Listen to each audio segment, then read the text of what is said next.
It says in the Lord, it says, and the Lord shall cause thee to be smitten before thy enemies, and thou shalt go out one way against them and flee 7 ways before them. And thou shalt be removed into all kingdoms of the earth. That's us scattering through slavery. And thy carcass shall be meat of the fowls of the earth. That's us getting hung, lynching. Because when you hang somebody and don't bury their body, then all the birds and all the fowl is something that flies in the air. They come and they start devouring your body. So verse 26, and thy carcass shall be meat to all fowls of the earth, and unto the beasts of the earth, and no man shall fray them away. Verse 30, thou shalt betroth a wife, and another man shall lie with her. Thou shalt build a house, but thou shalt not dwell therein. Thou shalt plant a vineyard, and shall not gather the grapes thereof.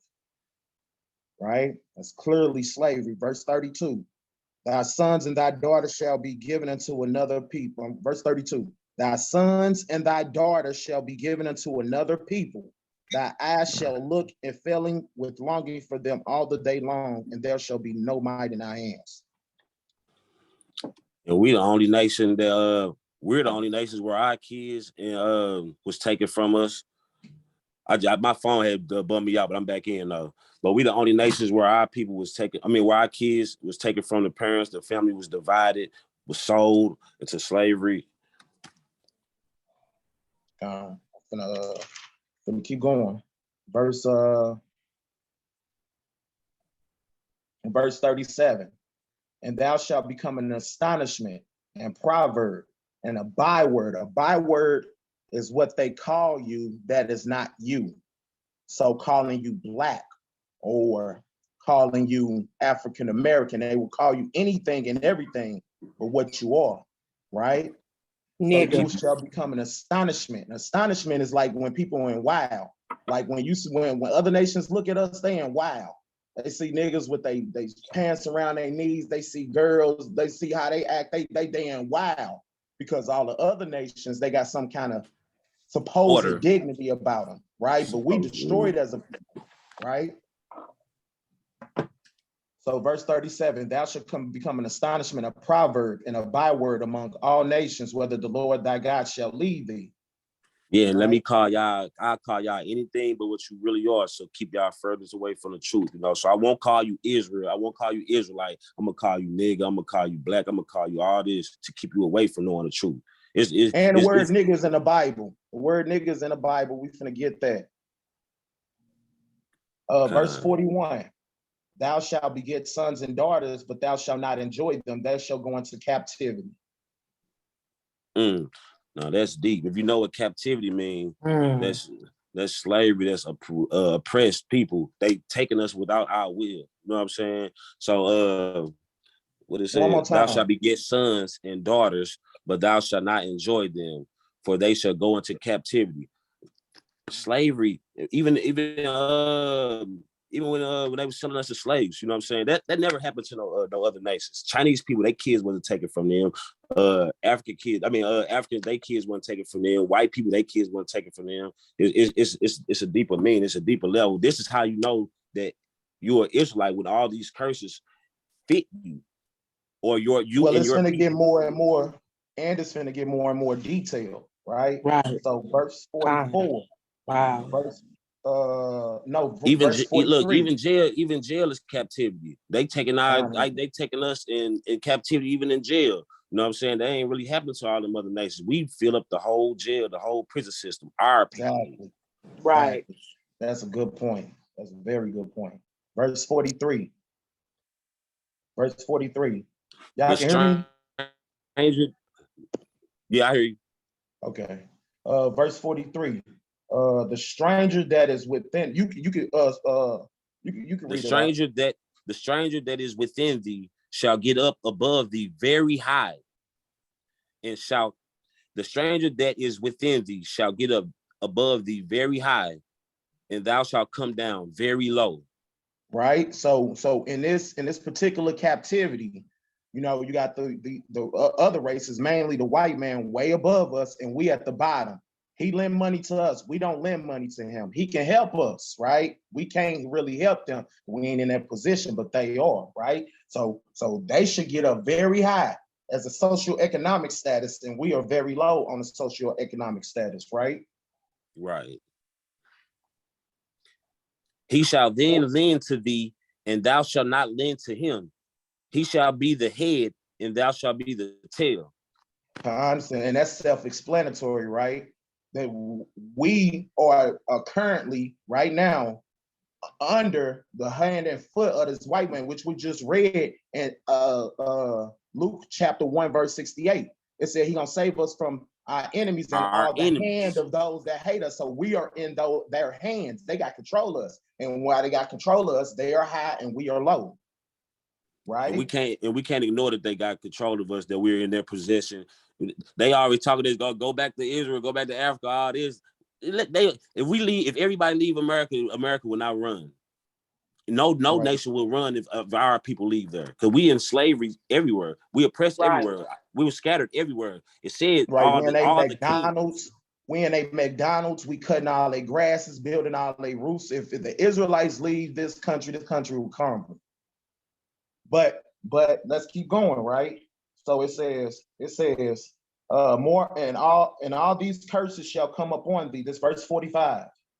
And all these curses shall come upon thee, and they shall pursue thee. So you ain't gonna just be able to move away from this, right? And all these curses shall come upon thee, and that shall pursue thee, and that shall overtake thee, till thou be destroyed, because thou hearkenest not, because you didn't listen, because thou hearkenest not unto the voice of the Lord thy God to keep his commandments and the statutes which he commanded thee. And they shall be upon thee for a sign and wonder, and upon thy seed forever, right? So a sign is something that shows you something. So people are going to be able to look and see who these people are based on just looking at them, right? Right, it's off be a the sign and a wonder, and it's on not only on you. You know how you a nigga and your kids born into this crap? That's how it's on. You born into this, it's gonna be on sign up on you and your kids forever. And your seed forever. Right? So then you ain't gonna be able to shake these curses, right? You ain't gonna be able to move to another state, to another country, because you're still gonna be a nigga there. Right. That's right. Verse 47, because thou servest not the Lord thy God with joyfulness and with gladness of heart and with the abundance of all things. Verse 48, therefore thou shalt serve thy enemies. So while y'all cool with everybody, the Bible just said these people that you serving are your enemies, right? So therefore thou shalt serve your enemies in the land. Hold on, my bad. Verse 48, and therefore thou shalt serve thy enemies, which the Lord shall send against thee in hunger and in thirst and in nakedness and in want of all things, right? So it said we're gonna serve our enemies for hunger. Where did everybody get their food from? We gotta go to the white man. We gotta go to them. Gotta go to them stores that the white man owned, right? Even in slavery, who we get our food from. Right? So we gotta serve our enemies in hunger and in thirst. In slavery, we got our water from them. Even right now, water from the sky, we gotta pay a bill for it. Right. Right? And in nakedness, all your clothes, but we don't make these clothes. Polyester, we gotta get this stuff for the white man, right? Right. So you in one of all things. So if you want a birth certificate, a driver's license, you got to go to the white man for all this. We ain't sovereign. We can't go just get it ourselves within ourselves. We got to go to them for it. They want you to go to them to get married. Get married, whatever. You got to go to them, right? But you saying you free. Right. But you can't leave the country without asking them and getting approved. Right? So verse 48, one more time. Therefore thou shalt serve thy enemies, which the Lord shall send against thee in hunger and in thirst and in nakedness and in want of all things. And he shall put an yoke of iron upon thy neck until he has destroyed thee. Right? I'm finna show y'all what a yoke of iron is real quick. Really quick. Let me Google it.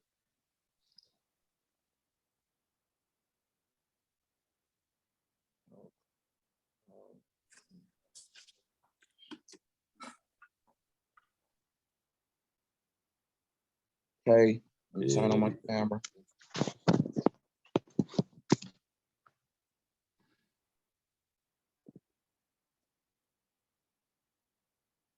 All right, so look. This is a yoke of iron. Everybody see that?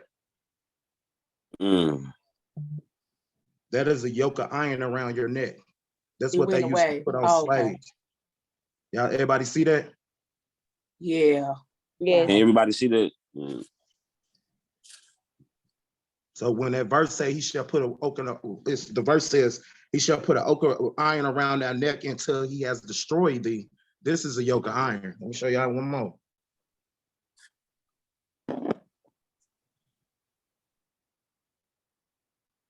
And you can't even picture that around the other nations. Right. When it's there go one made out of wood they used to put on board. There go another one, a yoke of iron. Well, this ain't iron, but that's wood. Let me show you. Here go one.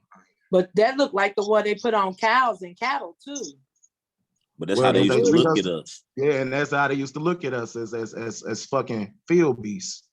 There go another one. So when we just proving that all this stuff happened to us though, y'all. So let's keep going.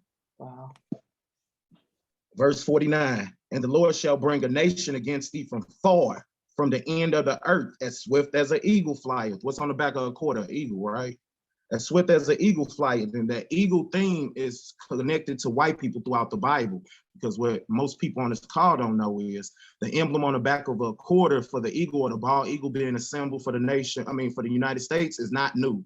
The Roman symbol was an eagle. The Portuguese symbol is an eagle. Spain's symbol is an eagle. It's basic, it's their thing. The Greek symbol was an eagle. They've always throughout history likened themselves to the eagle.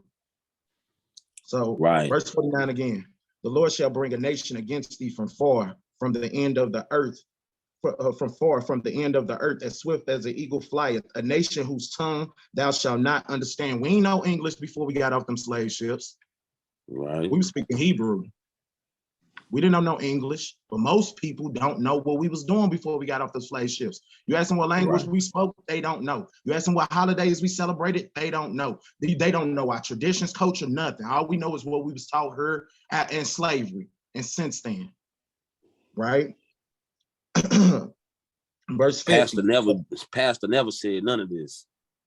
Kind of pastor, well, he get paid nice money not to teach this. And I'm 50 and I ain't never read none of this. Verse 50, a nation of fierce countenance, which shall not regard the person of old, nor show a favor to the young, right? Because this nation, these white supremacists will kill a little bitty baby just like they'll kill a 99-year-old man. I was in a jail cell with like an 89-year-old dude and like a 16-year-old dude. That shit blew my fucking mind, right? But that's what happens here, right? They don't care about how little your kid is, or they hate them. And they don't care about how old you is. They hate you too. Why you love them, right? Right. There's verse 51. And, well, actually, I'm finna skip through a couple because I need to get to 68. Because I don't want to stay in Deuteronomy 28 too long. That's a disease. 50. Want to do 54? I hit 54. 54. 56. 56. 55. Hold on. Let me hit 54. No. Okay. Okay, 54. And the man that is tender among you and very delicate, his eye shall be evil towards his brother. It's just like all this violence, black on black crime, you know what I'm saying? I hate my brother, you know what I'm saying? Let's go ride on these niggas, but I wouldn't even go ride on nobody, no white person or no Chinese person who really doing evil to a lot of people, you know what I'm saying? But evil to my brother, you know what I'm saying? I'm hating on my brother. And towards your brother, right? Then it go further, right? Hey, and I need everybody on this call to really listen up. It's finna get deep, and it's finna. Let me just hit it. This is verse 54, right? So that the man that is tender among you and very delicate, as I shall be evil towards his brother. I got a question for everybody on this call. And the wife of his bosom, and towards the remnant of his children, which he shall leave. This Bible just said a man gonna hate his woman and his kids, and he gonna leave his wife and his kids. Can you tell me another race of men that is known for leaving their children? Ready, set, go. No. Just us. That's us. That's us. So we'll hit that again. One more time. And that the man that is tender among you and very delicate, because we used to show brotherly love to each other. His eye shall be evil towards his brother. Now you step on the nigga's shoe, we get into a shootout. You heard me? And towards the wife of his bosom, and towards the remnant of his children, which he shall leave. Y'all know that's us. And he, flesh's children. That's a curse. We the tender, delicate, 57 come between. Make this 60 more. Egypt. I'm finna start at 64. Yeah, I like that. I'm finna start at 64, but we finna go to 64 through 68. And 68, we finna have to do some precepts, so we gonna have to break down verse 68. We ain't gonna be able to read it like we read the rest of the verses. 68, we're gonna have to break it down, right? So this is verse 64, Deuteronomy 28, 64. And the Lord shall scatter thee among all people, right? The Lord shall scatter thee among all people, and from one end of the earth even unto the other, because there's niggas in China, niggas in Paris. And the Lord shall scatter thee among all people from one end of the earth even unto the other, and there thou shalt serve other gods, which neither thy fathers, which neither thou nor thy fathers have known, even wood and stone. And our fathers didn't know who Jesus was. Our fathers didn't know who no Buddha and no Islam. Our forefathers didn't know about none of that, right? Right. So, and we scattered from all nations. That's us. That's our slavery. Our slavery scattered us. Verse 65. And among all these nations, thou shalt find no ease, neither the soles of thy foot shall have rest. But the Lord shall give thee there a trembling of heart, and a failing of eyes, and a sorrow of mind. Right? And that's just us being, depression, because we at the bottom. You dig what I'm saying? Your foot shall have no rest. So you're gonna be working until you die. You're gonna be struggling until you die, and that's what it's gonna be. Verse 66. And thy life shall hang in doubt before thee. So because it ain't just black men no more. A lot of just black people don't know when the time gonna be up here, right?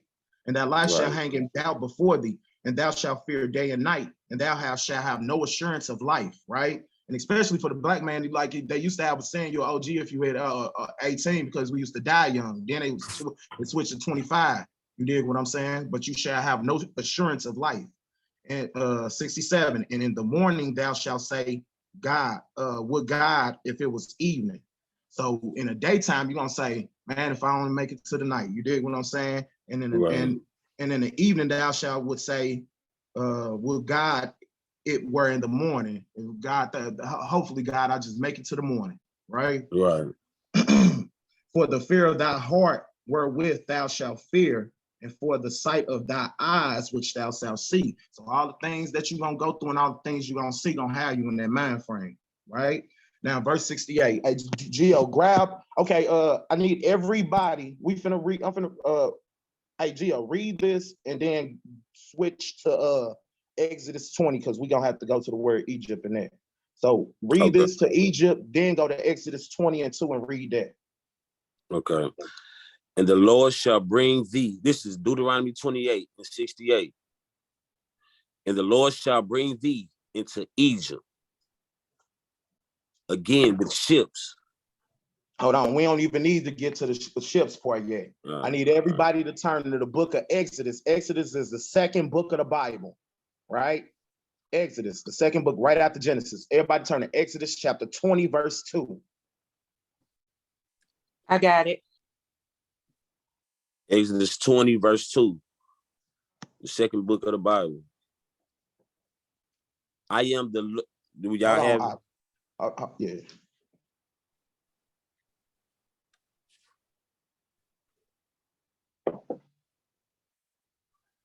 Exodus 20, verse 2. I got it.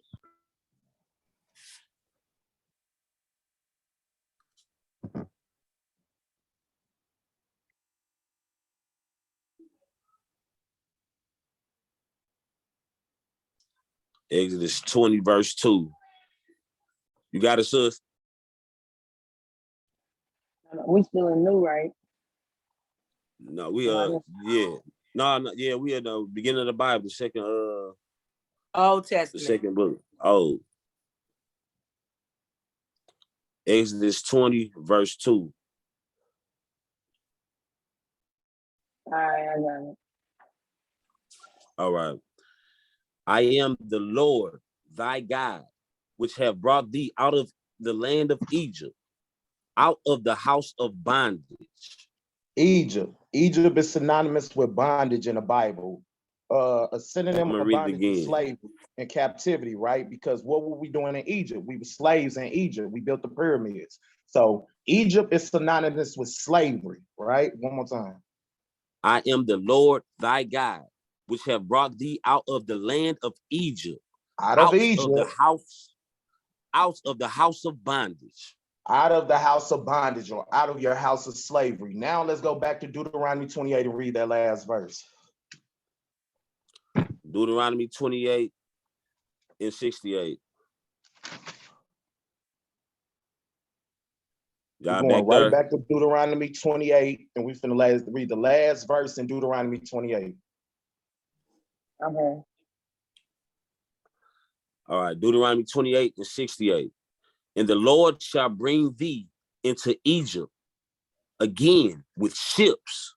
With ships. Now, keep in mind, Egypt is synonymous with slavery or captivity. The Bible just said, I'm bringing you back into slavery again with ships. Keep going. By the way whereof I spake unto thee, thou shalt see it no more again. The same way And I said it to you, you ain't gonna see your homeland again. Keep going. And there ye shall be sold unto your enemies. And For when you get off them bondmen, slave ships, hold on. And when you get off them slave ships, you're gonna be sold into your enemy. $1, $2, $3, sold to the man in the hat, right? When you get off them slave ships, you're gonna be sold. Keep going. there you should be sold unto your enemies for bondmen and bondwomen, and For no slave man shall men and buy you, slave men and slave women, and no man shall buy you. and no man shall redeem you. If you look up that word in Hebrew, it means redeem. Nobody is gonna come and redeem you out of that slavery. So when we went into slavery, let's just say we had a rich grandma, a rich uncle or something, they could come and buy us out of that servitude, but nobody was gonna come and redeem us, right? So what nation of people went into slavery by ships?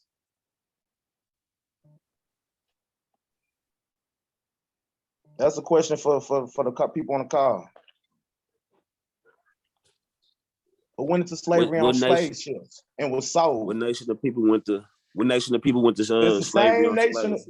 and it's the same nation of people who dads lead they kids, right? And these people went into slavery, and these people got their kids taken away from us. They at the bottom. They in a land that ain't theirs. Who these people? Us. That's us. But who hatred towards what your did God brother? call them? No. Israelites. Right, read the next verse. Read Deuteronomy 29 and 1. He called them the children of Israel. You a child of God. The children of Israel, princes of the power. We children of God. We ain't just regular people walking around here. That's why we getting our ass whooped, because we God kids. Facts. That's why he whooping us. That's why that's literally what's going on. Like anybody can't just read the Bible and it's applied to them. It's not for everybody. Like this message is specifically. Because what we just read don't apply to everybody on this earth. Can I be heard? I guess that's why when they teaching it, we don't understand it. They don't understand it themselves. Because I bet you everybody on this call is getting like, wow, like this is really saying this. But why do we have to go through this? Because we bad. Deuteronomy 28 and 15. Yeah, read it again. That was your question, right? What you say? That was your question. Why we got to go through this? Mm-hmm. Right. We got two verses, right? I need you to turn to Deuteronomy chapter 7, verse 6. And then Gio finna read Deuteronomy 28 and 15. So we had Deuteronomy 7 and verse 6. And I want her to read. Okay.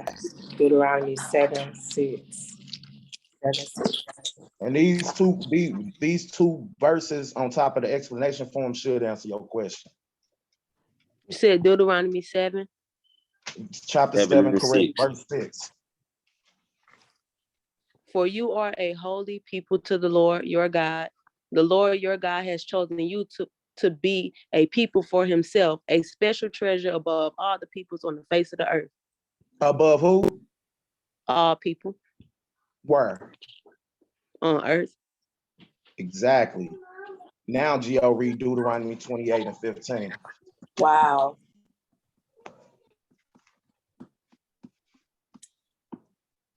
Deuteronomy 28 and verse 15. To answer your question also.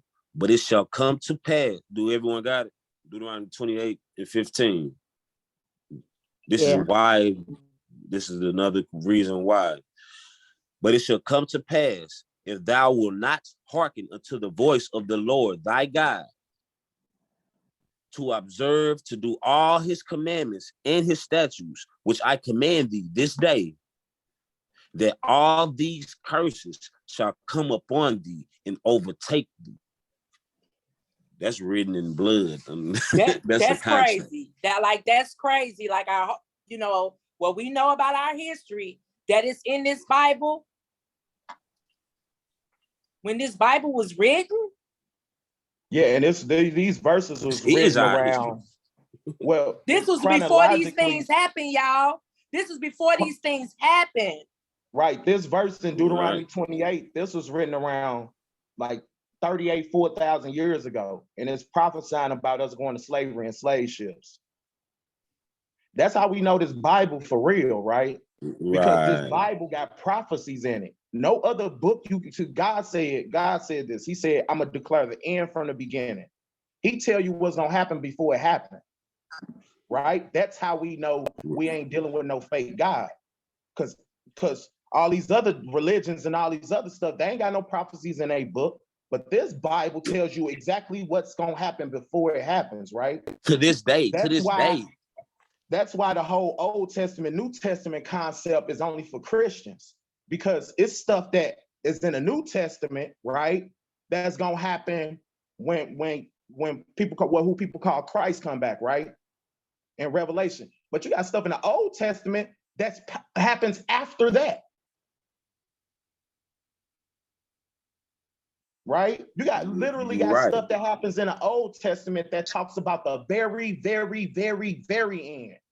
Past where the New Testament talks about. But people, that's why, because a lot of Christianity teaches you to throw away the Old Testament. And that's asinine, because Christ told you he comes in the volume of the book, right? You got to understand where the New Testament starts. It's basically 1/10 of the book.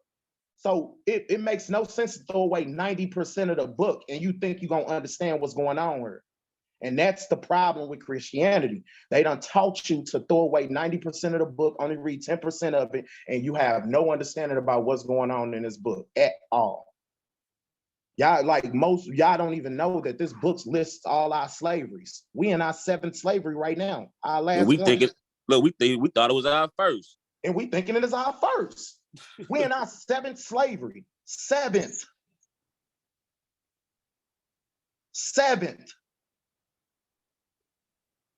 And we are supposed to be a holy people. Holy means separate. If you look it up in Hebrew, that word for holy in Hebrew means separate. If you look on the front of your Bible, it says Holy Bible. Holy means separate. The word Bible comes from the Latin word biblios, which means books. So these are separate books. When he said we are a holy people, that means a separate people. We're not like the rest of the people. We're separate. That's right. And the Most High chose us to be above everybody. This ain't the Constitution. Everybody created equal. Right. This is not that. That is not in the Bible. Right? Another saying people think only God can judge me. That's Tupac. That's not in the Bible. Right. You dig what I'm saying? The Bible says that nowhere. Nowhere. But make a long story short, we got to read, and then we got to understand that we got taught this Bible by our enemies in plantation Christianity. If y'all seen the slave Bible, they ripped out literally almost the whole book and gave us just the verses that told you to be happy to be a slave. That's what they attempted to do, right? But let's keep going, right? So we looked at these people are Israelites. Now they got in this predicament for not keeping their end of the contract, not keeping the commandments. The Most High gave us commandments. If he tell us to do something, it's our Father, right? It's like your dad. He tell you to do something. If you don't listen, he gonna whoop you. But he ain't whooping you to hurt you or to kill you. He whooping you to learn, for you to learn a lesson, right? And that's just what happened with these slaveries. We're getting whooped so we can learn the lesson. But then this is gonna happen. Go to Deuteronomy chapter 30. And here go one of the things that I was talking about. Here go a future prophecy, and this ain't even happened yet. Go to Deuteronomy chapter 30. I'm gonna start at 1. And then I'm gonna Deuteronomy 30.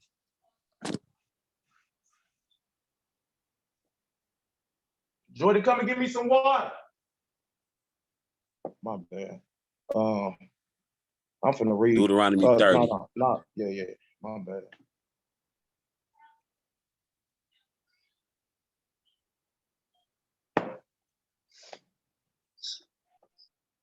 Two chapters over from Deuteronomy 28. We're gonna go to Deuteronomy chapter 30, verse 1.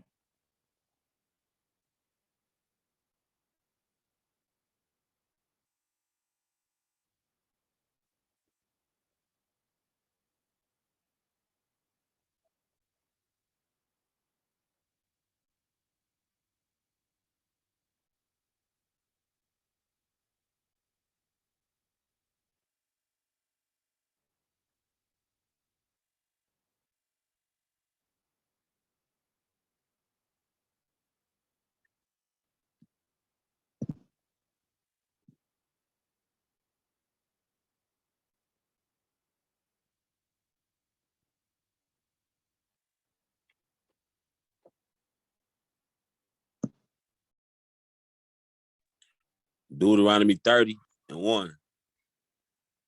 I got a question though. What's Let me deal with the question first. It's like off topic for real, but what's the difference between us Israelites and Muslims? Us Israelites and who? Muslims. Muslims. Well, Islam is a fake religion that was invented in 600 AD. So after the last page of the Bible was written, 600 years later, the Quran was made, right? Mm-hmm.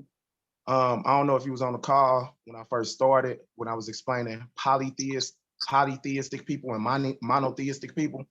Yeah, I was on her. All right, so Islam was originally polytheistic. They had water gods. They had 360 gods before Muhammad, right? So around 600 AD, you got it's a book called Babylon Timbuktu, right? And it explains that Prophet Muhammad, well, he's not a prophet, but Muhammad didn't know how to read or write. So what he did was he looked at the Israelites and their customs, and he made a religion after their customs. So he didn't like the fact that they had 360 gods. So he made their religion have one God, which is Allah. And it's not a name because Allah means the God. That's literally what the name means. It just says the God in Arabic. But now they have one God, Allah, right? The God, right? And they models everything after Israelites. So we pray to Jerusalem towards the east. Muslims originally prayed to Jerusalem, but before they got Mecca. The women covering their head and all that other stuff that comes from the Bible, it's a fake religion. It's just modeled after us. Then I got one more thing for you, right? You got Google, right? Yeah. I need you to Google this out the Quran. Go to Google and type this in.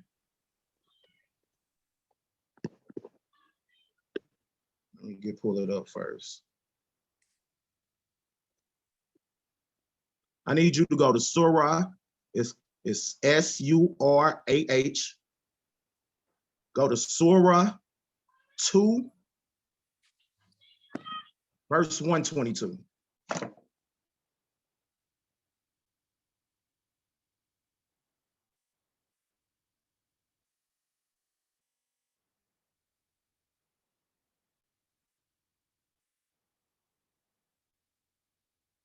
Hello? Yeah, I'm on here. That's what I'm looking up on Google, right? Yeah, you're going to Google. I need you to type this into Google, right? I need you to read this verse out the Quran. And you said S-U-R-A-H? Yes, S-U-R-A-H, chapter 2 and 122. The 122nd verse. Surah 2, 122. I need you to go to that, read that for me.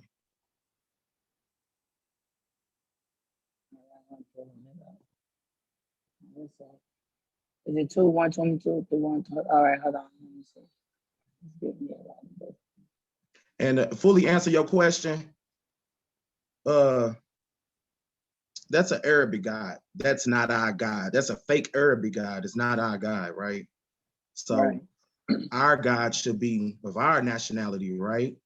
Why we keep choosing these gods of other people's nationalities? We want white Jesus, then we want Arabic. We don't want the black man that died for us. That's what I guess that's what she believing in, and she had wanted me to okay. Well, be doing that with her. I'm like, nah, I ain't into that. But this should answer your question. This because anybody that believe in the Quran gonna have to deal with this verse. And I studied the Quran. If anybody studied the Quran is anti like black people. The Quran says if you see a black man his heart is grosser than a donkey, on the day of judgment, white people going to heaven and black people going to hell. Like the Quran is but I just need you to read this verse. All right, you said 2:122, right? Yeah, 2:122. If you can read it out loud, that'd be great. Children of Israel, recall my favor which I bestowed upon you, and I exalted you above the nations of the world. Bam! Even the Quran say what the Bible just said.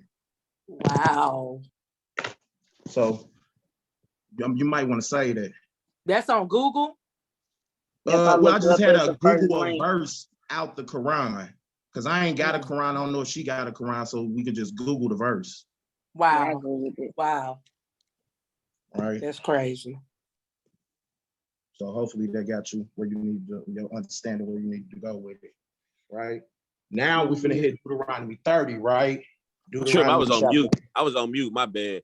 Another thing to answer your question. You said what's the difference between us? Because this is a bloodline. Israelite is a bloodline. It's not a religion. That's a religion. This is not a religion. Like it's not a religion at all. It's a bloodline. Explain that further, bro. For real, explain that further. You can't even you could not know you're an Israelite. You could not want to be an Israelite. If that's what you is, that's in your bloodline. That's what you is.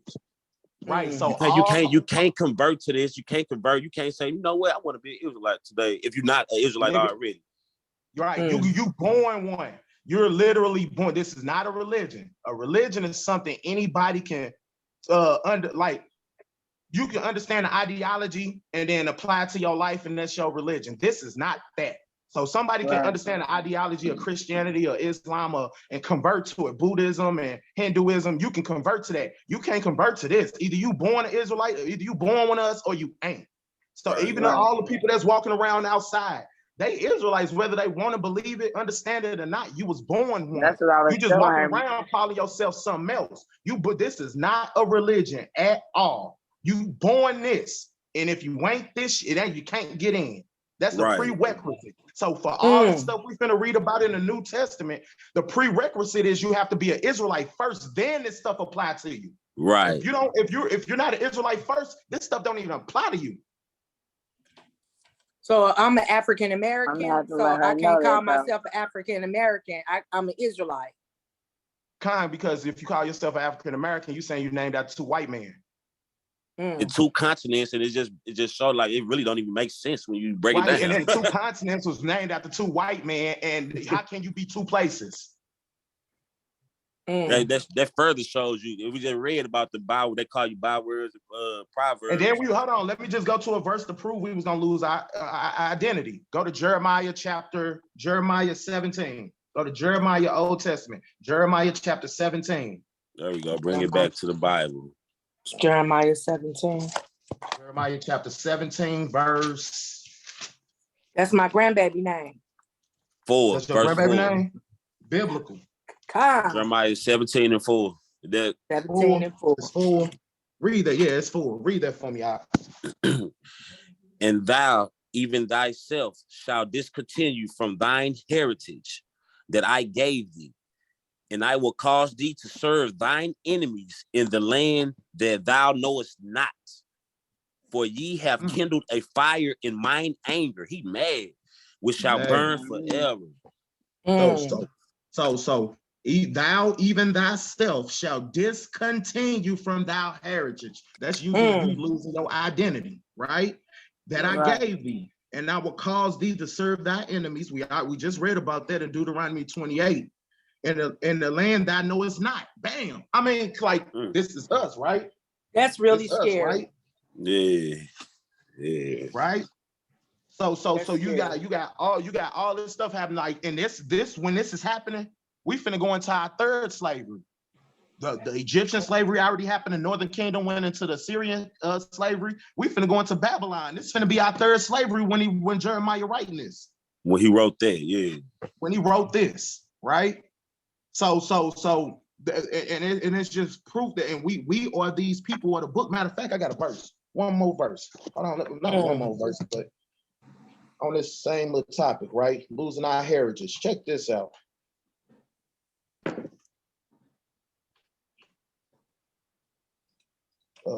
It's like in the message through the Bible is really specific to the specific people. You know what I'm saying? And it's not everybody didn't lose their heritage. It was a certain people. Like the message in the Bible is not for everyone. Right, because you can't name no other people, even people y'all want to say Africans. Africans went through this. Well, Africans still know who they were. This Bible just said we're gonna be serving our enemies in the land we know not. Africans still in a land. Right. And another thing, no nation have had their own people in slavery. I mean, have slaves. Right. And we built the pyramids in Egypt.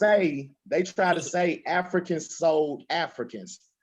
No nation of people enslaves their own nation of people, right? Now, when you go to Africa, you may have people from Cameroon and Ethiopia, and they beef, right? And they might have some stuff going on between them, but it ain't like a whole nation of people on slave ships for hundreds of years just transporting them. That's never happened to anybody but us.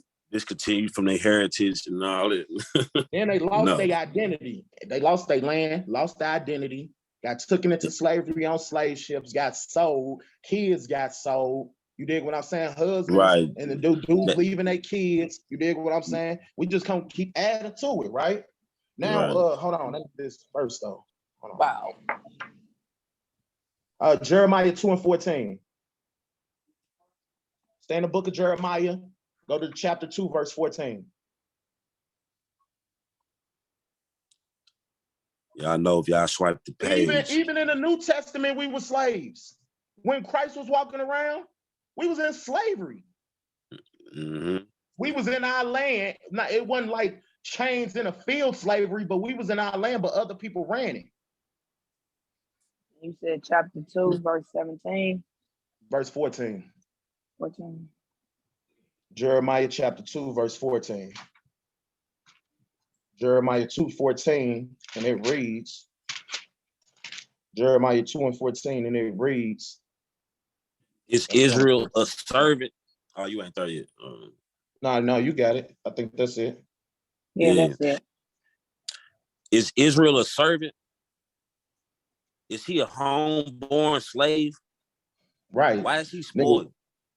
Right. Like we've been in slavery so long, we think this is just who we supposed to be. We think this is for us. This for us, this how we get as far as a people. And we just gonna be struggling and striving, trying to get over the white man, and we just gonna be okay with the white man being over us and having everything, but everything he got, he stole, right? You gotta understand that, and then it's like, it's okay. Go ahead. So okay, I don't want to go down that route. So boom, Israelites, right? We Israel, right? So how did we get into this predicament? By breaking the commandments, right? Right. I'm asking y'all, right? Right. because I need an answer right now. So how do we get out of this then?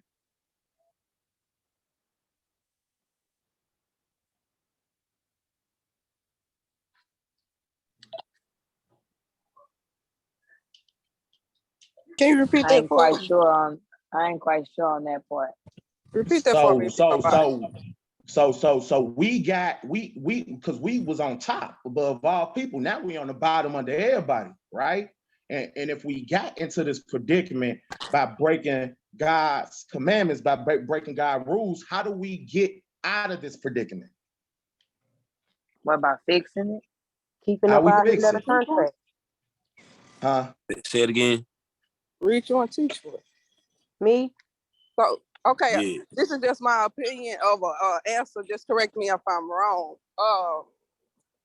If we want to get back where we were, we have to build in the foundation and teach in order for us to come together and be that solid foundation in order to grow.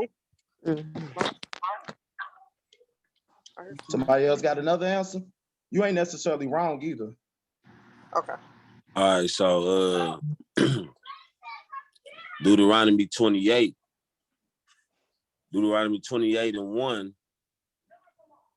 Well, hold on. Deuteronomy 28 and 15, it let us know what's gonna happen if we don't follow the commandments and the law and the statutes.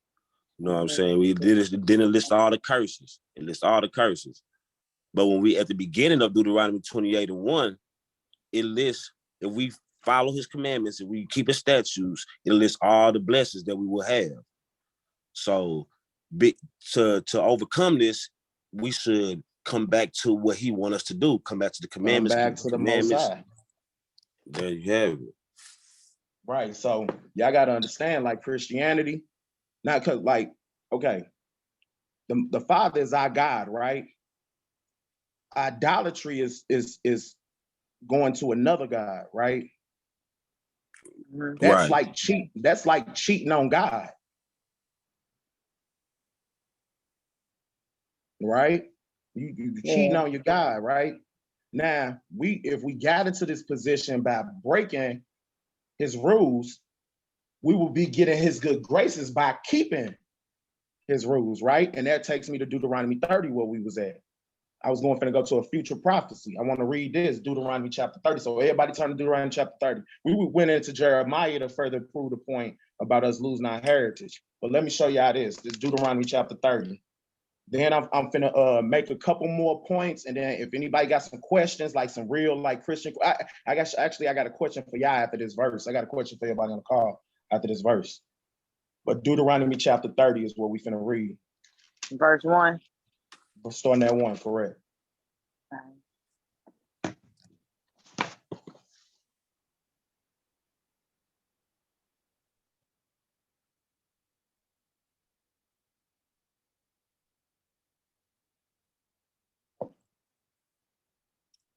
Are y'all there?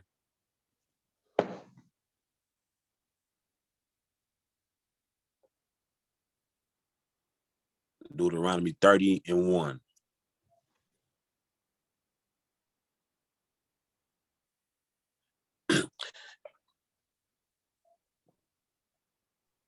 I got it. Okay.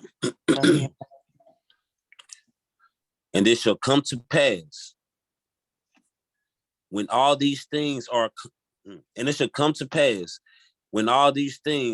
upon thee, the blessing and the curse. The blessings and the curses from Deuteronomy 28, 2 chapters before this. So after all these blessings and these curses done happen, right? Which I have set before thee, and thou shalt call them to mind among all the nations, whither the Lord thy God hath driven thee. So once these curses start happening to us, he said, we're going to call them to mind, right? That means we're going to start remembering who we were in all the nations where the Lord thy God has driven thee. So all the places we scattered, we ain't going to know who we are. We're going to be under the curses. Then we're going to start to wake up. We're going to start calling them mind. Keep going. And shall return unto the Lord thy God, and shalt obey his voice according to all that I command thee this day, thou and thy children, with all thine heart and with all thy soul. So when we start coming back to the Most High, not just us, we try to teach our family to do it. Come back to the Most High with all our mind, body, and soul. No foo-foo, no pretend, right? This ain't white Jesus. This ain't that. When we come back to the Father with all our mind, body, and soul, when we start to wake up to who we are, when we start doing that, keep going. That then the Lord thy God will turn thy captivity. Turn that captivity.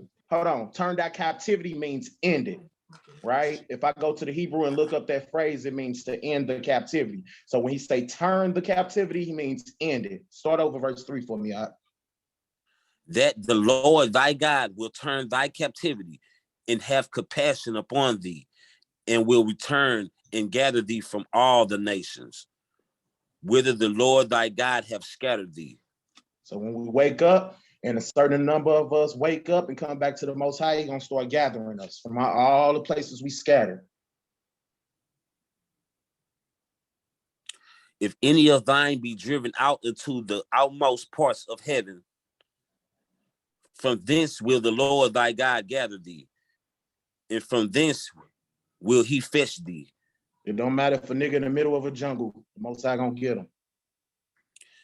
And the Lord thy God will bring thee into the land which thy fathers possessed. So the land of Israel, when King David was there, we gonna get that land back. And thou shalt possess it, and he will do thee, and he will do thee good, and multiply thee fathers above thy multiply thee above thy father. So how Most High had King David and Solomon, and they was the best on the earth. He gonna put us right there, or even above them, when he put us back in our land, right? And the Lord thy God will circumcise thine heart and the heart of thy seed, to love the Lord thy God with all thine heart and with all thy soul, and thou mayest live. That thou mayest live. And the Lord thy God will put all these curses upon thine enemies.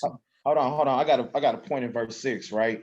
Right. It says, and the Lord thy God will circumcise thy heart. Now Christians know, and they know circumcise thy heart is in the New Testament. But a lot of Christians think that's where it came from, right? But almost nothing in the New Testament starts in the New Testament. All that stuff starts in the Old Testament. So here go the 5th book of the Bible talking about a circumcision of heart. So no, Paul didn't start circumcision of the heart. It's circumcision of the heart is in Deuteronomy verse 6. And it reads, and the Lord thy God will circumcise thy heart and the heart of thy seed, and to love the Lord thy God with all thy heart and with all thy soul, that thou mayest live. Now go on here. And the Lord thy God will put all these curses upon thine enemies, and on them that hate thee, which persecuted thee. So all them curses from Deuteronomy 28. When we get saved from our enemies, those curses going right on them. Thus saith the Lord, right? Hallelujah. And ain't nothing nobody can do about it, because God said it. I ain't say it, right? Mm-hmm. Hallelujah. Now, my question for everybody is, what's the commandments? If the commandments gonna get us out of this, what's the commandments?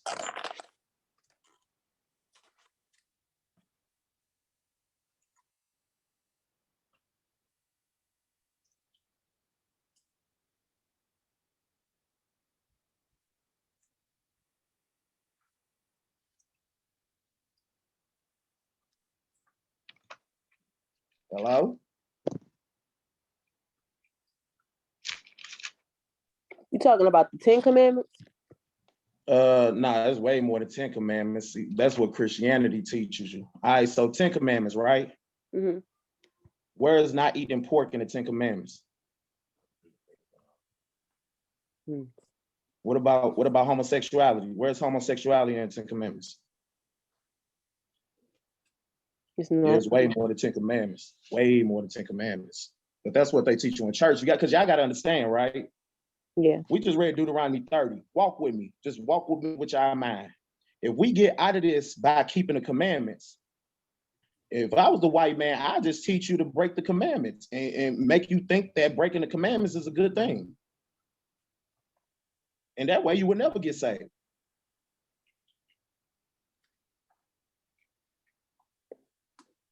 You got a point. Yeah, because if keeping the commandments get you out of this slavery, if I was a white man, I'd just teach you to eat pork and teach you about white Jesus. That's committing idolatry. Now you praising another God and breaking all his commandments. If you're breaking all his commandments, you will never get saved. Because the only way you get out of it is coming back to him and keeping his commandments. Right? But hold on. What did she originally say though? What was your original what did you say? Are you talking about the 10 Commandments? The 10 Commandments. Yeah, so we was out asking about the 10 Commandments. Yeah, I was asking you about the commandments, like, right? So if I go into Leviticus 11, right? And I go into Leviticus 11 and it says, let's just read it, right? Let's just read it. Let's go to Leviticus 11. It's like the third book out of the Bible. Go to Leviticus 11. Let me show y'all something. Leviticus chapter 11.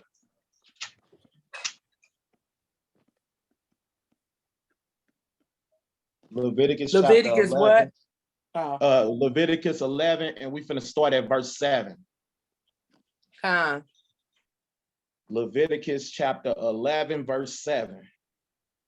And just walk with me real quick. We finna go through it, right? And it's finna talk about two different things. That's the Old Testament. Yeah, that's the Old Testament. Third book. Leviticus 11 and 7. And Leviticus means law, right?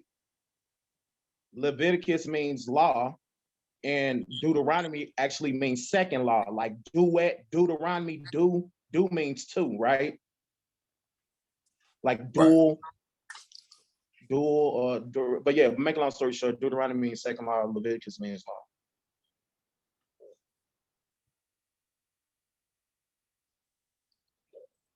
Boom, boom. Leviticus chapter 11, verse 7. We're finna read 7 through 12. Everybody there? Yes. All right, so Leviticus chapter 11, verse 7, and it reads, and the swine, though he divide the hoof, and he be cloven-footed, yet he cheweth not the cud. He is unclean to you. So he eat his food, but he don't properly digest it. He is unclean to you because, the swine, the pig, he don't have like sweat glands, and he doesn't remove toxins in his body through waste like a regular thing do, right? So all the toxins they have, they just keep in their body. And on top of that, the Most High made the pig to clean the earth, because all the things that he tell you not to eat, he tell you not to eat it for a reason. Not only is it gonna kill you early, and you get certain parasites, like it's a pig parasite that you get just from eating pork. You can't get it from nothing else. You just get it from eating pork, right? But these animals are meant to keep the earth clean. A pig will eat anything. It's a garbage disposal. They tell you not to eat shrimp because shrimp clean the bottom, the poop out the ocean. Crabs and lobsters, that stuff is meant to clean the ocean. That's why the water's so dirty. Niggas eating all the cleaning things that's supposed to be in the water.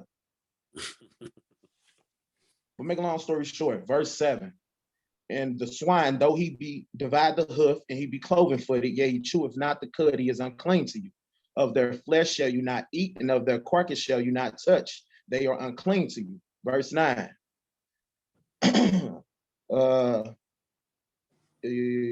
Verse 9. These shall you eat of all that are in the water, whatsoever has fins and scales in the water, in the seas and in the rivers, and them shall you eat. So in order for something to be able for you to consume out the oceans, out the waters, out the rivers, it has to have two things. It has to have fins and scales. Fins are how they breathe on the side of their neck, and they gotta have scales. Those are the little joints you gotta skin them off their body, right? So a catfish got fins, but they smooth as your arm. They ain't got no scales. Can't eat a catfish. Catfish eat shit. Right? It's meant to keep the rivers and the waters clean. You're not supposed to eat that. You're supposed to eat some jackfish or some tilapia or salmon. You're not supposed to be eating catfish and shrimp and lobster. Shrimp and lobster, none of those have fins or scales, right? You're not supposed to be eating those. So say bye-bye to all your boil bags if you want to be saved by the Most High. Right? And I just wanted to touch that. And that's not in the 10 Commandments, right? Now I got a question. Who got a question about pork on the line? Because I got something to show. I got to show y'all something about pork, what the Most High say about pork real quick. But do anybody got somewhere in the New Testament where they thought it said they could eat pork so we can go over it? I don't know. I ain't gonna say I thought this was posted. That's just what we was brought up on. Well, we can just go through it. So, because it ain't a right or wrong, we all Israelites, and we just trying to get understanding, right? So, do you got somewhere you could point me to, or you ain't even got to know the exact place? If you could just like roughly paraphrase it, just tell me what you think went on, and I can find it myself. No, I think she was just saying that's how she just grew up eating it. Just growing up eating. Well, we all ate it. We all grew up eating it. We was taught that there was nothing wrong with it. You know what I'm saying? I grew up in a Christian church. I thought Muslims was the only people that don't eat pork, but they got it from us. Niggas don't even know that's in the Bible, right? But you got people that will go to, let me show y'all something. People will go to this verse and say you can eat any foods in the New Testament. And let me show you how Christians just totally abuse this book because they don't understand it. And they man, you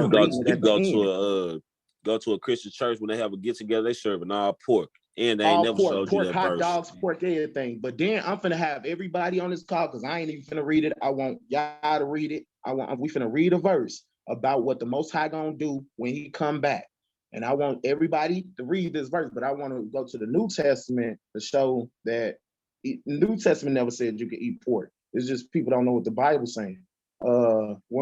It's like 3 instances, so I'm gonna try to go to them. So I remember when Christ said, I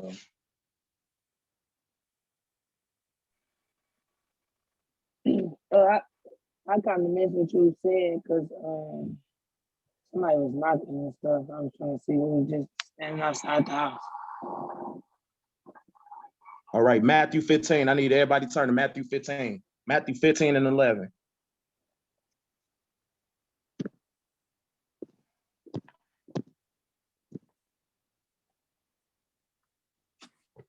Red letters.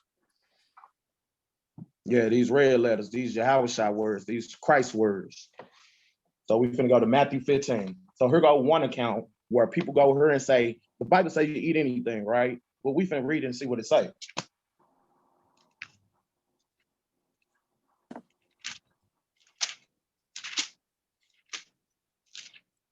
Matthew 15 and 11. Matthew chapter 15, I don't know if we finna start at verse 11. We finna start at 1.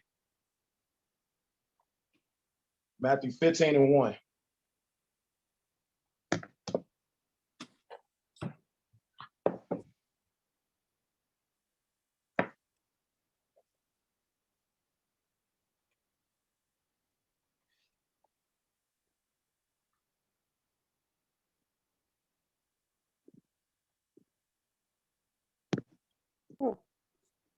Y'all got it?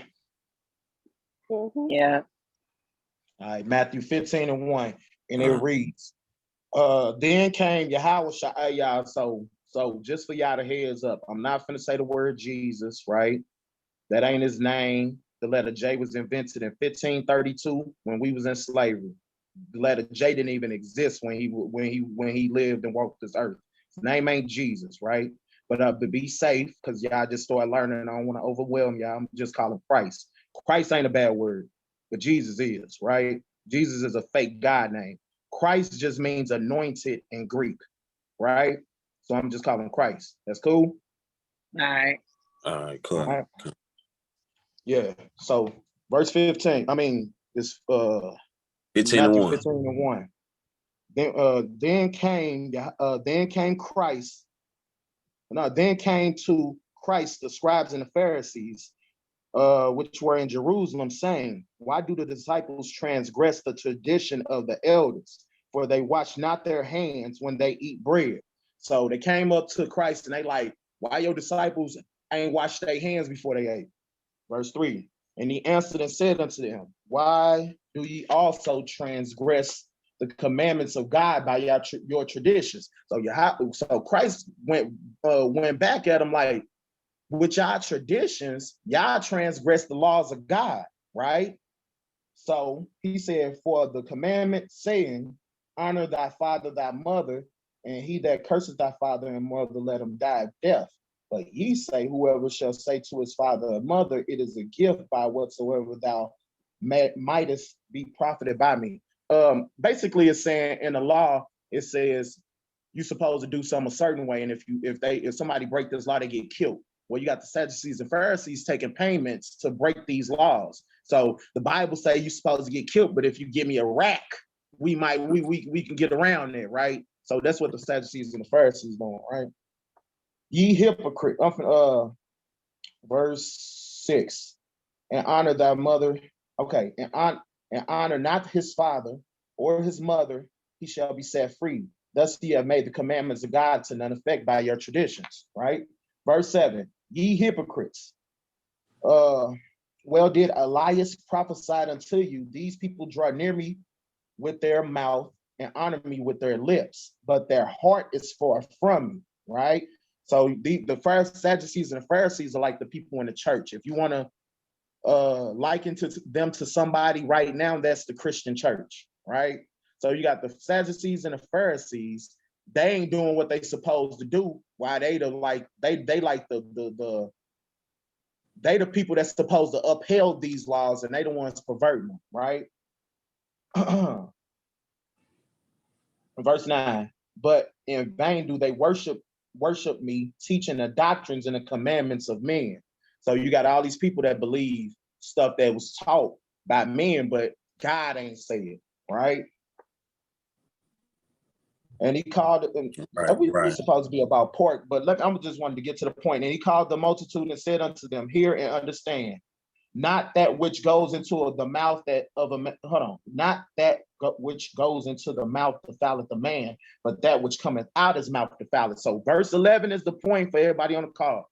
Verse 11 reads, not that which goes into the mouth defileth the man, but that which cometh out of the mouth is out the mouth, this defileth the man, right?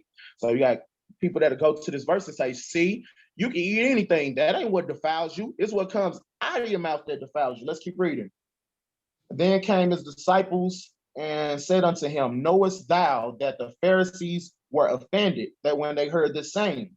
And he answered and saying, every plant which my heavenly Father has not planted shall be rooted up. Let them alone, that they be blind leaders of the blind. And if the blind lead the blind, both shall fall into a ditch. Then answered Peter and said unto him, declare unto us the parable. And Yahushua said, Jesus said, no, Christ said, okay, but that was the point, right? So this is one, I took y'all here to verse 11. So people will say, it's not what goes into your mouth that defiles you, it's what comes out of your mouth that defiles you. But within context, it was talking about washing of hands. There's nowhere in this passage did it say you can eat pork, right? Right. Nowhere in the Bible said that. Well, nobody in the Bible would say that, right?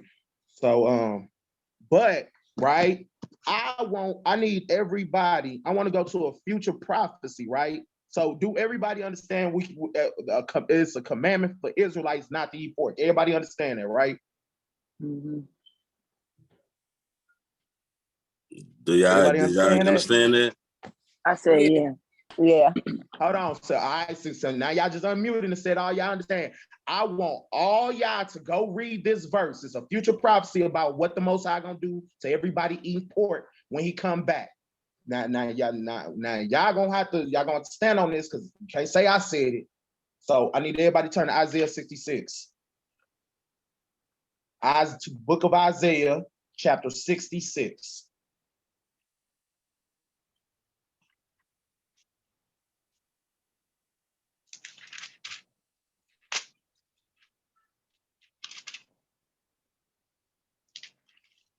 Isaiah 66 and 15.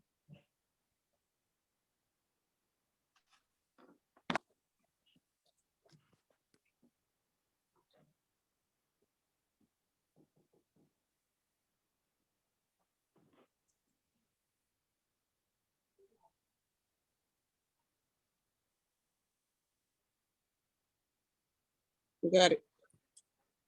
Yeah, just yell out when y'all get there. Yeah. All right, all y'all got it. Isaiah 66 and 15. Yeah.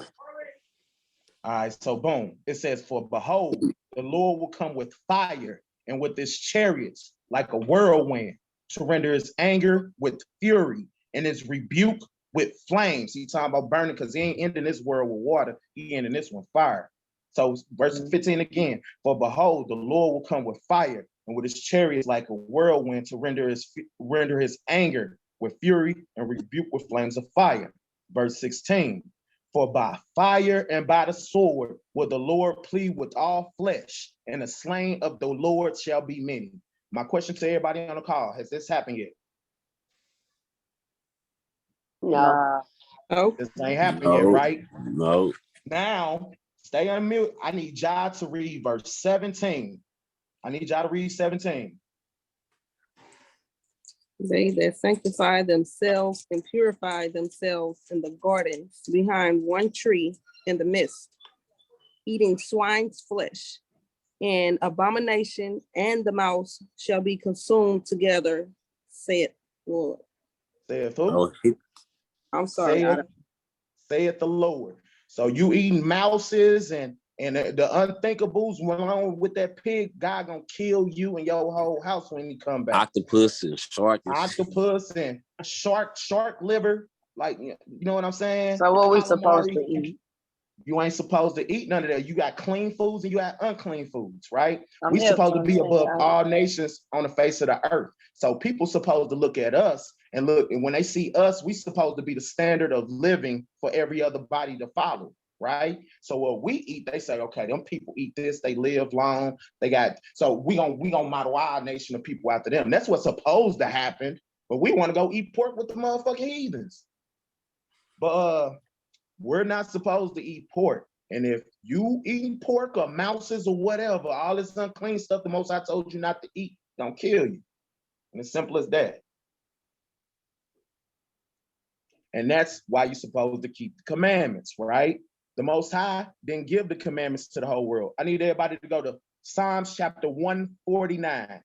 I need everybody to turn to the book of Psalms chapter 149. Psalms 149. Psalms 149 and 19, I believe. 19, you said 19. Psalms 149 and no, 147. I'm sorry. Psalms chapter 147. Psalms 147 and 19.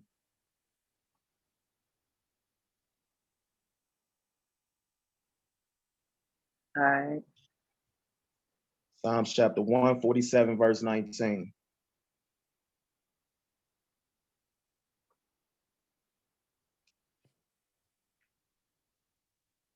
Because the Most High, okay, so I don't know if y'all know the whole story on how it happened, right?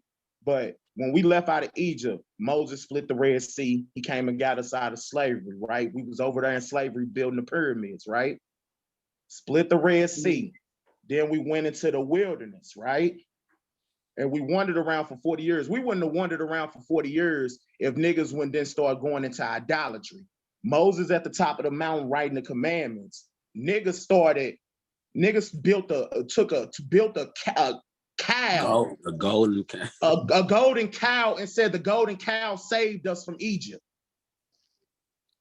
That's what these niggas did. Built the So what happened was the Most High that we walked around till all them people died that did that, and then we went into the land. So that's why we wandered around for 40 years, right? And then we wandered around for 40 years. He told us, he said, "Look at y'all shoes. Y'all shoes, about the soles of y'all shoes ain't even wearing down, and y'all been walking for 40 years."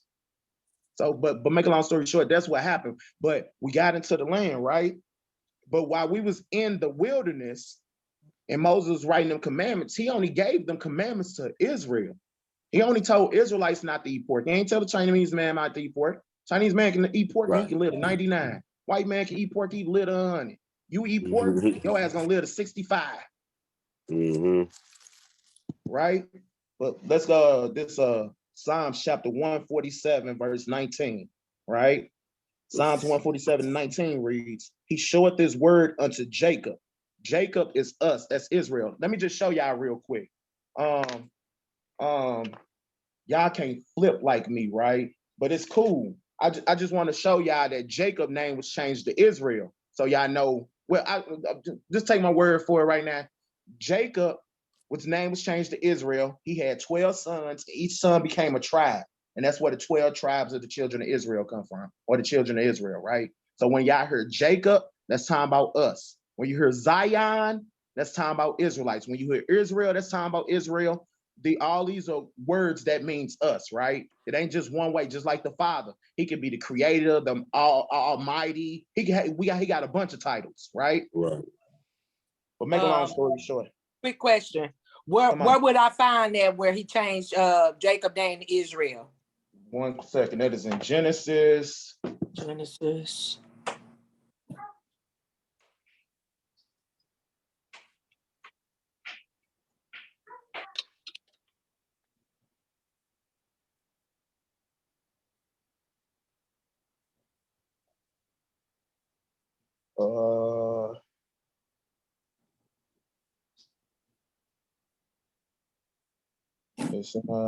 It's Genesis 35 and 10. 35 and 10. Con. Genesis. No. I'm sorry. Hold on. 32. Okay, it's in Genesis 32. Genesis 30. It's in both of them. Okay, but Genesis 32 and 28. 28. Con. Thank you. Genesis 32 and 28. It reads. Let me just read it real quick.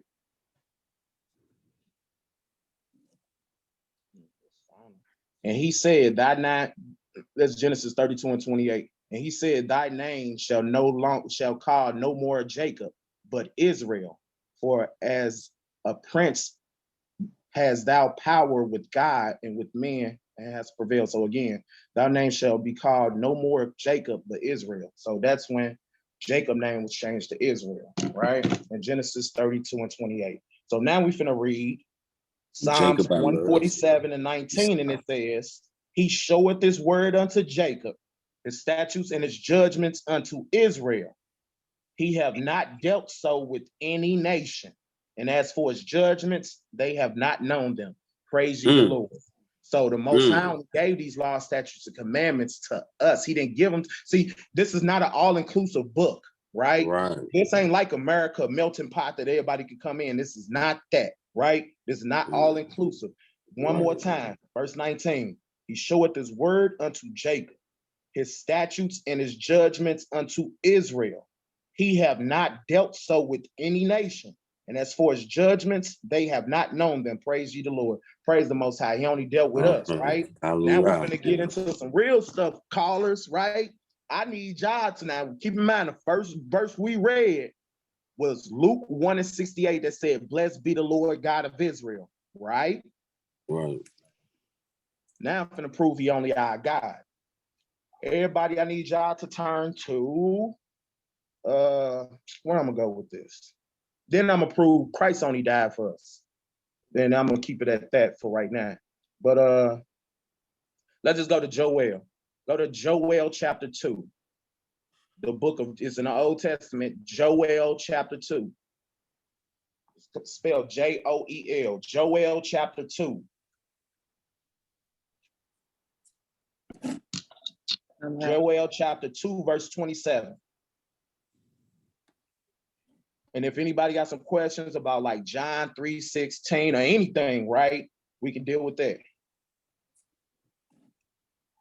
But Joel chapter 2, and we're finna get into the New Testament in a second.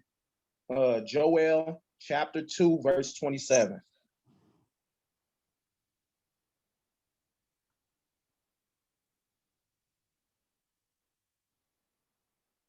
Joel 2 and 27.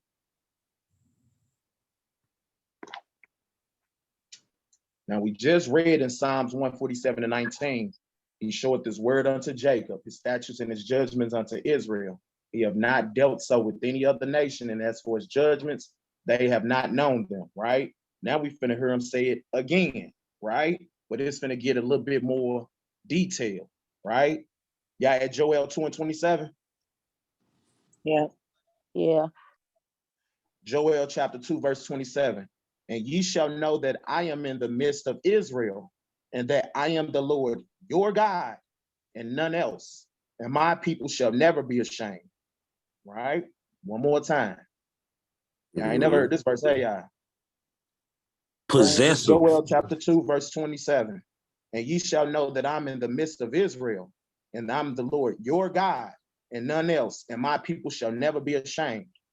Now I need y'all to turn to the book of Amos, which is the next book over from Joel. I need y'all to go to Amos chapter 3 and 1.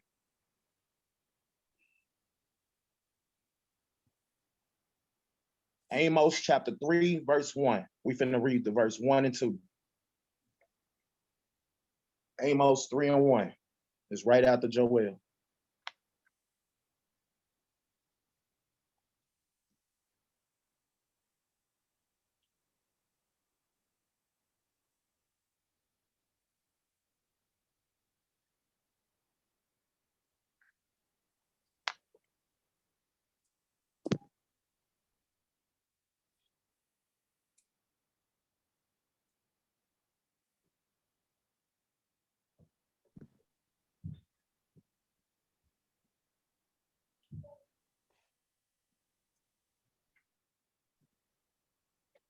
Amos 3 and 1.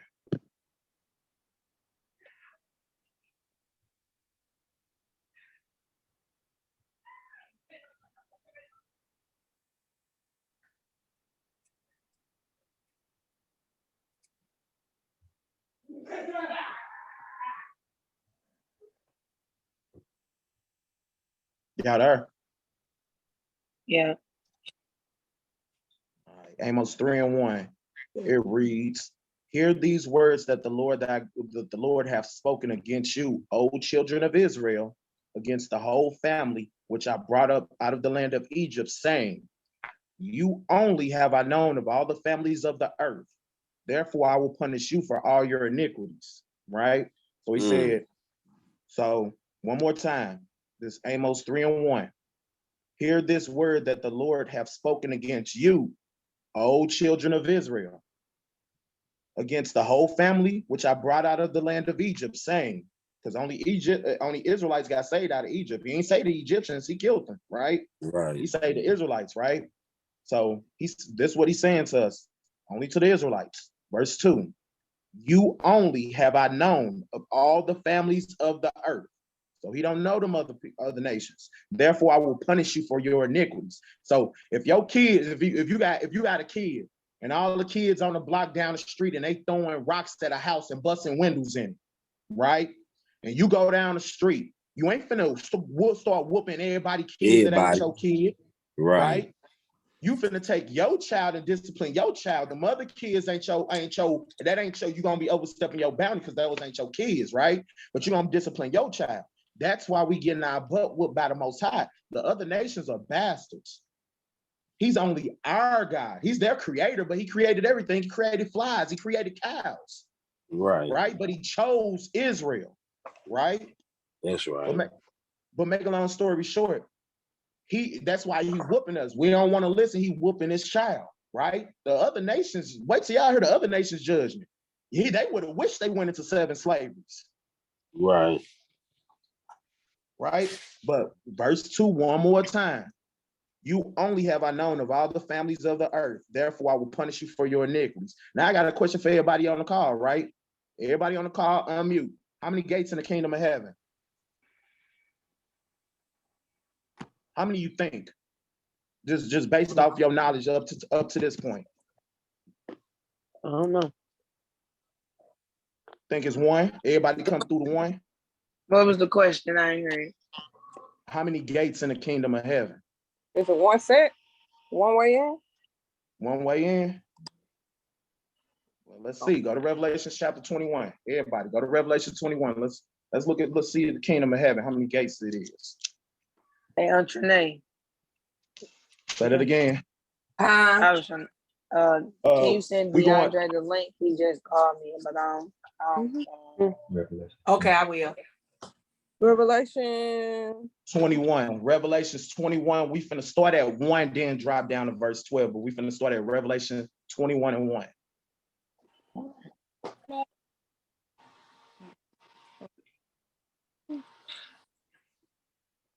Now, these ain't my words. I ain't write this book. I just believe in it. For real. Right, I just read. Right, I just read it and believe in it for real. You know, I ain't write it though. Where'd you say go? Oh, okay, I got it. Revelations chapter 21. We finna start at verse 1. Okay.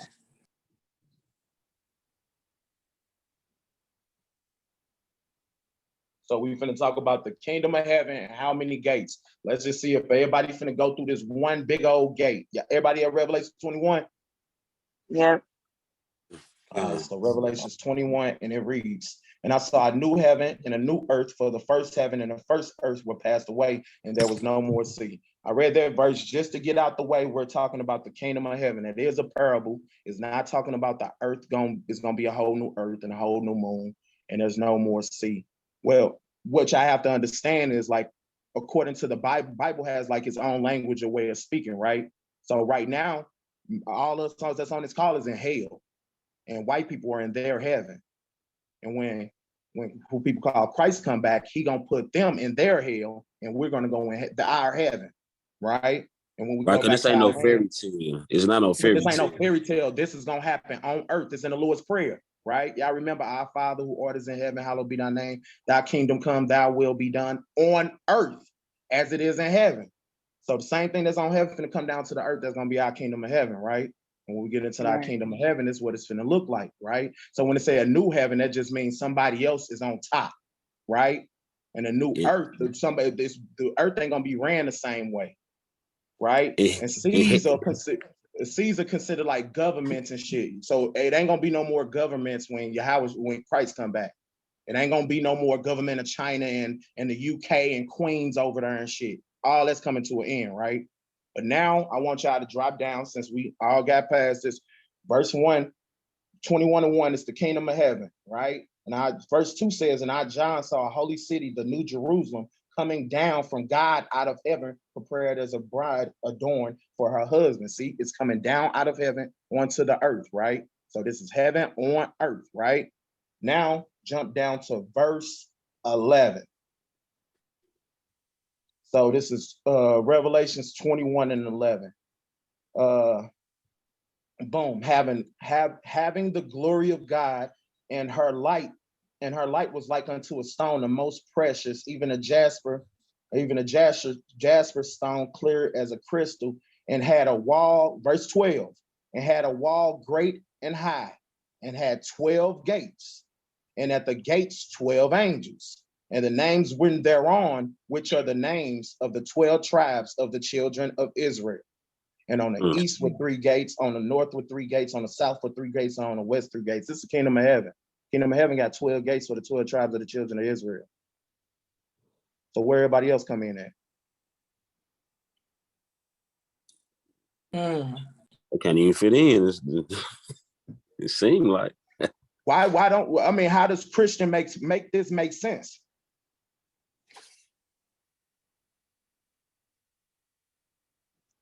Y'all following me? Right? So the kingdom of heaven got 12. Now let's go to Yahweh. Let's go to Christ, right? Because Christ should put some clarity to things, correct? So let's go to Christ, right? Let's go to Christ. Let's go to Matthew 1:1. Let's go to Matthew 1. Let's start at the beginning, first verse of the New Testament.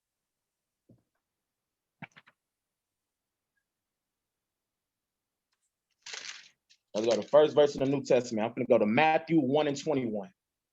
Matthew chapter 1, verse 21.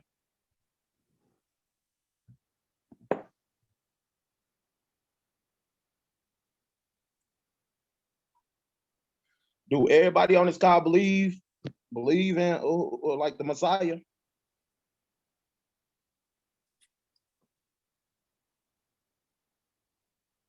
Everybody on this call believe in the Messiah? Yeah. Yes. Yeah. Mm-hmm. Because he died for you. He died for you. Straight up. He died for you. He died for you to have a chance to hear this and make it to the kingdom of heaven. Because without him dying for us, the Most High just would have ended all this.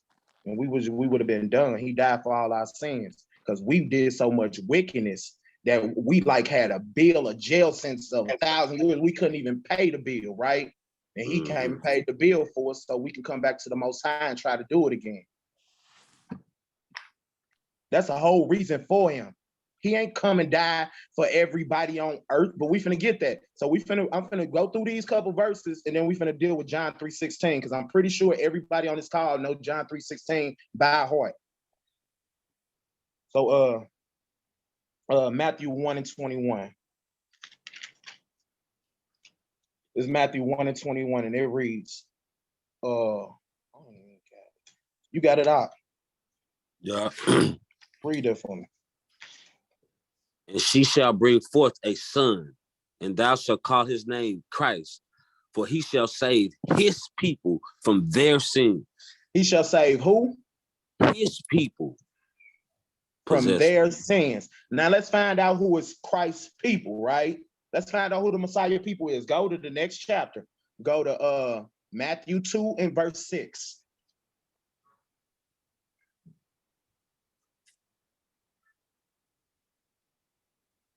Go to the very next chapter, Matthew 2 and 6. He said he's gonna save his people from their sins. I got it when you're ready. You go ahead. Y'all got it? Yeah. Go ahead. And thou, Bethlehem, in the land of Judah, art not the and thou, Bethlehem, in the land of Judah, are not the least among the princes of Judah, for out of thee shall come a governor that shall rule my people Israel. Rule his people Israel. Now it just said in Matthew 1:21 that she gonna bring forth the son. They should call his name the Messiah, and he shall save his people from their sins. Now, one chapter later, it says, for out of thee shall come a governor that shall rule my people Israel, right? So his people Israel, right? All the 12 disciples was Israelites. Everybody he taught was an Israelite. I'm finna show y'all the first example of a heathen, a non-Israelite coming up to the Messiah, Christ, and what he said to her. Go to Matthew 15. This is the first time a non-Israelite came up to Yahushua. That's Jesus in the Hebrew, but we just gonna say Christ. But make a long story short, Matthew chapter 15, we finna start at verse 20. Matthew 15 and 20. We finna start at 21 to get context. This is the first time a non-Israelite walked up to who people say died for the whole world. We finna see what he say to her. And tell me, does this make sense according to Christianity? Because everybody on this phone was in Christianity. We know what Christianity teach. They teach God love everybody. He all cream sodas and bubbles and giggles and handing out suckers and shit. My bad. I don't need to be cussing. My bad. So they tell you white Jesus handing out cream sodas and blowing bubbles to everybody. He love everybody. Well, let's read about the real Messiah in the Bible. Matthew 15 and 21. Then Christ went thence and departed into the coast of Tyre and Sidon. And behold, a woman of Canaan come out of the same coast and cried unto him, saying, have mercy on me, O Lord, thou son of David. My daughter is grievously vexed with the devil. So boom, you got the Messiah walking, and this woman come, right? She come from out of nowhere, right? And she say, this is what she say to him. She said, have mercy on me, O Lord. So she already believed in him. Have mercy on me, O Lord, thou son of David. My daughter is grievously vexed with the devil. Now, this is a woman, a Canaanite woman, right? Actually, Mark calls her a Syrophoenician, which would be a white one, right? She came up to the Messiah, called him Lord, and said, help me, my daughter got a devil on her, right? Let's see what happens. Keep going on. But he answered her not a word. And his disciples he didn't even answer her. Hold on. Go slow. He didn't even answer her. Keep going. And his disciples came and besought him, saying, send her away, for she crieth after us. Then the disciples came up and they said, why is this woman following us? Get up, go on away from us. Let's stop right here. Everybody on the call, is this the Jesus they taught you about? Is this the Jesus that loved everybody? She called him Lord and came up to him begging him. He didn't even want to talk to her. Then the disciples said, get her away from us. That ain't the Jesus they taught y'all about, is it? No. They ain't teach y'all about this. Keep going on. But he answered and said, I am not sent but unto the lost sheep of the house of Israel. What? Hold on. Read that again. 24. When he finally did answer her, y'all, this is what he said to her. But he answered and said, I am not sent but unto the lost sheep of the house of Israel. So everybody on this call, unmute. According to this Christ himself, right? According to him. I am not sent but unto the lost sheep of the house of Israel. According to him, who is he sent for? His people only. Say it again. I said his people only. Fine. Who is his people? Ain't that out of his mouth? He ain't lying. He ain't lying. Right? I'll get worse though. Read that verse one more time, then keep going. I am not sent but into the lost sheep of the house of Israel. Who is his people? The house of Israel. Then came she and worshipped him, saying, Lord, help me. But he still worshiping him. Mm-hmm. Right. But he answered and said, it is not meet to take the children's bread and to cast it to dogs. What do he call her? A dog.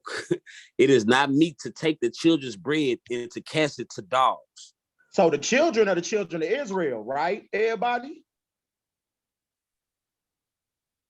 The children of Israel are the children. He said it's not meat. Meat means good. It's not good to take the children of Israel bread and give it to a dog. He just called the woman a dog. Now let's see what she says. Keep going. And she said, truth, Lord. She said, I am a dog. She admitted she was one. This is a non-Israelite woman coming up to him. He didn't even want to talk to her. The disciple said, send her away.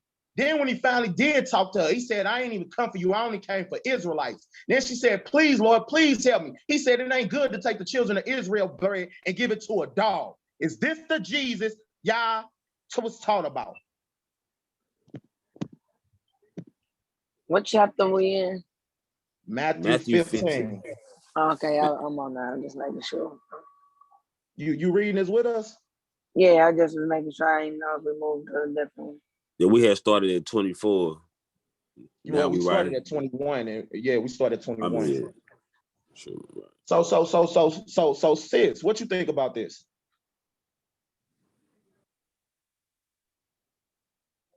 You talking to me? No, not you. I believe your daughter.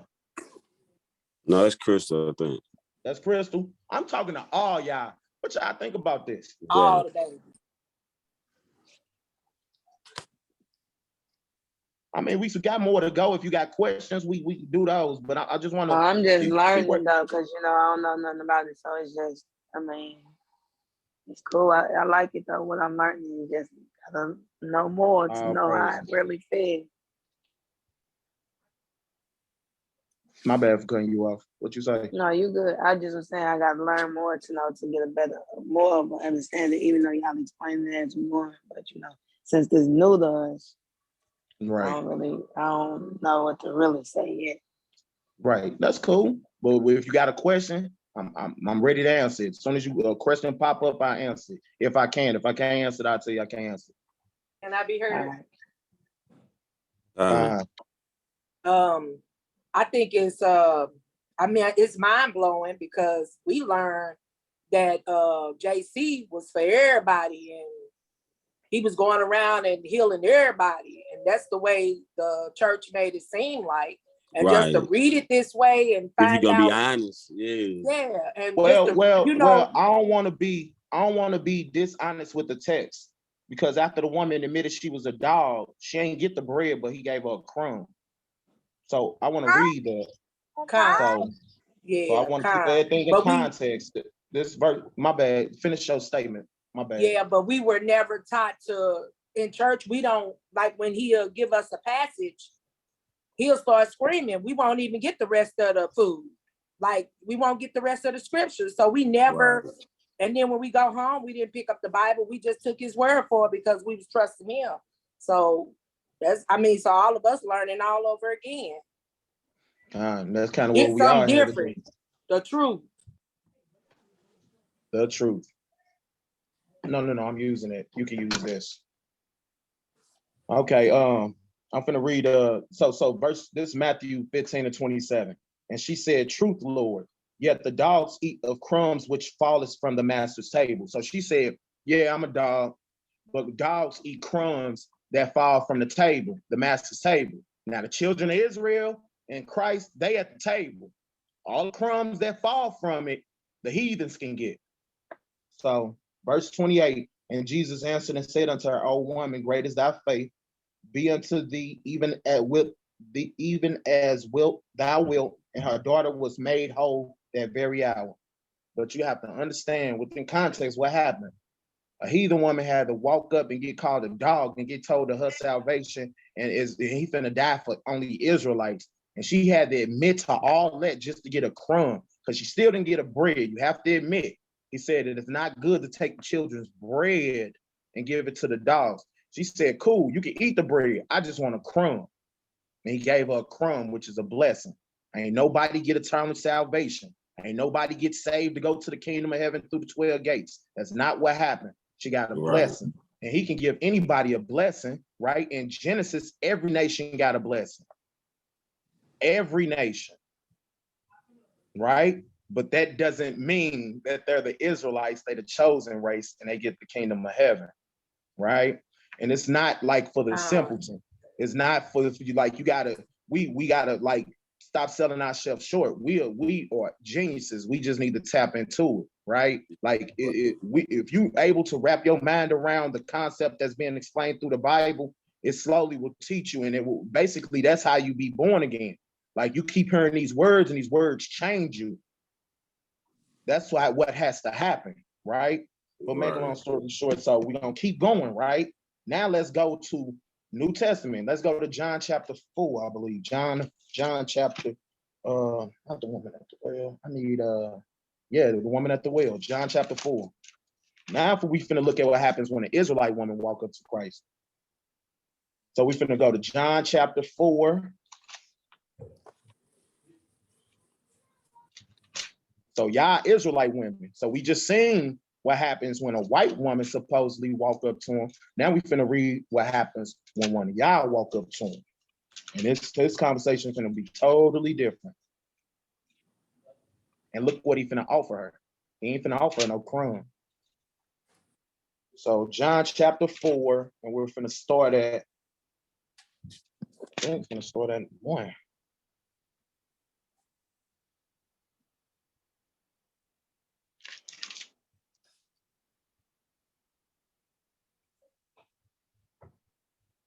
Okay, we finna start at verse 7.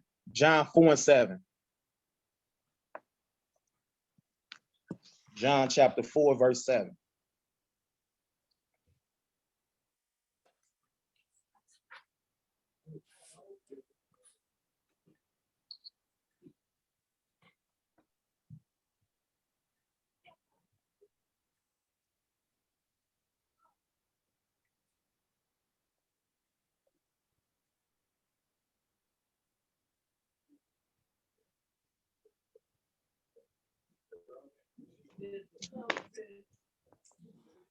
Yeah, John, it's right after, it's like the 3rd book in the New Testament.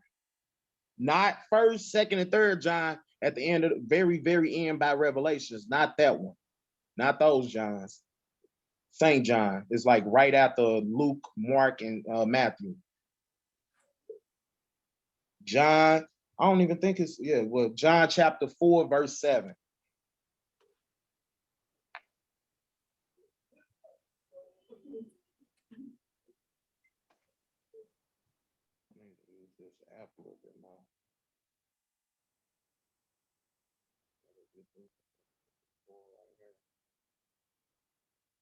Y'all got it?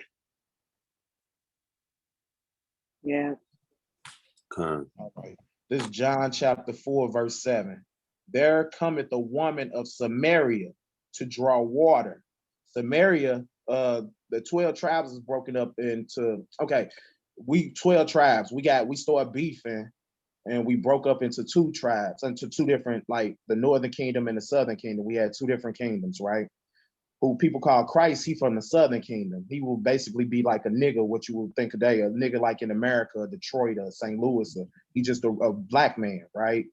But these different people, like Moses, will be what you would call a Haitian, and Paul will be what you would call a Jamaican, right?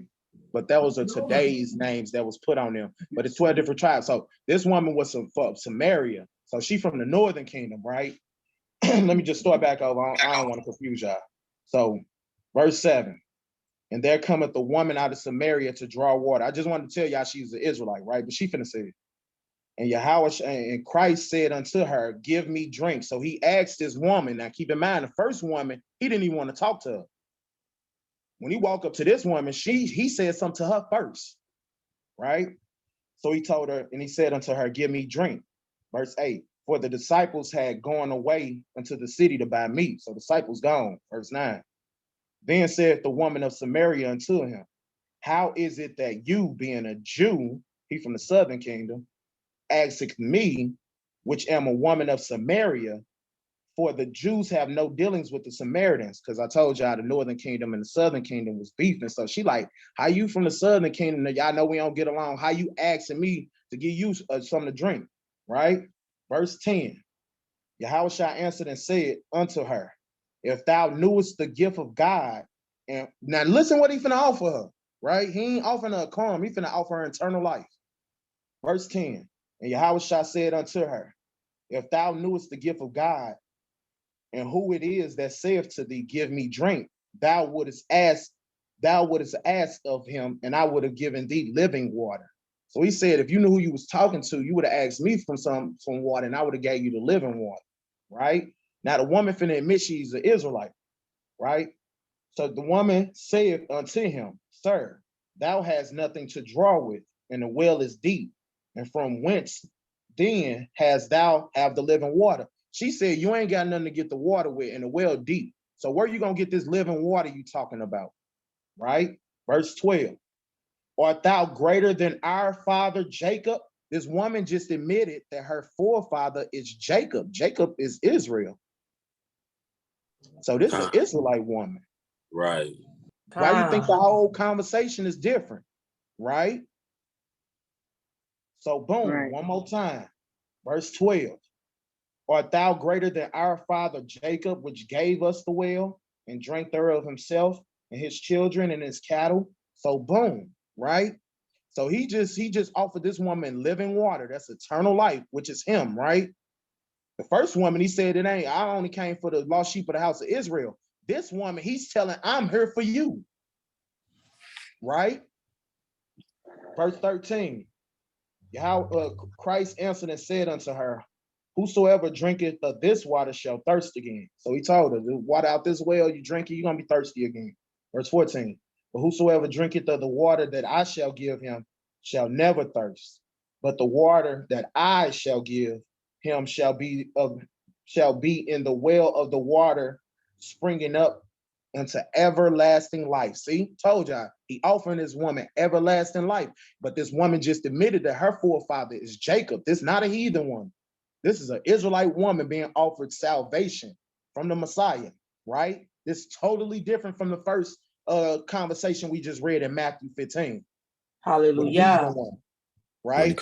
When he called that white woman a dog. He called her a dog. This the same man, it's Christ. Y'all say love everybody. He called one woman that's a non-Israelite a dog. Now he telling this woman he gonna give her everlasting life.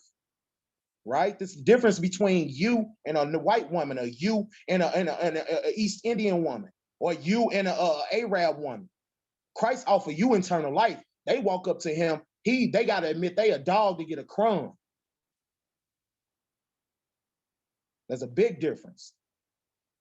You remember we read Deuteronomy 7:6 where it said you are above all people on the face of the earth, right? So boom. Facts. Verse 15.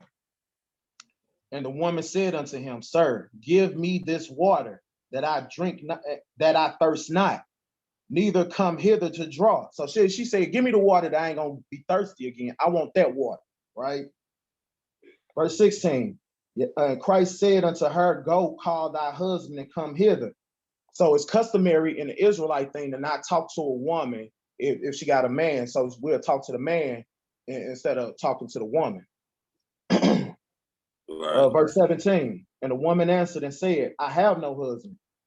Christ said unto her, Thou hast said well, I have no husband, for thou hast had 5 husbands, and whom thou hast is not thy husband, that thou sayest truly. I don't even want to break that down. Y'all know what he just said. Verse 19, and the woman said unto him, Sir, I perceive thou art a prophet. She looked at him like, how you know who I done dealt with, right? You are a prophet, right? Right. Verse 20, our fathers worship this mountain, and ye say, in Jerusalem is the place where men ought to worship.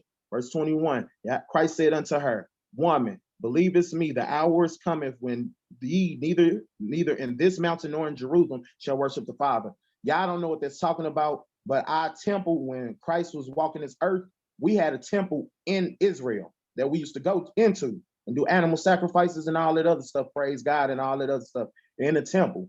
He just told her after he died, the temple gonna be destroyed. And that what happened.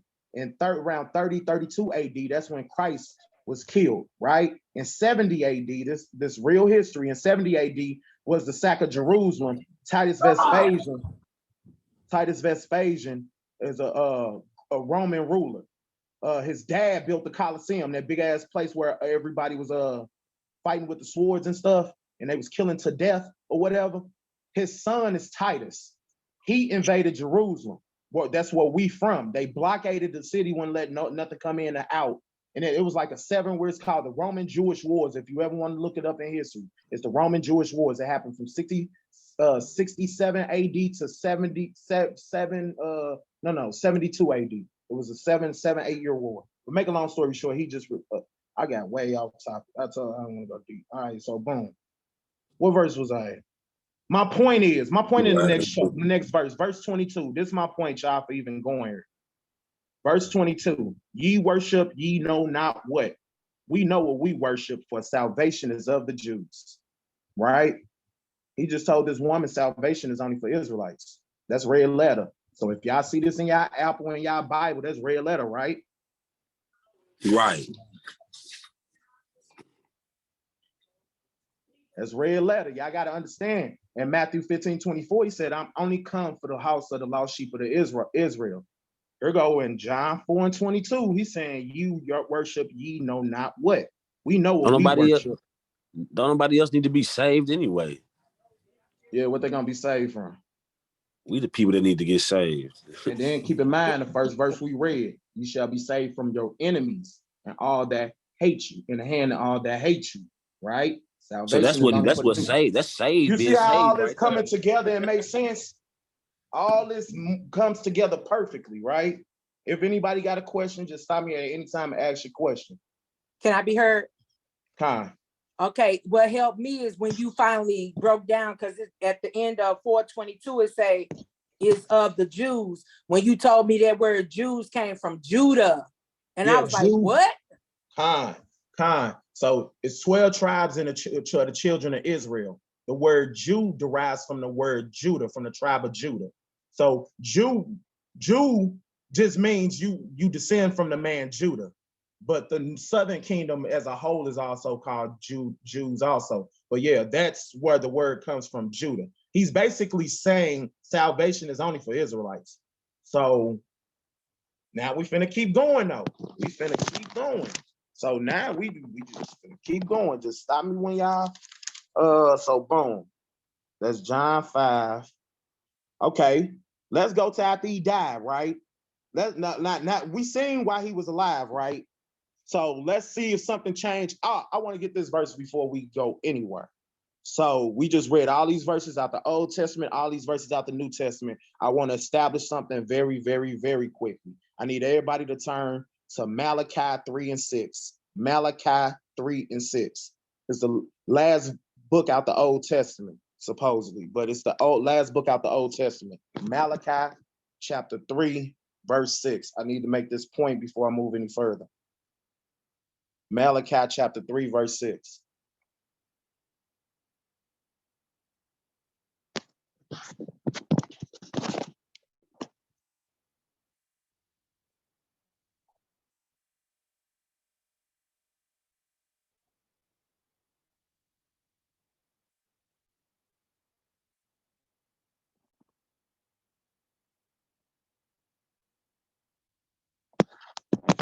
Two verses with the point. Malachi chapter 3 and verse 6.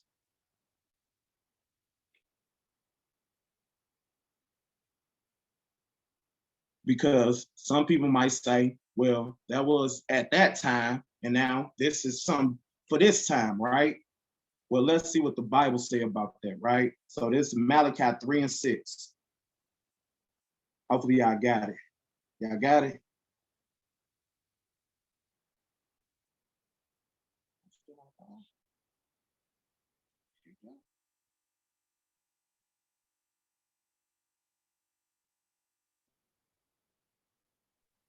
Yep, I got it.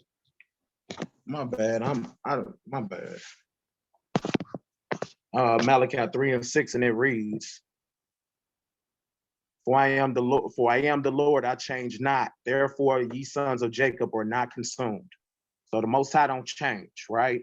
So it ain't no this happened back then and this happening now. And actually, Christ said the same thing. Go to Hebrews, what is it? Hebrews 13? Hebrews chapter 13, verse 8. Christ said the same thing. So, hold on.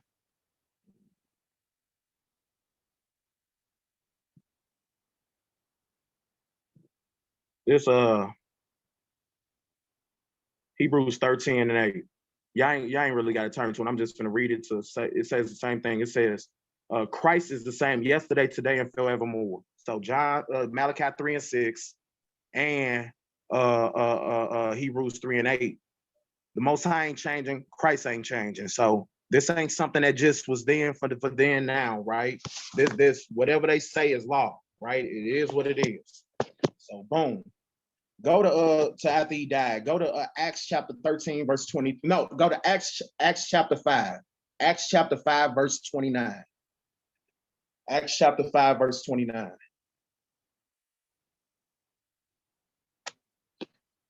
It's in the New Testament, Acts chapter 5, verse 29. Now, we heard out of his mouth, he said he only died for Israelites. Let's see what Paul says. I think, no, this is Peter. Let's see what who Peter says he died for. This is after he died. The kingdom of heaven, only for Israelites. So all it's coming together. He's saying he only died for Israelites. The Most High in the Old Testament saying Israelites are only his people. Go to Revelation and the kingdom of heaven, and only got 12 gates for the 12 tribes of Israel. Then we go to Christ. He said, I only came for Israelites, called a heathen woman a dog. Then he talked to an Israelite woman, totally different conversation, offer her eternal life. Right? Now let's go to Acts chapter 5, verse 21. Acts chapter 5, verse 21.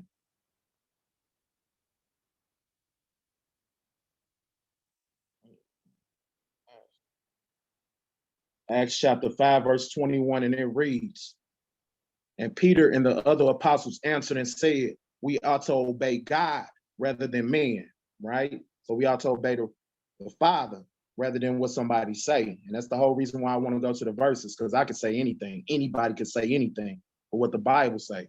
So verse 29, and Peter and the other apostles answered and said, we ought to obey God rather than men. Verse 30, the God of our fathers raised up Christ, who you slew and hanged from a tree.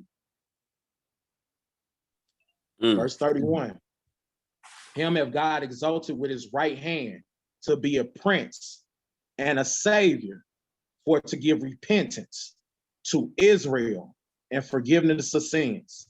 So this after he died. They still only talking about he only came to give repentance to Israel.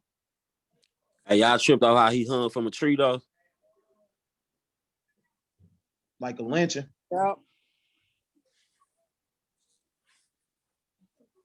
Yeah, I know that like cross that's on the cross top of a Christian church, he wasn't killed like that. That cross don't even mean nothing to right. That's pagan. That don't even mean nothing. That's pagan. But that's idolatry. But he wasn't killed on like no T cross. They were trying to do a cover up or just something. Well, that's part of Christianity. That's part of Christianity was started around 325 AD, like 325 years after Christ died. Mm-hmm. About 300 years, that's when Christianity was started. And that's where you get the cross. Christianity is a man-made religion just like the rest of them. Keep in mind, we're not talking about a religion. We're talking about a bloodline of people. Mm. That's a very big difference. See, the whole time we've been on this phone, we've been going through this Bible, and we're talking about a bloodline of people. We're not talking about a religion. You can't just believe this. Right. The bloodline of people. Believing ain't enough. You dig what I'm saying? We ain't got to deal with all the other stuff. I just want to hammer in y'all. If anybody got some questions at any time, just ask your question, and we can go and get the answering questions. Actually, do anybody got a question?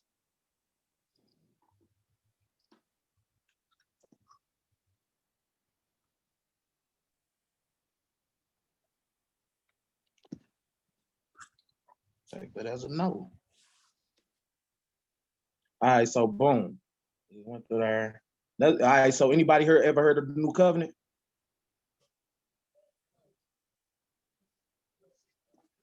Say that again. Anybody ever heard of the New Covenant?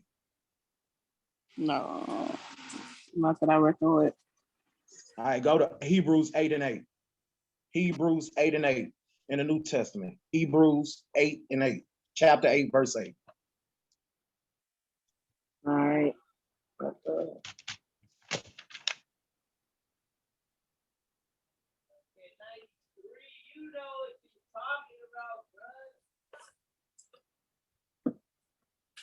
Hebrews 8 and 8. Because we was under the old covenant, right? That was when we was reading in Deuteronomy 28. Well, he gonna make a new covenant with us, right? But let's see what the new covenant is for, right? Because this like in the kingdom of heaven, this is when this gonna apply. Because we ain't gonna be able to sin and go off in the kingdom of heaven. But make a long story short, this Hebrews 8 and 8. For finding fault with them, he said, behold, the day is come, saith the Lord, when I will make a new covenant with the house of Israel and with the house of Judah. right? So these are the same people we made the old covenant with. Ain't no new people included in this. Verse 9. Not according to the covenant I made with their fathers. And that's proof that these are the same bloodline descendants, right? He made a covenant with these same people, forefathers. So this is a bloodline. Verse 9. Not according to the covenant I made with their fathers in the day when I took them by the hand and led them out of the land of Egypt, because they continue not in my covenant. And I regarded them not, saith the Lord. For this is the covenant that I will make with the house of Israel after those days, saith the Lord. I will put my laws into their minds and write them on their hearts, and I will be to them a God, and they shall be my people. So under the new covenant, we ain't gonna have to learn these laws, like how we just went in Leviticus, and then we had to go in Isaiah 66 to see what the Most High gonna do to people that eat mouses and pork, right? You ain't gonna have to learn it. You're gonna already know it. Verse 11. They shall not teach every man his neighbor. We ain't gonna have to teach nobody either. And every man his brother, saying, know the Lord. For all shall know me, from the least to the greatest. We know this ain't happened yet, because everybody still think white Jesus is the Christ. Right? Y'all know what he look like? Hallelujah. Noah, who look like? Let's see what the Bible say all the Israelites look like, right? So y'all heard of black and beautiful, right? Well, that's in the Bible. So, and then I'm going to show y'all niggas in the Bible. They call the disciples and stuff niggas. But go to back to the Old Testament. Go to Songs of Solomon. It wasn't written by no white man. Yeah, none of these people are white. Only thing white in this book is the pages. These are all brown people, all of them.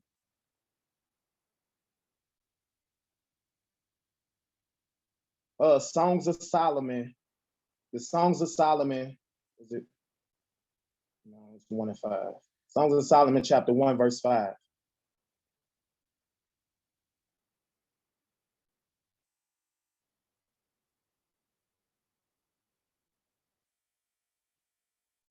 It's in the Old Testament. Songs of Solomon. Solomon was King David's son. Songs of Solomon, chapter 1, verse 5.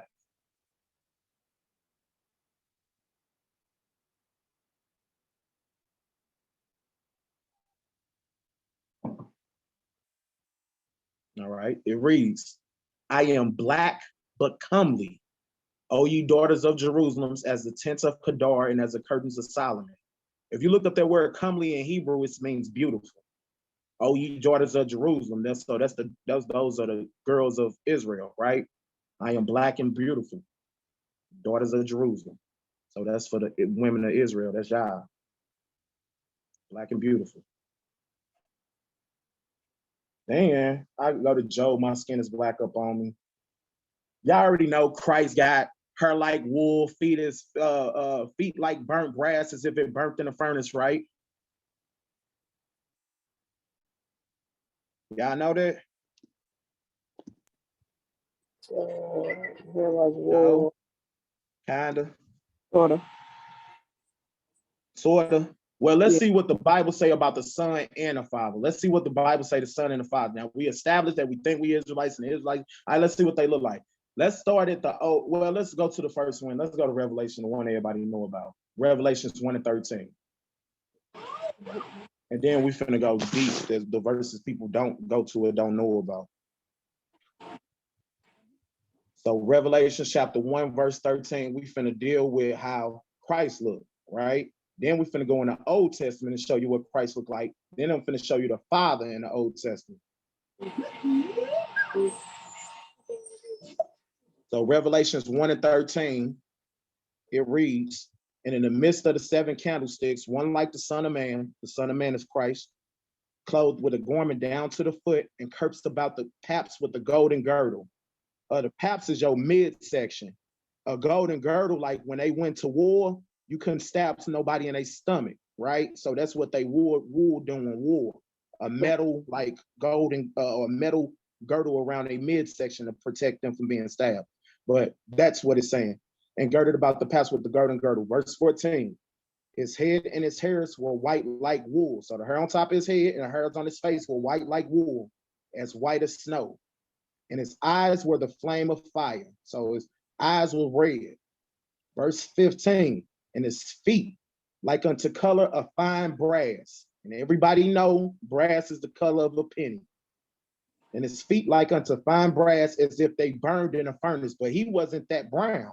He was dark. He was burnt, right? As if it burned in a furnace. And his voice the sounds of many waters, right?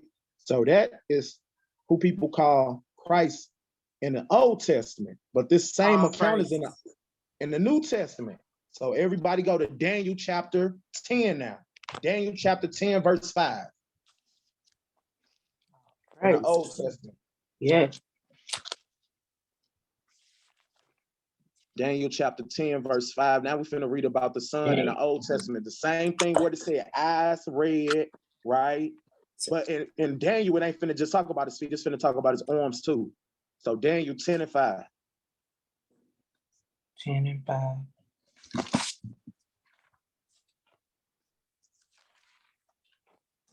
And then we're finna go to Daniel chapter 7, 2 chapters before this, and read about the Father after this. See what he look like. See if he look like us. So Daniel chapter 10, verse 5, and it reads, and I lifted up my eyes and looked, and behold, a certain man clothed in linen, whose loins were girded with fine gold of Uphaz. His body was like the beryl, and his face the appearance of lightness. And his eyes, now this one is similitudes, his eyes the lamp of fire. Remember in Revelations, they said that he got how did Revelations word it? How did Revelations word it? Revelations worded it as his eyes were flame of fire. His eyes were a flame of fire. That's what it's saying in Revelations. In Revelations 1 and 13, it says his eyes were a flame of fire. In this verse, it says, and it's where I go. And it's boom, boom. And his eyes were the lamps of fire, the same thing. And his arms and his feet like in color to polished brass. Right? And in Revelations, it says, and his feet like in color to burn brass as if it was burned in a furnace. And that word polished, if you look that word polished up in Hebrew, it says burnished. But I ain't got time for all that today. If anybody don't believe me, you can challenge me and I'll show you. But burnished. And the voice, the sounds of many waters. In Revelations, it said his voice was the sound. And his voice was the sound of many waters. It's the same thing. So there's Christ in the Old Testament, but instead of saying his feet like Revelations, and Daniel would say his arms and his feet. So this is a brown man, this is a black man, this ain't a white boy. So I got people in jail playing to white boys thinking they finna get them out of jail, trying to go to court. You dig what I'm saying? Like this whole white Jesus thing go way farther. That's like a person will go against another black person for a white person just because they pray to a white boy at night, right? Like straight up, this runs deep. That's psychological warfare. That came from plantation Christianity. They brainwashed us. Mm-hmm. They put a white Jesus in front of you and you didn't question it, not one bit. Now we're around here putting capes on for these people. Meanwhile, our blood and every dirt on every square foot in this country, every square foot of blood, dirt in this country got our blood in it. Our blood all in this dirt. Matter of fact, let's see what the Bible say about that. What I just mentioned about how many people they killed her. I don't even want to, you know what? If y'all come back another day, I'll show y'all that. I don't want to get into that right now. Revelation. So we was just in Daniel chapter 10. We seen what the Son looked like. Now let's see what the Father. Let's see if the Father is a black man too. Let's go to Daniel chapter 7. Daniel chapter 7, we finna start at verse 13. No. What verse I need? That ain't the verse I need. That ain't the verse. Hold on, y'all. 9. Is it 9? Con, it's 9. Yeah.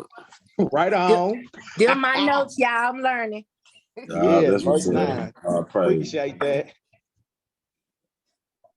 Actually, the pure was so. You can break it down, Gio. Verse 9. But I beheld till the thrones were cast down, and the Ancient of Days did sit, right? So just like the Creator and the Almighty, one of the Father titles is Ancient of Days, right? So I behold till the thrones were cast down, and the Ancient of Days did sit, whose garments were as white as snow. So now we know he got a body because he got garments on. So the people that saying he just a spirit and he ain't got no body, that's a cut, right? Whose garments were as white as snow, and the hairs of his head was like the pure wool. So this the Father, right? Heads on his head was like the pure wool. And his throne was like a fiery flame, and the wheels as a burning fire. But now, if you skip down to verse 13 and 14, same chapter, just skip down to verse 13 and 14, we finna see the Father and the Son interacting with each other, right? So verse 7, Daniel chapter 7, verse 13, and it say, and I saw in the night vision, and behold, one like unto the Son of Man came with the clouds of heaven. Son of Man is who people call Christ. And he came to the Ancient of Days, and they brought him near before him. So now you got angels bringing Christ in front of the Father, right? And this is where Christ was given all his dominion and everything.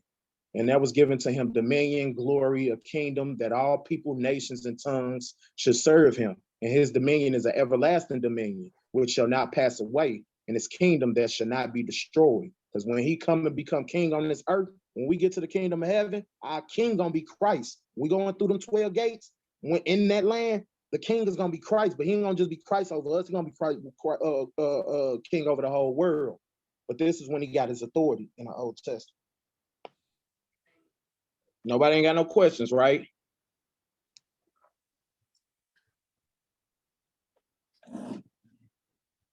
All right, so I got a question, right? So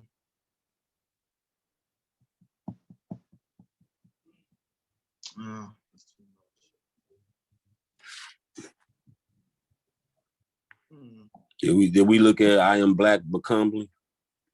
Yeah, we did that. Yeah, we ain't do Job 30 and 30. My skin is black up on me, right? I'm just gonna run through them, the black scriptures in the Bible, right? In Genesis.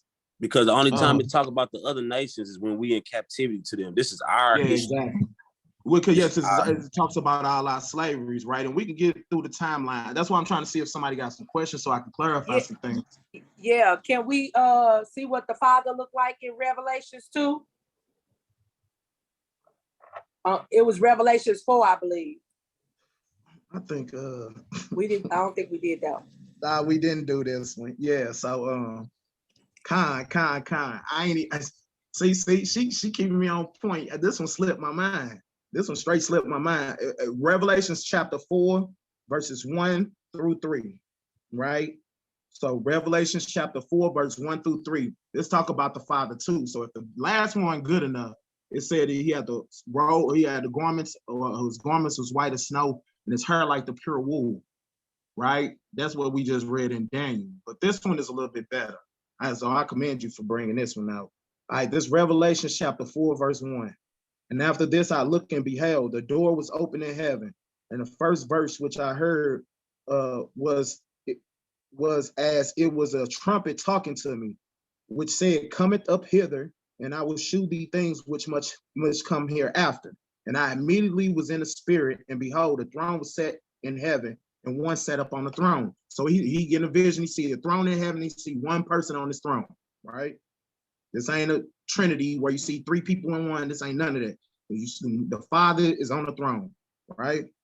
So verse 3, and he that sat up on it looked like a jasper or a sardine stone, and there was a rainbow around the throne in the sight like unto an emerald. Now, if anybody go on Google and look up a jasper stone, it's different colors of brown. And if you look at a sardine stone, it's darker brown. So Daniel said he got the hair pure wool. This verse giving you his color, right? So anybody can go on Google right now and type in a sardine stone, right?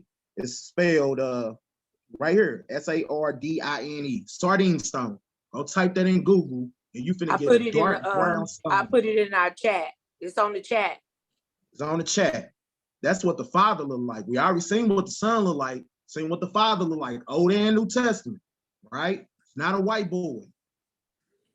So that whole white supremacist religion of Christianity, no. These are not white people we're bowing down and praising. That's not what's going on here. You can go, there's plenty of churches for you to do that in. That's not this. Nowhere near the same thing. What I'm talking about and what they doing and what they talking about is not the same. They believe in religion. I don't believe in religion. I believe in a nation of people, our nationality, our customs, and our heritage. We got a culture with our people. Before we even hopped off them slave ships, we had a culture. And that's what they stripped us. Because when they strip your culture, they strip your nationality, they strip who you is. Now you don't know what to do. And they can feed you whatever. Now you got people walking around here saying they black. And black was introduced in 1986. And there's no land of black, there's no language of black, there's none of that. You got people saying they African Americans. African American was introduced in the 80s by Jesse Jackson, I believe. And that you saying you named after two white people. America then they got then they got the Afro American. They got so many names. Yeah, they done changed our name. We was Negroes. And we was niggas, then we was Negroes, then we was Afro Americans, then they done changed us so many times. You dig what I'm saying? That's hella disrespectful. Afro American. Like our heritage is based around the hairdo. The hell? You know what I'm saying? It's mockery, to be honest. But you see why they stripped you. You gotta understand. Jeremiah 17:4 said he was gonna strip us of our heritage and who we knew who we was. Can y'all name some other people that don't know who they is on this earth? That fit all this stuff that we don't read about. On top of that, and then they don't know who they are. I can. Mexicans. Well, yeah, that's going deep though. But yeah, but they the only people, and we got our slave master last name, right? Yeah. Y'all know that's our people too. I don't want to throw y'all out by me saying that. That's our people too, the Mexicans. Mexicans are Israelites?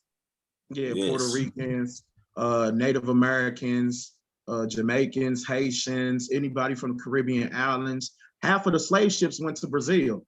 If you look at a picture of the people in Brazil, all you're gonna see is black people. Like when we came here on the slave ships, they was on the slave ship before us. Right. Bring that out. Y'all think we can't got on slave ships? White man didn't take us off of slave ships from Africa. That ain't even what happened. Well, yeah, okay. If anybody can follow me mentally, just walk with me. I was saying earlier about the temple being destroyed in 70 AD. I was talking about Titus and all that other crap. Well, when the temple was destroyed after Christ died, we ran into Africa, right? Because Israel is right there at the corner of Africa, right at the top. Well, when they invaded our land, with those that was trying to escape slavery, ran into Africa. And we end up forming on the west coast of Africa, a place called Negro Land, right? Then Africans start rounding us up and selling us to white people. That's in the Bible. The Bible literally tells you Africans rounded us up and sold us to white people. And then white people, but that happened after. The first slaves weren't even us, it was Puerto Ricans. Christopher Columbus used the Apocrypha, the books that they took out the Bible, because they really don't want y'all to, we ain't even going to Apocrypha Day. They really don't want y'all to read that. Right? They really don't want you to know what's in there. You dig what I'm saying? But make a long story short, he used the Apocrypha to come over here, and he killed everybody he couldn't fit on his ship. He tried to kill, and he took all them Taino Indians back as slaves. And that's how the transatlantic slave trade started. Because I remember me telling you, the Northern Kingdom and the Southern Kingdom broke up. So you got the Northern Kingdom and the Southern Kingdom. The Southern Kingdom was over in, that's when in the New Testament, that's who all is around. But I don't want to get too deep. I just want to deal with regular stuff because I don't want to confuse nobody. Because a lot of people don't know what's going on. I don't want to get too deep and not just confuse them. No, already. So I lost my train of thought. You take over. I want to try to figure out. Gio, I'm trying to figure out where I'm gonna go next. Or you got a suggestion where to go? Give me a hot second. Yeah. Can I be heard? Go ahead. Like I've been crying. Y'all know I'm a crybaby, but but y'all, just learning this scripture, reading this scripture, and being in it every day. Just take a moment and just reading it every day. And then I'm like, what about my mom and my sister them? And he like, they already know this. They with the Father. What you talking about? Man, that made my heart so happy. Like my mama, they with the Father and the Spirit, and they like rejoicing because we all sitting on this call together. All praises. All praise to the Most High. Y'all, So y'all believe in heaven and hell?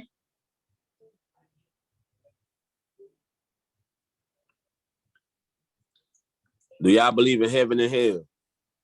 Y'all believe I in did, but I don't know. Should I?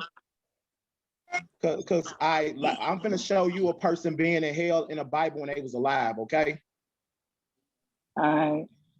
Go to Joel. We're gonna go to book. Hold on, let me find it first. I'm gonna show you somebody praying to God, saying they was in hell, but they weren't dead. Give me 1 second.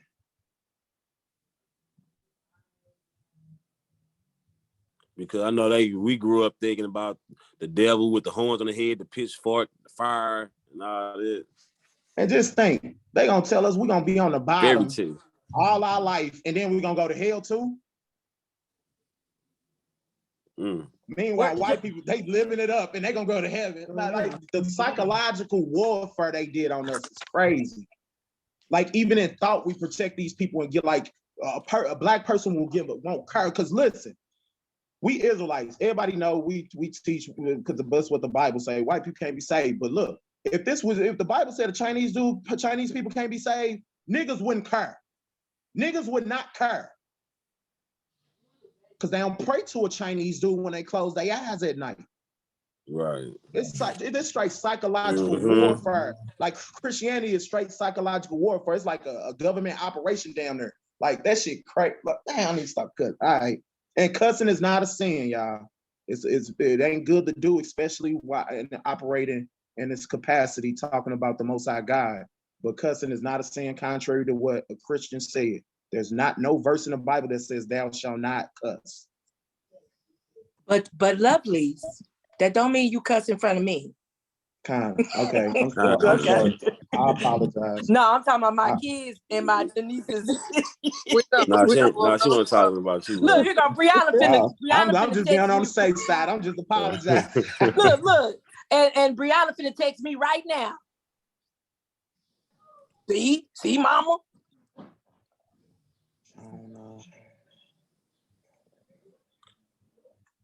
I'm finding the verse, my bad. Acts 7 and 40. Oh, now you looking for a verse, I'm sure. Now you can pull that. Acts 7 and 47. Oh, I pull that, right? You're gonna need Acts 17 and 24 too.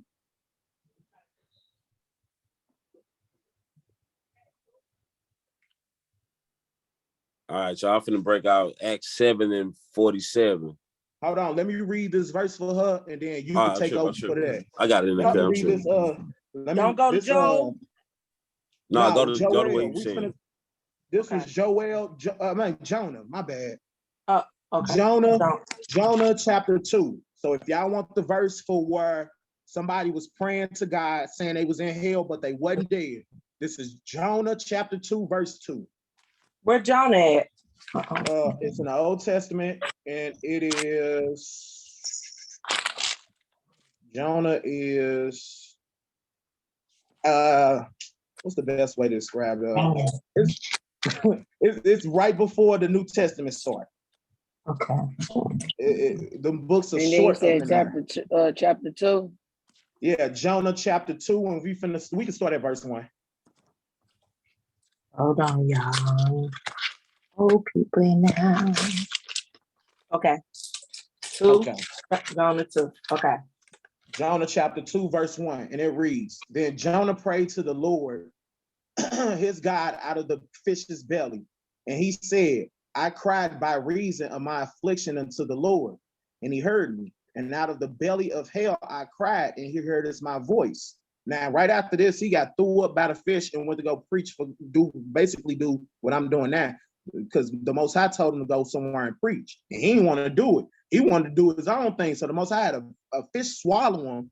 And then he prayed to the Most High, the fish threw him up, and he went to go preach. So that's the story, right? But here is him praying in the belly saying he's in hell. He alive though, and he ain't burning. No fire around. Water around that. Actually, we in hell. Hell is a condition. Heaven is a condition. We in hell. And no burning. Right. So that's see what y'all don't know. The whole thought of hell, somewhere you burn after you die forever and ever, with the dude with the pitchfork that's sitting on his throne. That's Greek mythology. That's the Greek god Hades. That's mixing Greek mythology with the Bible. And that's what I told y'all. Christianity was started in around 300 years after he died. That's what they mixed in with the Bible. They mixed in a bunch of pagan stuff, and one of the pagan stuff was Greek mythology. That's why Christianity got all kinds of fucking devil worshiping all throughout it. If you're a full-blooded Christian, you worshiping the devil and don't even know it. Mm-hmm. Don't even know it.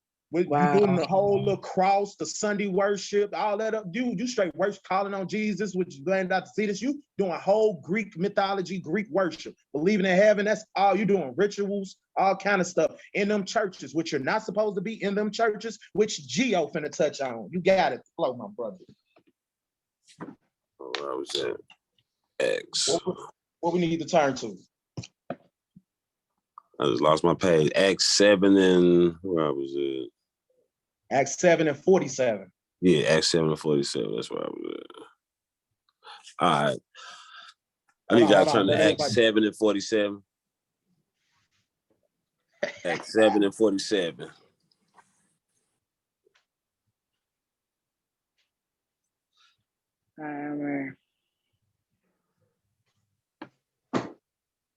I'll read for you.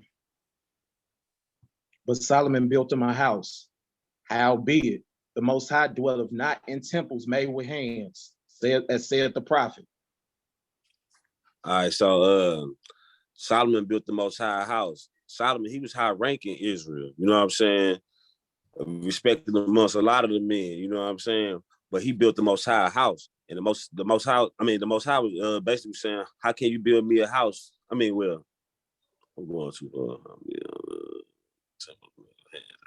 You want me to do it? I got it. All right, so boom. So Solomon is King David's son, right?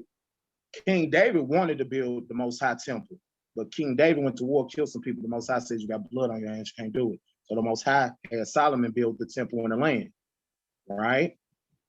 But just because somebody build a building and say it's God's house, now this is a temple where the Most High said to build, right? It's only one of them. It's in the land of Israel. It ain't one in all Israelite cities. It's just one in Jerusalem. This is not like a church, right? Because the Most High already knew people was going to build buildings and say his spirit is in them, right? But let's see what the Most High say, right? So he says, howbeit, the Most High dwelleth not in temples made with hands, as saith the prophet. Heaven is my throne. Earth is my footstool. What house will you build me, saith the Lord? Or what is my place of rest? Have not my hands made all these things?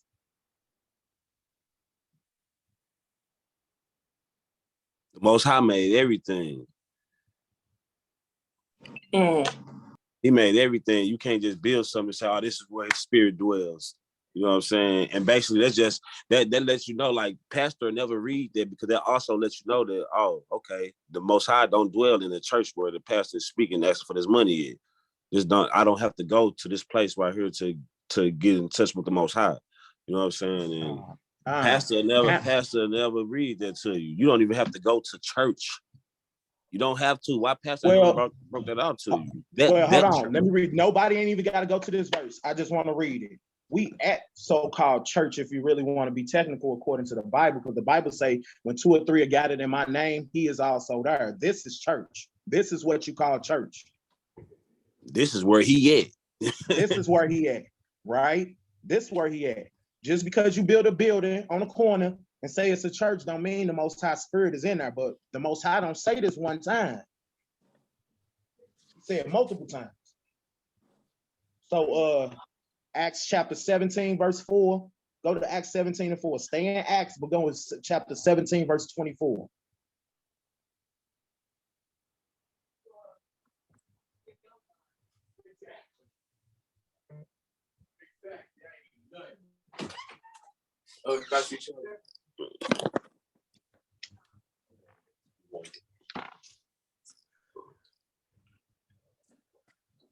And whether everybody know it on this call or not, y'all celebrating the Sabbath. I'm just thinking that. Yeah.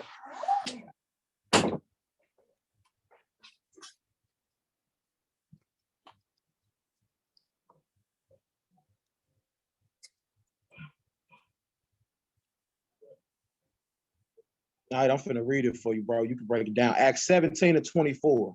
God that made the world and all the things therein, seeing that he is the Lord of heaven and the earth, and dwelleth not in temples made with hands.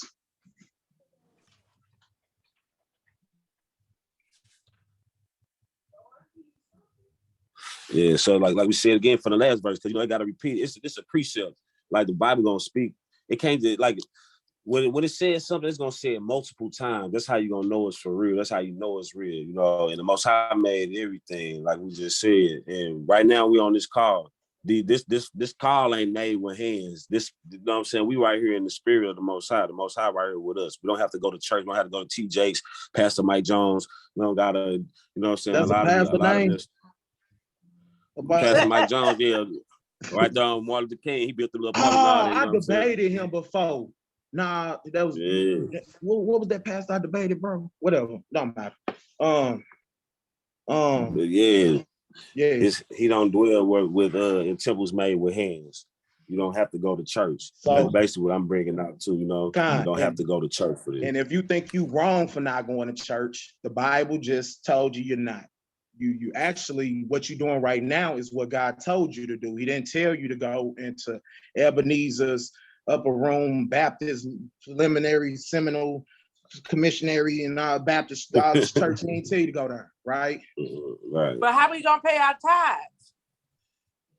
Well, tithes get paid the tithes in the Bible was not necessarily money, right?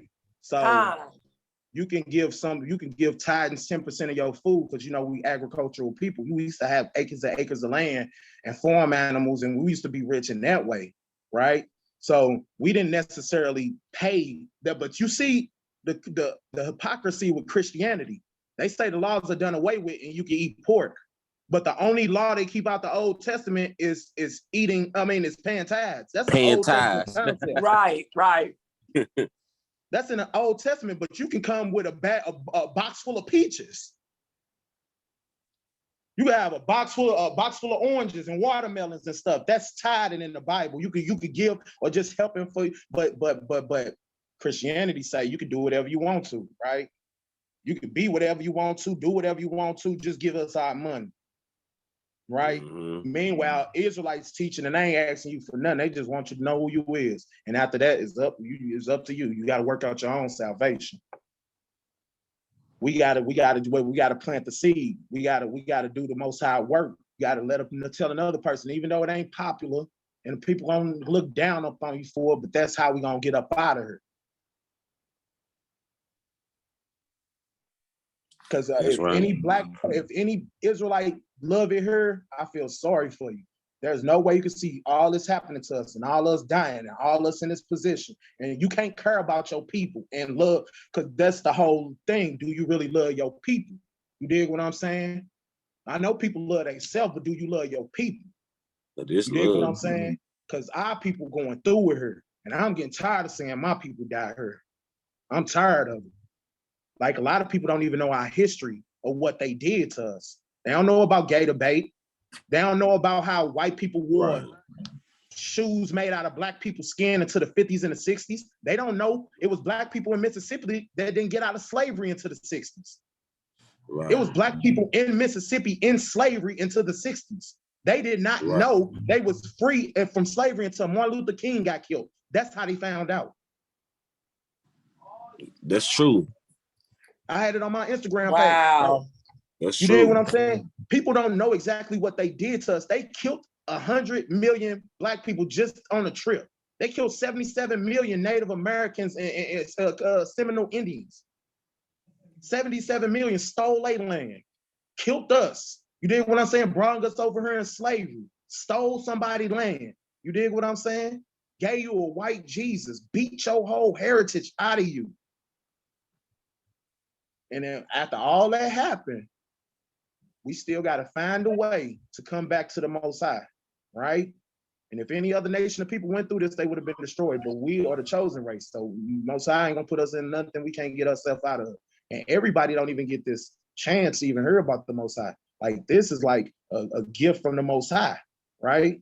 Because most people, I'm talking about Israelites, right? Most Israelites gonna hear about it, but they gonna reject it. Only a certain group of Israelites gonna like, because once a certain number of us seal, we get up out of here. But a lot of Israelites gonna die here because they don't want to wake up. They love it here. They want to just keep rocking Jordans and Nikes and keep doing what they doing. You tell them they ain't supposed to eat pork. They pork good. I'm trying to give them, nah, man, we got to come above that. You know what I'm saying? Because we selling ourselves short. We are not these people that we think we are. We are way greater and above that. We the greatest people on this earth, to be honest with you. And when we come to the realization of that, when you know better, you do better, right? We can't keep walking around doing the same stuff we've been doing, because that ain't gonna get us nowhere. We just being niggas. Matter of fact, I told y'all I'll show y'all nigga in the Bible. Let me show y'all nigga in the Bible. Go to Acts 13:1. Let me show y'all the people in the Bible's called niggas. We already in Acts. Just go back to 13:1.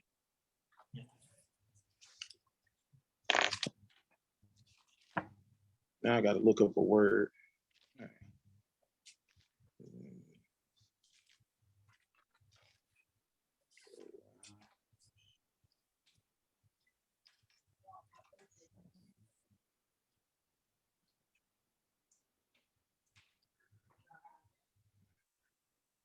I got to look up a word for this, but it's cool.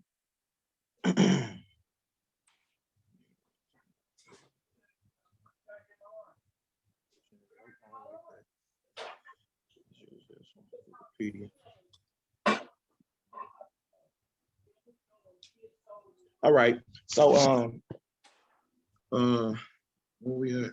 Acts 13:1. All right. So Acts 13:1, and it reads, now there were at the church that was at Antioch certain prophets and teachers, as Barnabas and Simeon, that was called Niger, or say, as you think it say Niger, but we finna see. So there were certain prophets and teachers. So these are prophets and teachers of the Most High. Barnabas and Simeon. Simeon was one of the 12 disciples, right? So these are Israelites that were called Niger. And Lucius of Syrian, I don't even need the rest of the verse. I'm finna look up this word. Actually, I'm finna do two things, right? Turn on my camera. Let's see if y'all can see this.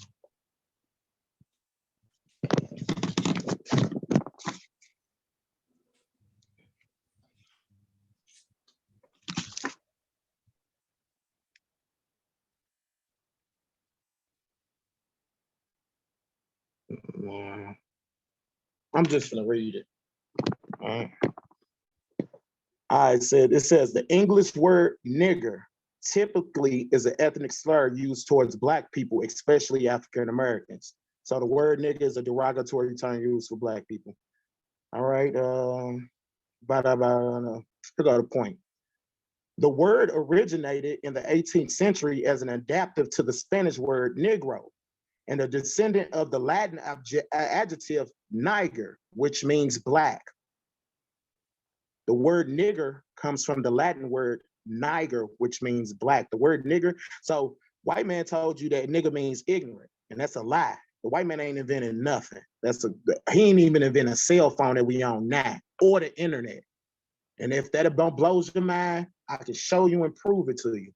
He ain't invented nothing. Nothing in your house white people invented. Only thing they invented is patent offices to steal inventions, right? The internet is an algorithm for computers to connect with each other and interact that was invented by an African man.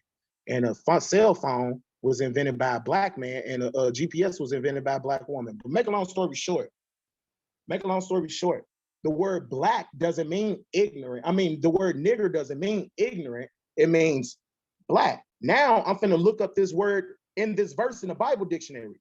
I'm finna go in the Bible dictionary and look up this exact word, and I'm finna show you what they say the word sound like. So this is Acts 13:1 in a Bible dictionary. Acts 13:1. The word in there is the word. 1 second. Let's listen to them say it. Strong's G 3526. Niger. One more time. Strong's G 3526. Niger. Which means black. So back to the verse. Acts 13:1, and it reads, now there was at the church that was at Antioch certain prophets and teachers as Barnabas and Simeon that was called nigger. They go nigger in the Bible.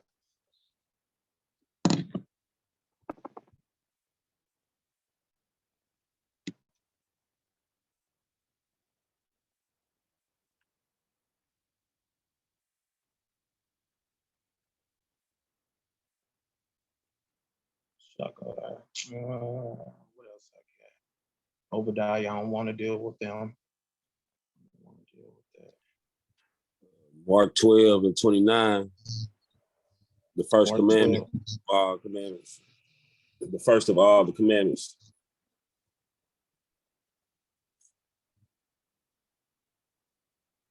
Okay, that's good. That's beautiful right there. Yeah, Mark 12:29. That's good. That's a good thing to teach right now.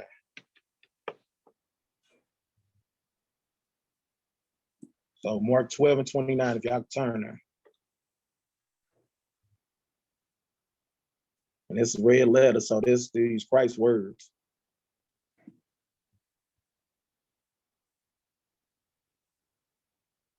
So Mark 12:29, it reads, and Christ answered and said, the first of all the commandments is, hear, O Israel, there go Israel again, hear, O Israel, the Lord our God is one.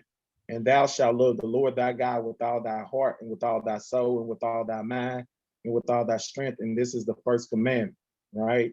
So in verse 31, in the second one is like, namely this, thou shalt love thy neighbor as thyself. Oh, I got some. Thou shalt love thy neighbor as thyself. There is none other commandments greater than these. It's explained it a little bit better in Matthew, where it says all the commandments hinge on these two. So if you love your brother as yourself, you ain't gonna commit adultery with his wife, right? Right. You ain't gonna commit adultery. If I love my brother as myself, I ain't finna steal from him, right?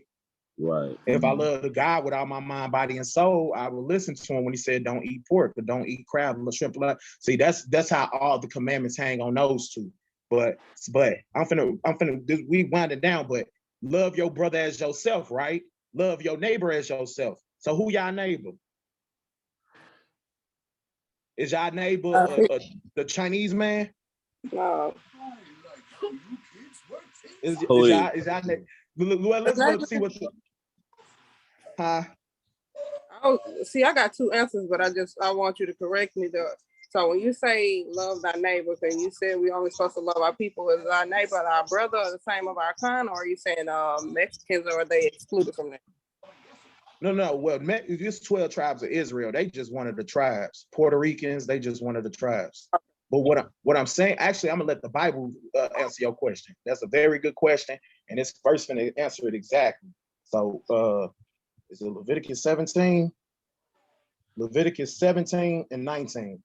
Go to Leviticus chapter 17, verse 19. No, it ain't 17 and 19. 19 and 17? Yeah, Leviticus 19 and 17. Go to Leviticus 19 and 17. Now keep in mind, the question is, love your brother, love your neighbor as yourself, right? But your neighbor technically could be anybody if we just being like, looking at it like that. But let's see how the Bible, our understanding is cool, but let's see how the Bible understands this, because the Bible is teaching us these concepts. So the Bible defines these concepts that it speaks about, right? So Leviticus 19, verse 17, right? It says, thou shalt not hate thy brother in thy heart. Thou shalt not in any wise rebuke thy neighbor and not suffer sin upon him. So if you ain't supposed to hate your brother in your heart, if you see your brother, your sister sinning, you got to tell them they doing something wrong, right? If you really love them. If you don't love them, you will let them do whatever they want to. Crack, you see somebody on messed up on heroin every day, you're going to let them do whatever they do if you don't love them. But if you love them, you're going to walk, you need to get off that stuff. You know what I'm saying? But so, you should not hate your brother in your heart. And if you love them, thou shalt in any wise rebuke thy neighbor and not suffer sin upon them. Tell your people when they sin. Verse 18. Thou shalt not avenge nor bear any grudge against the children of thy people, the children of thy people, but thou shalt love thy neighbor as thyself. I am the Lord. So your neighbor and your brother and your sister are the children of thy people, right? All 12 tribes are our brothers, right? But we can get into that at a later time, but like Puerto Ricans, Dominicans, all them people from the islands, those are Israelites. A Cuban, like it's people that y'all think niggas that ain't even niggas, like the rapper Cameron and Joel Santana. Y'all listening? Yeah. Right. They would be considered from the Northern Kingdom. Those ain't like regular niggas. The boxer Tank Davis, his daddy Cuban. They from Northern Kingdom, but you think they niggas, but they're not. Hell, Kevin Gates, he ain't even like a black man. Like he's from the Northern Kingdom. They dad still Israelites and brown people, but they not like the Southern Kingdom are like dark black. But he's not even in the Southern Kingdom, because me and Gio, right? Me and Gio best friends. Me and him from the same tribe, but I'm dark and he light. Just in one tribe, it can be dark and light skinned. So it ain't really a color thing, you know what I'm saying? But white people ain't nowhere in it. But it ain't really a color thing, because Israelites can come in Israelites can look like anything. But it's a bloodline of people, right? Just like people in your family, we could have the same bloodline, and every brother and sister ain't got to look alike. Some brother and sister, my mama got kids by her husband. Just all the kids look like him. He got dark kids and light-skinned kids. And both of my mama and him the same color. But my youngest sister, high bright yellow. But she looked just like her daddy. All his kids look like him. It's just Israelites can look just in one tribe. We can vary just how we look. Just look at the niggas in your city. We all the same type of people, but we look that different, right? So just it ain't a color thing, right? You got to look at the prophecies and who these people are, because those people, because Mexicans didn't come over here. They ain't been over here the whole time. Native Americans ain't been over here the whole time. When we were slaves in Egypt, they built pyramids with us. That's how they knew how to build pyramids when they came over here. They built a couple. They spoke Hebrew. They left around 700 BC. That's when they came over here, 700 BC after Assyrian captivity. They just a boat ride. They came a boat ride over here about 2,000 years before us. That's the only difference between us and them. We the same people. When our kingdom broke up, they came over here and we stayed over there. But then our last slavery was going to be together. That's this one. The Bible says it. I don't want to get too deep, but yeah, those people are brothers, right? And it's just 12 tribes of us. But just concentrate on you don't need to go there for it. Just concentrate on your people. If you come across them, then that apply. But for right now, just know that you're an Israelite, right? You're an Israelite. All your kids Israelite. You dig what I'm saying? God offering y'all salvation. Because what y'all don't understand, what y'all don't know is what I ain't go over on this call is the whole book of Revelation is talking about burning this place. The whole book of Revelation talking about this place being destroyed. Where we live at now, America, Babylon, this place gotta go. Most High killing everybody here. The only people making it up out of here is Israelites that repent. Everybody else dying here. That's what the Bible say. Everybody else dying here. This motherfucking place, I apologize. This place wicked. This place wicked. Y'all, if you knew the half, Most High said this place sins don't reach the heavens. They sins ain't just some Rudy, no, they sins don't reach the heavens. The Most High got a whole book dedicated about destroying this place. The whole book is dedicated about destroying this place and saving the people that repent here. That's the whole book of Revelation talking about. It's a parable, it's written in allegories. So if you don't know the rest of the Bible, you ain't gonna know how to break the rest of the book down. But that's what the Bible's talking about. And if you're not an Israelite, and if you is an Israelite and you trying to get you and your kids saved, you better hearken. Hearken mean listen. You better listen. The Most High ain't offering you this chance just for you to put it behind your back. If you do, that's on you. But and my job ain't to convince nobody. That ain't my job. That ain't none of our job. Our job ain't to convince. Our job just to tell you, right? So when you get up there, you can't say you ain't heard.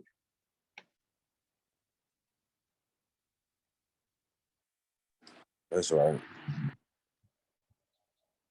And in a nutshell, we are the Israelites. We are the chosen people of the book. We are people of God's choice, as Malcolm X said. Malcolm X knew he was an Israelite. That's why they killed him.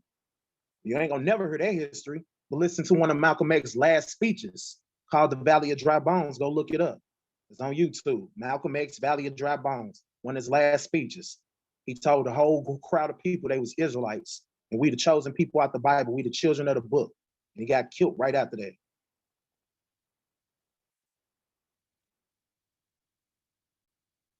So, no, we the children of the book. We the people of the book. The book is not an all-inclusive for everybody. It's literally about the children of Israel from the front of it to the back of it. Y'all didn't even know the children of Israel was even mentioned in the Bible that many times.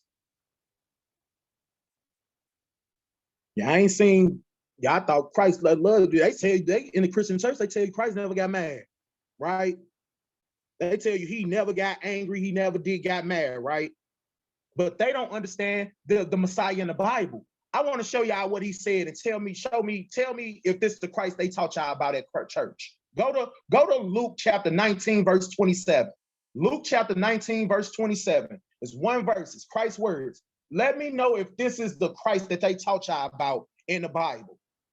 We already seen him call a woman a dog, told him he ain't even come here for it. That ain't even the Christ they told you about. But Luke chapter 19, verse 27. Luke 19 and 27. Red letter, the easiest words. Luke 19 and 27, and it reads, 27, and it reads, red letter, but those my enemies, cause you know he say love your enemies, right? Yeah, I know the Bible say love your enemies, but it's not talking about it's not saying let white people just do whatever to you and just be okay with it. It's not saying that. Your enemies of your people. No, it's about of your nation. Right, of your, so, because we got a problem, we won't let nothing go. We'll forgive a white person like that. But we'll hold a grudge with a nigga shoot up his house. We'll do all, take it that far. You got people shooting up funerals. We'll take it that far with our own people. You dig what I'm saying? We'll take it that far with our own people. That's when it say love your enemy. But there's no contradiction in the Bible. Let's see about Christ's enemies. Let's see what his enemies say. This is Luke 19, 27. But those my enemies, which not that I should reign over them. Bring them hither and slay them before me. He said, bring them in front of me and kill them. Y'all ain't never heard about that, Jesus. They told you it was all cream sodas and cotton candy. He said, those my enemies that don't want me to be their king, bring them in front of me and kill them. Hugs and kisses. He loved everybody. Where that's at? We like Bubbles. We like Bubbles too. he never hated. He never hated anyone. Right. God loves everybody. Y'all want to deal with John 3:16, or y'all want to wait till another call to deal with it? another call. I think we all need to chew on that for a minute. Whew. All right. So we get on this other call, everybody. John 3:16, the top of discussion, right? And if anybody got some other verses they want to write down and go over, because it might, because look, with the understanding I just put out to y'all, right? You might come across a verse you think might go against it or contradict it. Bring that, because what we don't do is X out verses, right? The whole Bible go with each other. They just misuse it, right? See, because I can bring out verses to a Christian, they ain't gonna know what to do with. See, I'm gonna deal with all the verses and it goes through smoothly. You gonna try to say, oh, that verse is wrong and this verse right, and the Bible ain't written like that. All these verses written for a reason. Yeah, and I got some questions I wrote down for next time too. But one of the other things you said you're gonna tell us the blood and dirt, where our blood is all in the dirt. Oh yeah. So let me pull that verse. John 3:16.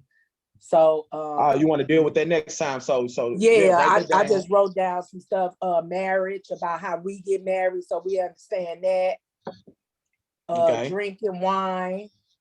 Right, okay. The reasons that we call these our disciples and apostles camps, so we'll know who we going to see, just be clarified, what the Israelites are doing.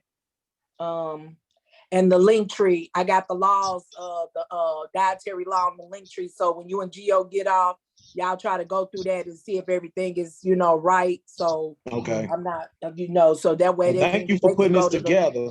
This made it a lot easier. All praise. This made it a lot easier for what we got done today. Because this could, thank you for doing that. That made this way easier. Yeah. So, all of those things, I do have them. Like, I just wrote them down. And then if you with them, you will perish too. That kind of really shook me a little bit. So to go over that. You want to go over that? All of this stuff I got wrote down for next time. For real. Yeah. Because when I have conversations with my nieces and my kids, these are some of the things they bring up, and y'all already done taught me some of these things. So, we just have to go over, and then I record it, and those that can't come on, I just send it to them. So, okay, like I was talking to my auntie yesterday, and is it anywhere in the Bible? Is it the Bible? Am I saying that? Yeah. Okay. Yeah, the Bible. In the Bible that talks about in reference to like the movie Prince of Egypt, how they have to put the red mark on their doors. Is there anywhere in the Bible that talks about that? Yeah. That's us. Listen, us. Okay, keep finishing. Okay, so look, with that being said, this is in reference to the flood. So with the flood that just happened, because I'm going to tie these two together, with the flood that just happened, we were not affected by it. But at the same time, that night, the oven light on my stove was on the whole night. And so you basically linking that up like symbolically? Yeah.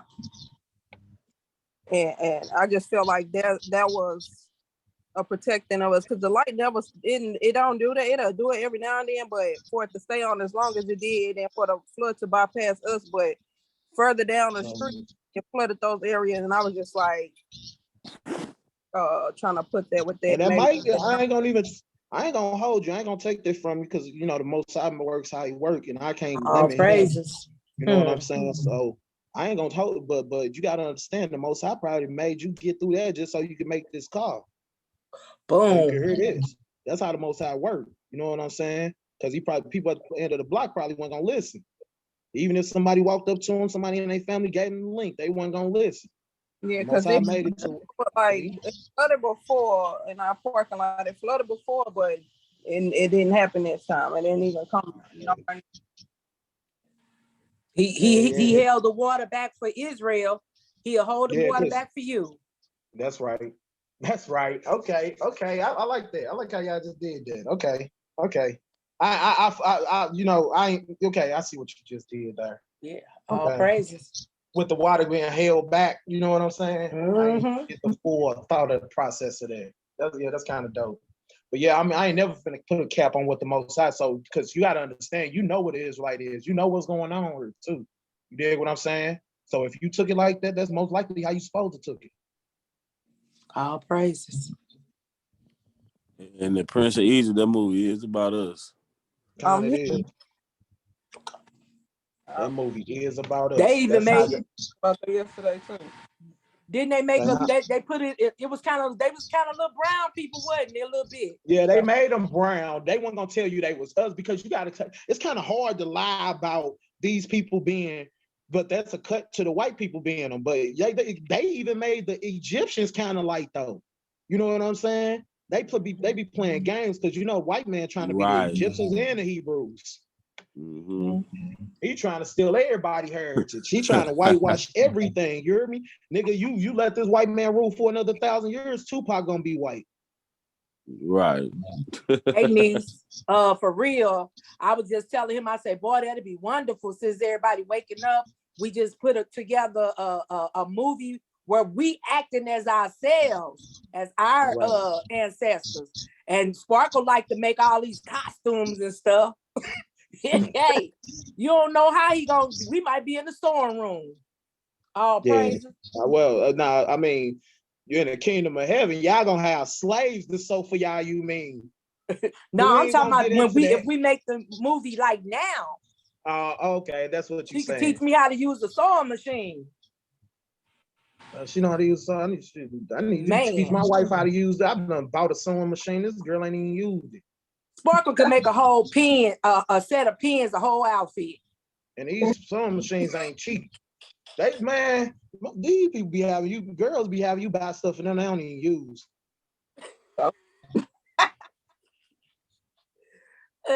We gonna cut you. We tell her, Sister Yadi. No, I ain't even talking about her. So my youngest daughter just had me buy this guitar and she begged for it. Nigga, that guitar collecting dust 3-4. Man, that's right. Hey, the Most High, it might be for this time. For real. Because making that link tree, you know how long I've been making link trees for people? Now you're doing it for the Lord, though. Now you're doing it for the Most High. I was up and one in a minute because I download like certain pictures off the internet, so I downloaded to my messenger. So one of the Hebrew Israelite brothers say, you supposed to be resting, sis. I say, well, I'm working for the kingdom right now because our baby's coming on. He's like, all praises. And then I sent it to him. He say, oh, we might have to have you doing that for some of our accounts. I say, all praises.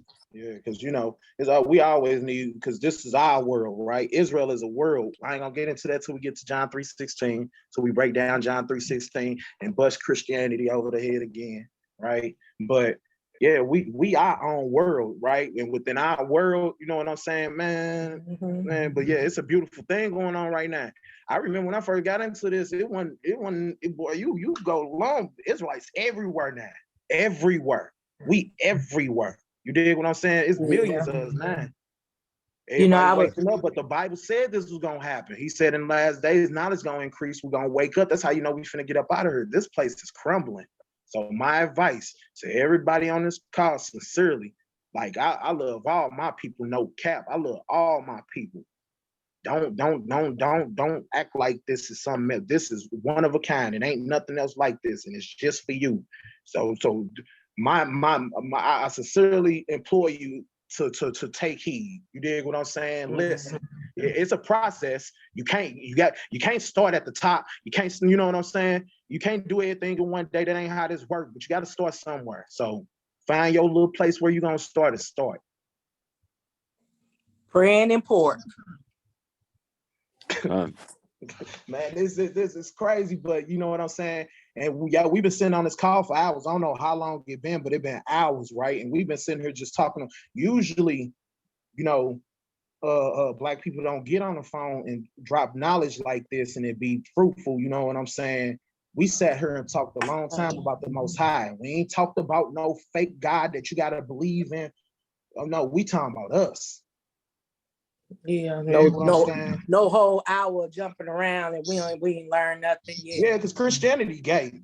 Christianity straight gay. I ain't gonna even care. Christianity is gay. And as a black man, any black man that's like full-fledged Christian, like either you pimping for the money or you like effeminate. You ain't gotta be gay, like, but you like effeminate is like having a gay spirit or a girl spirit. You dig what I'm saying? A lot of dudes that's in that Christian church are effeminate because black women run that Christian church. You know what I'm saying? They pick the pastors and some more stuff. There's no way you can be a masculine black man and be in that place and bow down to a white boy. It's not happening. That's not that they force you to be effeminate. Yeah, so Christianity gay. That's my opinion. No, it's just an opinion. I ain't got no proof on it, but yeah, that's my opinion. Because black men bowing down to white men, that just don't sit right with me. Another thing that kind of like had me like what? When you told Krista to go to Surah 2122 in the Quran, yeah, and that scripture's in their book. Like, how could I sit in a mosque and look at that and be okay? But you know what we do as Israelites, we know other people's stuff better than they do. So I get a Muslim, he don't even know that's in there. He don't even know they had 300 or whatever gods before Muhammad came. He don't know Muhammad couldn't read or write. He didn't know Muhammad followed around the Israelites. Like, I know more about their stuff than they do. I read that too on Google, actually. Yeah, it's all because once it's out there, it's out there now. You know what I'm saying? One of the worst things white man could have did is use this internet. Everybody ain't use this internet to look up no porn or to do no wicked stuff. Some people use this internet to wake up. And use this internet to wake up, and that's what we did, and we done changed our life. We done changed our minds, changed our lives. This is nothing, man. It used to be girls on poles. You know what I'm saying? Girls on poles until they heard this truth. You know what I'm saying? What about on Google, when I put in there how many times they take Yahweh name out of there, it says 6,000 to 7,000 times. And ain't no computers, ain't no printers. They had to write that out 6,000 or 7,000 times. Now, why somebody go through all of that? Well, they don't like the name Yahweh. They want you to say God and Lord. They want you to say God, because our people think God is sacred, right? The word God, G-O-D. They think it's sacred, right? Right. But they want you to call him God or Lord, but the Bible calls us gods. But they call Satan is called a God. Satan is called a God too. You know what I'm saying? God is not exclusive to the Most High. You dig what I'm saying? If you start looking up words, in the Hebrew and the Greek like how we do, you know what I'm saying? Because we go way deeper than the Bible. We look up the words in Hebrew and Greek, but when you start looking up the words in Hebrew and Greek, that's when you start seeing what they really did and why they did it. You dig what I'm saying? They don't want the name because if you gotta understand, that's our book. They don't want us hearing that name. Right. We might remember. Right. You dig what I'm saying? It was in a Willie Lynch letter. They said it's a phenomenon that happens with us, right? And in Willie Lynch letter, they said we can go through hundreds and hundreds of years of us not knowing who we are. But a phenomenon is something that they can't explain. So they say with these slaves, you could brainwash them for hundreds and hundreds of years. And if these people have one little thing to come back to, they gonna all of a sudden start remembering who they are. And they said they can't explain that because they had generations and generations back to back perpetually brainwashed, and they didn't know who they was. And then all of a sudden, y'all gotta understand, the slaves knew they was Israelites. Mm-hmm. But even like when you the songs they sung, Swing Low Sweet Chariot, that's talking about Yahweh saving us from slavery.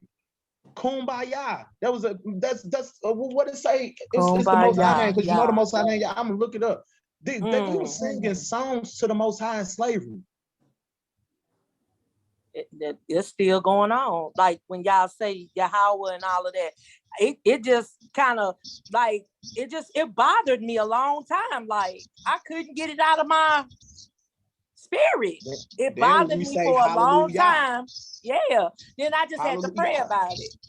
Yeah, it bothered me for a long time. Hallelujah. We've been saying that in Christian church, don't even know what it means, don't even know that's Hebrew.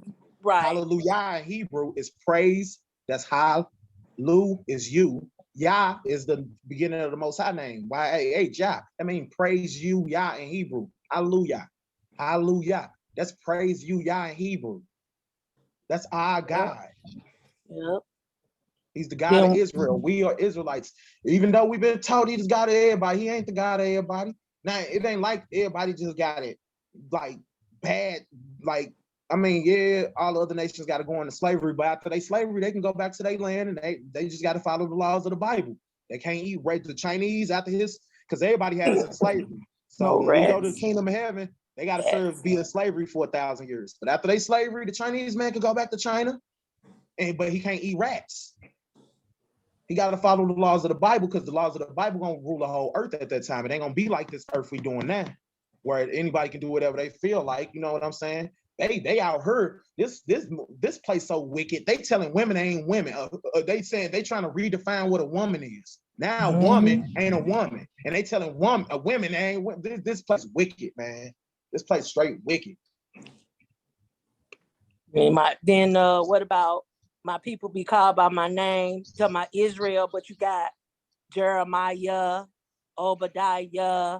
All the Israelites got Yah in their name. Yeah, even if you look at the slave ship, the manifesto from the slave ships, everybody had Yah in their name when they was hopping off them slave ships. And you could Google that. That's crazy. Yeah, I posted it on my Instagram. Yeah, all the people had Yah in their name when they got off the slave ships. Like it, but if you want it, it's there. I didn't want to get too deep because, like I said, I didn't want to confuse nobody. I think that's good though. That's real good beautiful. Because that's how they knew where we were. That's how they knew like where all the Israelites was. They was keeping up. You know, they kept records. Mm-hmm. But you gotta understand, even right now, right? If you go in the Arab store, they know you an Israelite. You just don't know. White people know you're an Israelite. You just don't know. The whole world know who the Israelites are. We the ones just don't know. The king of Egypt, the ambassador to Egypt, they asked him, why would it never be peace? You ain't gotta know who it is. He said they asked him, why would never be peace with Israel? This is like 20 years ago, right? Because they being in wars right now over there in our land. But they in wars with the white people that's claiming to be us, the fake Jews, right? I gotta read that verse about the fake Jews. Since we learned we Israelites, let's read about to show you that fake Jews gonna be calling themselves us. And war. This Revelations, go to Revelations chapter 2. Is it 2? Yeah, it's Revelations 2. And what's that, 10?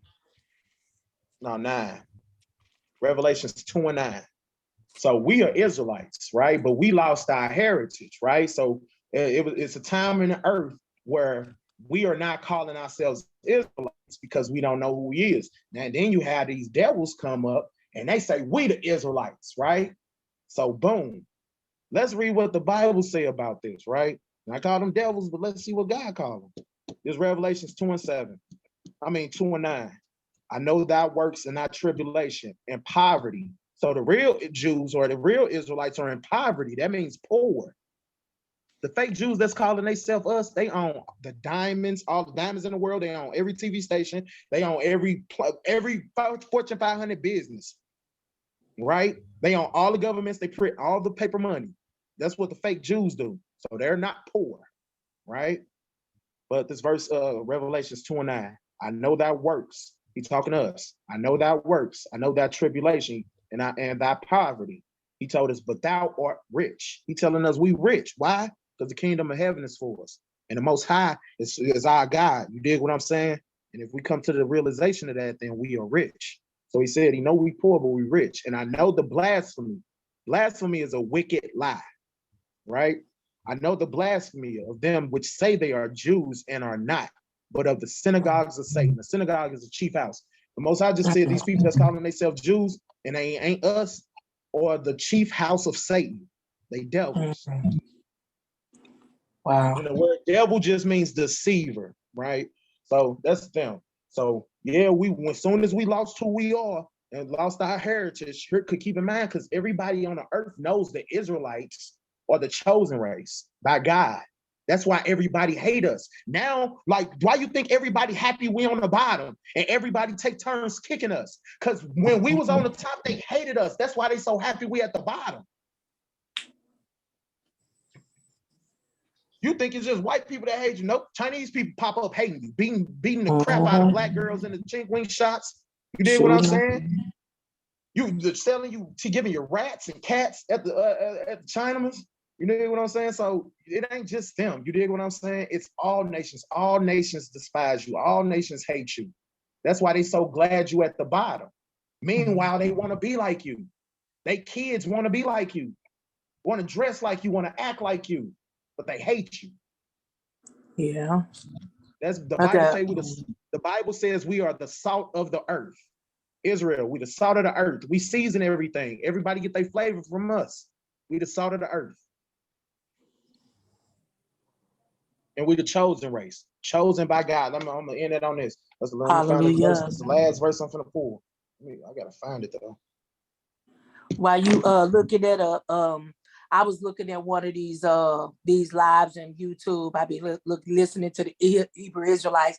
They let people call, and this woman had called in, and she was saying like she was dropping knowledge, and so one of her family members go to the prisons, and they take the knowledge to the prison, so they be talking about it. So she took paperwork to the prison, and then she said this woman CO walked up to her and asked her, where did she get that from? And then she said, well, I'm a Hebrew Israelite and I got it from my, my assembly, my school or whatever. And then she say, oh, they teaching that. And she said, yeah. She said the woman was Russian. She said, I got to get home. It's begun. And walked away. They know, we don't know. Yes. They say she straight walked away. She said, where you get that from? And she say, I'm a Hebrew Israelite and this is what they teaching us. And she said, oh, it's begun, and walked away. I got to get back because home. You got to understand, and let's not be small-minded here, right? Y'all got to understand how important it is for the rest of the world that we stay not knowing who we are. The Bible just said, as soon as we wake up, the whole world ends.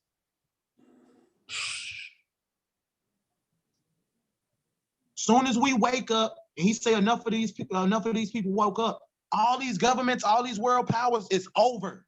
Their way of life that they know is over. Everything that they know and put they love and trust in, that's gone. That's how important we is. Even though we don't think we nobody. When we wake up, all this come to an end, but it ain't the end of our world, right? Because Jacob is the end of Esau is the end of the world. Jacob is the one that follow it. As soon as we wake up, our world finna begin. They world finna end.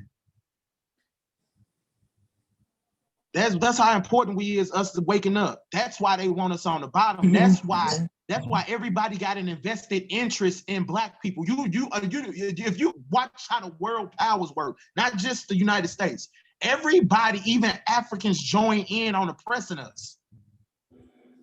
Why is that though? Because it behooves and it's in everybody's best interest to keep these people on the bottom. That's how you are on the top. Because we are the chosen race above all races. So once we become on the top, they automatically become on the bottom or under us. It's crazy. So, but this is Isaiah 44:1, right? I'm finna just read it. Isaiah 44:1. It says, yet now hear, O Jacob, my servant, and Israel, whom I have chosen, right? So he chose us, he chose Israel, right? I can pull a better verse than this that show because he say most I say we is his inheritance, right? Like he chose us out of all the people he chose. Is that in the apocrypha? I don't even want to pull up apocrypha right now. But yeah, we the chosen people, right? We the chosen race out the Bible, and we made a covenant with the Most High to be a special people. And we didn't hold up our end of the bargain. And now that Christ has died for our sins, now we are able to come back to the Most High, but we can't come straight up. We got to come through Yahweh. We got to come through Christ, right? And we come back to the Most High through Christ, right? And we repent for all our sins, all the stuff we did, right? And we come back, and this ain't Christianity, because Christianity, like, I don't know, like that is not real, right? That's not real. It forces you can't be real in it. You dig what I'm saying? But this ain't that. You know what I'm saying? So you ain't gotta walk around like you holier than thou. You dig what I'm saying? You keep the law, statutes, commandments, and you believe that you got faith in the Messiah. That's how you get saved from her. Not trying to act like how no, it ain't that. The prerequisite of you getting saved is you being an Israelite first, you coming back to the Most High, keeping his law, statutes, commandments, repent from your sins, and keeping the faith. That's how you get saved. And I want to stress, and I can't stress enough, this place is getting destroyed, and y'all see it crumbling before y'all eyes. And y'all, if you deny it, I don't know what you're looking at. Y'all see this place crumbling. The only people that's eligible to make it out of her is Israelites that woke up. Those are the only people that's gonna be saved. Everybody else dying here. Mm-hmm.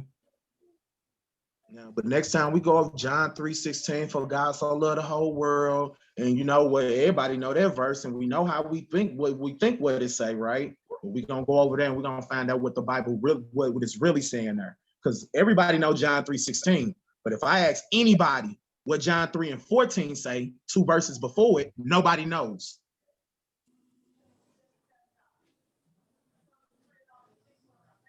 That's called indoctrination. They wanted you to learn that verse for a reason, and they wanted you to not know any other verse for a reason. That's crazy, because as I've been studying and stuff, they say that when you go to these Ivy League schools, they teach them the real history of who you are, where you come from, who you are in the Bible, but we never get a glimpse of none of that because we on the bottom. You talking about them Ivy League schools? Yeah, these Harvard, Princeton, all of these places, they got the real history books saying who we are. They know Christianity is a flock, you know. They know everything. They know these things. They tell their kids these things.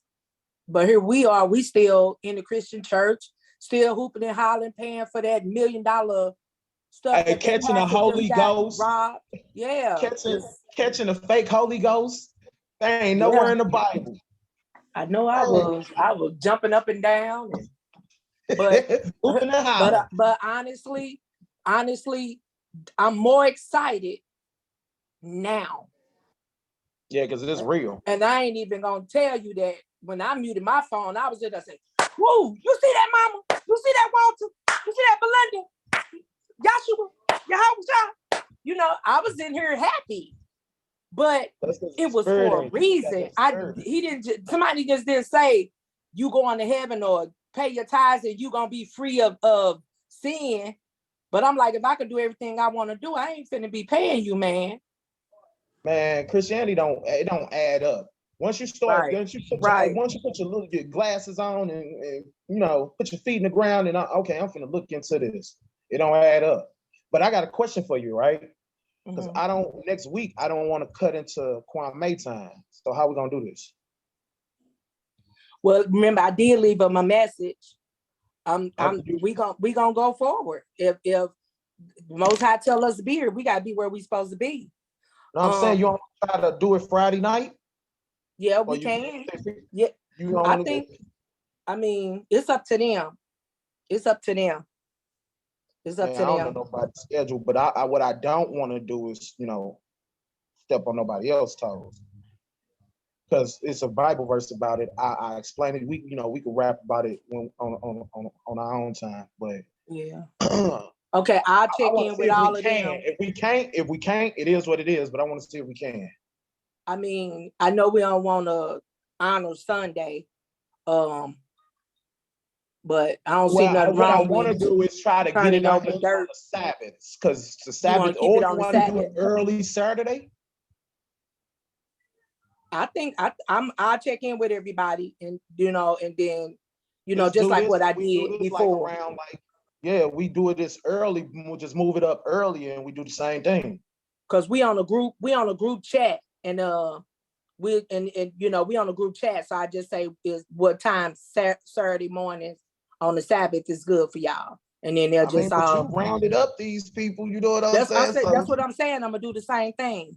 I'm gonna do the same thing because, and then I recorded this because that fire was going like I was, like y'all did, y'all all praises. All I can say is that when it's the Most High, you just know it because everything that we've been taught was just y'all was throwing the dirt over it, like just burying it. No water. They did all that burying, and look, they done buried it for hundreds of years, spent millions of billions of dollars, millions of lives, and look, we still found the truth. You gotta understand how much they put in, not only just changing words in the Bible and changing history. They done put a lot of effort into us not knowing who we are. Man, while you was talking, you and Gio was talking, Rihanna was texting me. I said, where you at? I said, you okay? She said, yeah, this is just scary to be lost. Yeah. That's a big blessing. That's a blessing. That's what I really want. I really want, you know, people just come back in, you know, next time. Even if they ain't fully convinced in their spirit, if they don't fully believe, just come back in. Because you know your spirit got fed. So come back in, get your spirit fed again. And with this, you learn it. You dig what I'm saying? That ain't all. You ain't got this much understanding from a Christian pastor, never.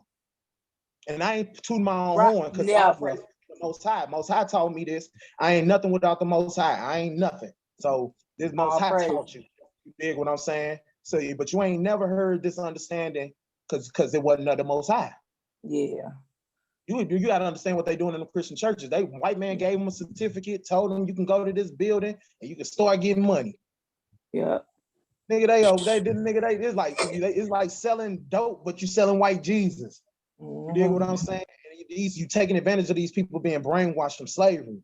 And we packing them Christian houses. Now you got white people catching the Holy Ghost in their churches. The shit is crazy. They used to sit in there like, oh, and all that. Now you going to Christian churches, they up and there jumping and skipping, all this other stuff, man. White people funny in the mud. Wait a minute, what you say they do? Yeah, they catching the Holy Ghost. The pastors he said, woo. Yeah, you talking about, that's how these white churches used to be. But look, the white pastors talking like the black pastor. Yeah, they're jumping around. I just seen you. So Lou, you got white pastors doing that now. They got me, Gio, and I said, Brother Elias. She said, who, D? I say, Brother D. Gio came over my house on Utah. I was drinking my wine, smoking my stuff. I was like, I've been drinking this stuff. He's like, sorry, auntie, just go get your Bible. I ain't been the same since. I cried at the table, didn't I, Gio? Just shook. Yeah, I remember. Yeah, that blessed me. All praise to the Most High. He showed me his love in that moment. He showed me your love and Brother Elijah love. He just showed me that, dang, you got family out here that's really watching out for you, got your back. That's why the Bible say, love your brother. You're supposed to want your brother and sister to do well. Yeah. All praises. Okay. All praises. Okay, I got one slight with you though. So okay. So she did. It ain't even that big, but Eliah. That's how you say my name, right? You can call me Eli. I said Elijah. You're right. It's Eliah though. It's Eliah. Oh, my bad. Eliah. It's good. It ain't even that. I said Brother Elijah. Yeah, I did. Yeah, you. But I said yeah. Elijah. Though. No, it's Yah. Yeah. Oh, hallelujah. Okay, bad. There you go. Bad. Okay. There you go. Yeah, you got to put that Yah in there. Yeah. I had to look up Yasharala when I seen you. Yasharala. That's how you say Israel. So Israel is the English rendition. So if you're going to say Israel in English, you say Israel. But the Hebrew way of saying it is Yasharala. And that's what our link tree name, Yasharala. Yeah, that's who we are. That's us. All right. We the princes and the princesses of the God. Yeah. God. That's who we are. Right. We ain't no regular people. Even though we thought we was, we ain't no regular people. We gotta find some way in this hellhole. We gotta find some way of making our Father happy and pleasing him so he be happy with us and we can get our reward for him. Right. He ain't promised us we want to go through nothing, but he did promise us we gonna have a reward if we go through it. You dig what I'm saying? All so praise. Some way okay. Praising the Most High. What you got? This the last thing I'm gonna say, y'all, and this is good. This is so good because all of us know what happened with Ann at the funeral. Why did the Most High let me minister to Ann? Why did he let me minister to her? She said, well, I wasn't trying to be ignorant. I just don't know nobody. I said, that's what we was taught. I talked to Ann. Me and Ann talk about Yahweh and Yahweh Shai now. And I told him, when you know you can't say JC no more, you got to say JC. You know, you can't be. She said, oh, man. She said, well, I say, but all of us is like that. We ain't, all of us, everybody. Yeah, I talked to her. All praises. Knowledge increasing.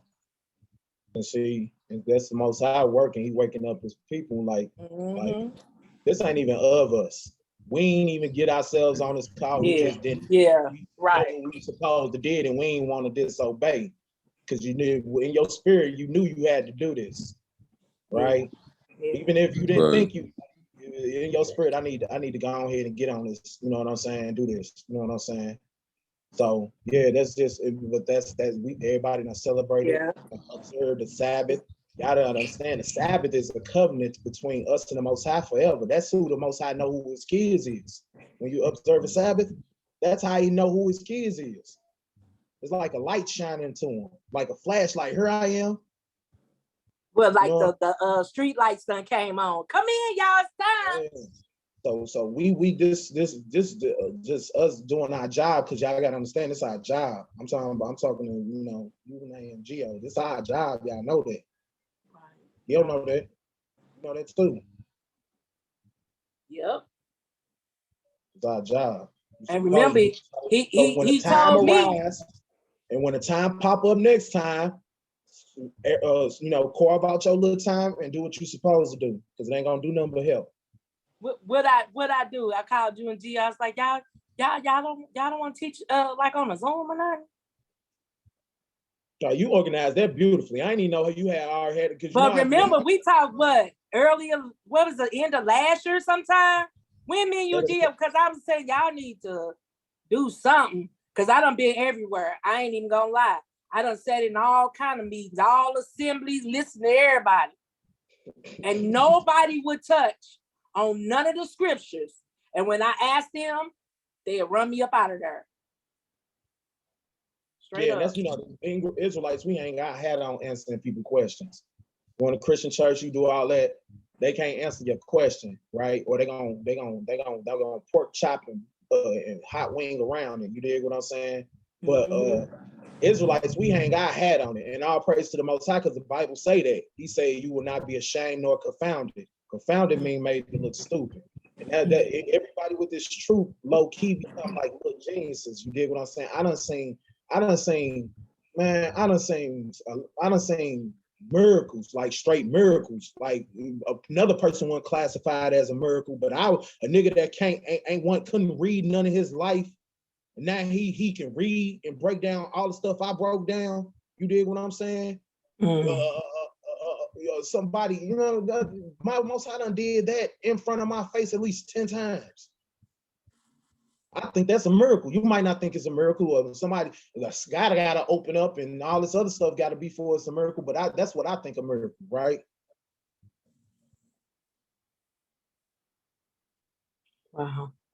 I look a little, you know what I'm saying? The Most High done change people, like straight change people's lives. But of course it can, just a regular person, you know what I'm saying? But I'm talking about straight. People done did a 360 because of Yahweh. You dig what I'm saying? Even me. I'm cool, calm, and collective now. Unless I go against some scriptures. I ain't gonna get. I still got fire in me. I know like, that fire, boy. You ain't gonna let me. One thing about it, you ain't finna get off the call unless you got it. You know what I'm saying? That's what I like. Yeah. Like, ain't nobody. I get down for the Most High. People be lost. I put down work for the Most High now. You dig what I'm saying? And if I say I love you, right? If I say I love you, when I go through it with you, right? Yeah. We ain't gonna see people that love each other don't see eye to eye all the time. We don't gotta see eye to eye all the time. You dig what I'm saying? But if I truly love you and you truly love me, I ain't just gonna say F you soon as that little bad thing happened. That ain't no true love. Yeah, but that ain't none of that. That's the love, and that's the, that just show you have honor, for what y'all doing, because I'm not even saying it's just the Christian church. I've been in assemblies where I asked them about this scripture. And I say, well, why does this keep on talking about Israel? And they did not, because some assemblies ain't ready for that yet, I'm just being honest. So we have to be mindful of who you listening to.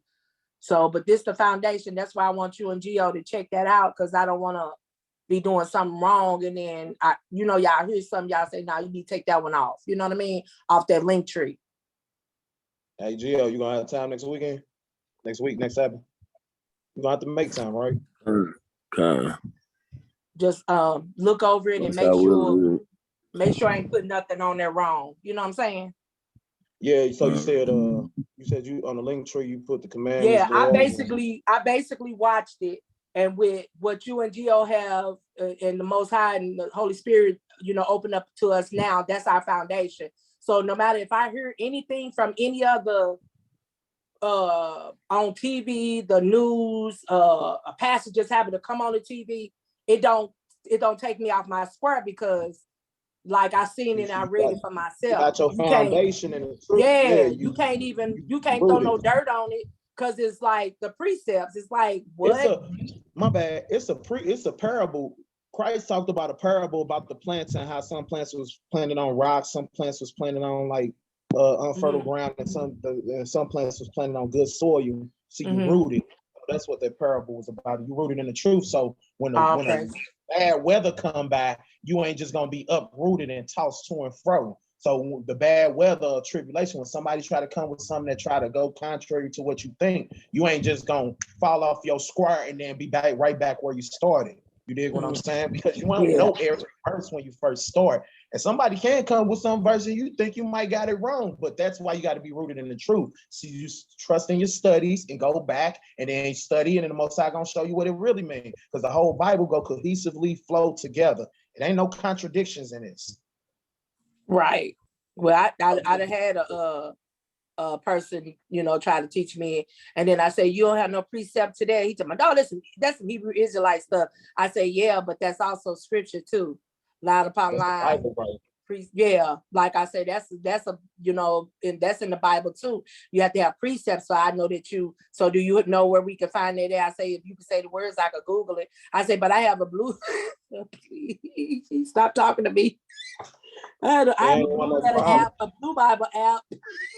And then like you're a little bit too advanced for a regular run-of-the-mill, doing the same little 1 2 1 2 with Jesus. I mean, my bad. Right. With Christ, the people that are doing the same 1 2 with 2 1 2 with Christ, you kind of advance more than that. You don't start looking up Hebrew words and Greek words. You way past a person that can do the 1 2 1 2 on you, and you know what a precept is, and you know how to get them yourself. You done got to put like 2 or 3 on the scar.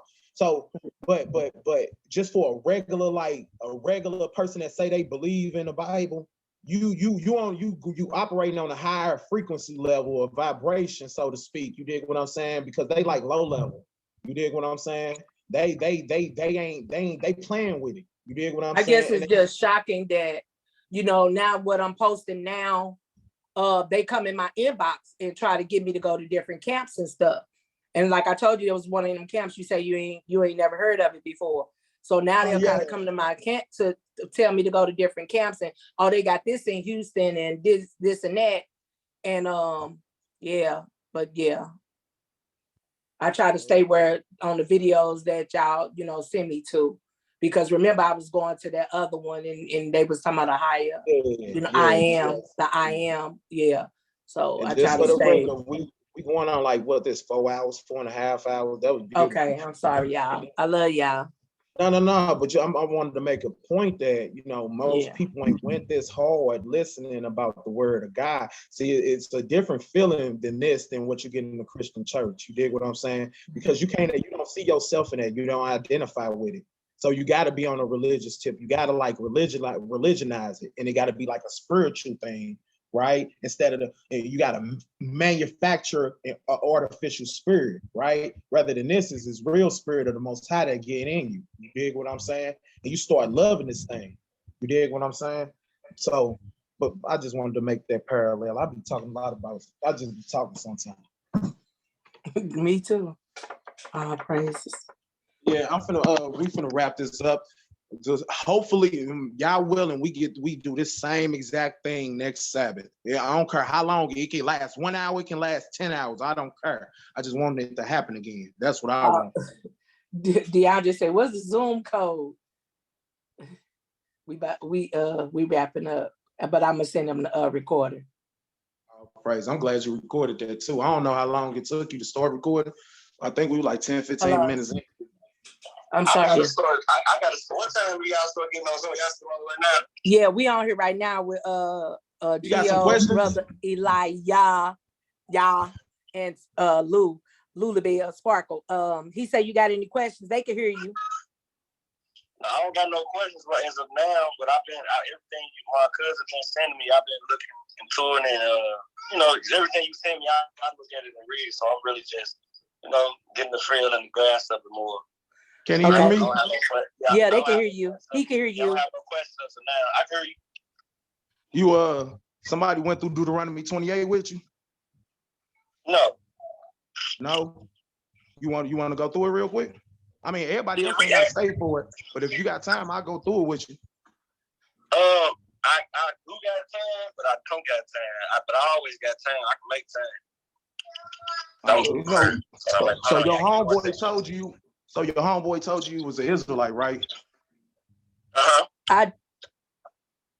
I'm a girl, dang. I thought you talking about my partner. Oh, okay. Now she got the whole thing recorded, but what I really want to do, you got a Bible or you got an app? Yep. You got a Bible? Yep, I sure do. I got the Bible. I got a couple Bibles, and I got it in my phone also. All right, you got a KJV? King James? Yep. All right, just go to Deuteronomy 28. I'm finna just run through it with you real quick. Okay. Not too quick, but kind of quick. All right, let me get mine pulled up. Go to Deuteronomy 28. We're finna start at 1. Okay. Oh yeah, give me 1 second. Oh no, I don't got the KJ. Hold on, wait a minute. You said the KJ? Nope, I don't got that one. Let me download it real quick.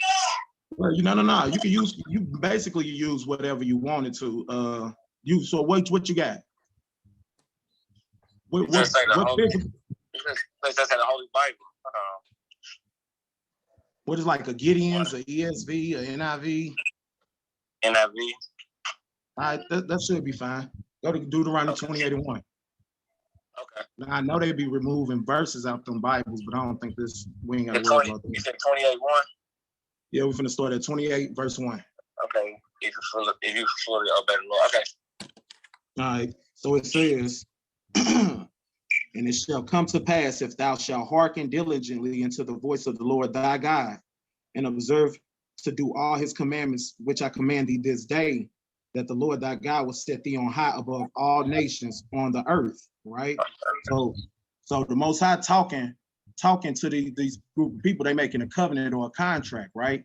And he said, if you listen to me and do all my commandments, I'm gonna set you on high above all nations on the earth, right? That's what he's telling these people.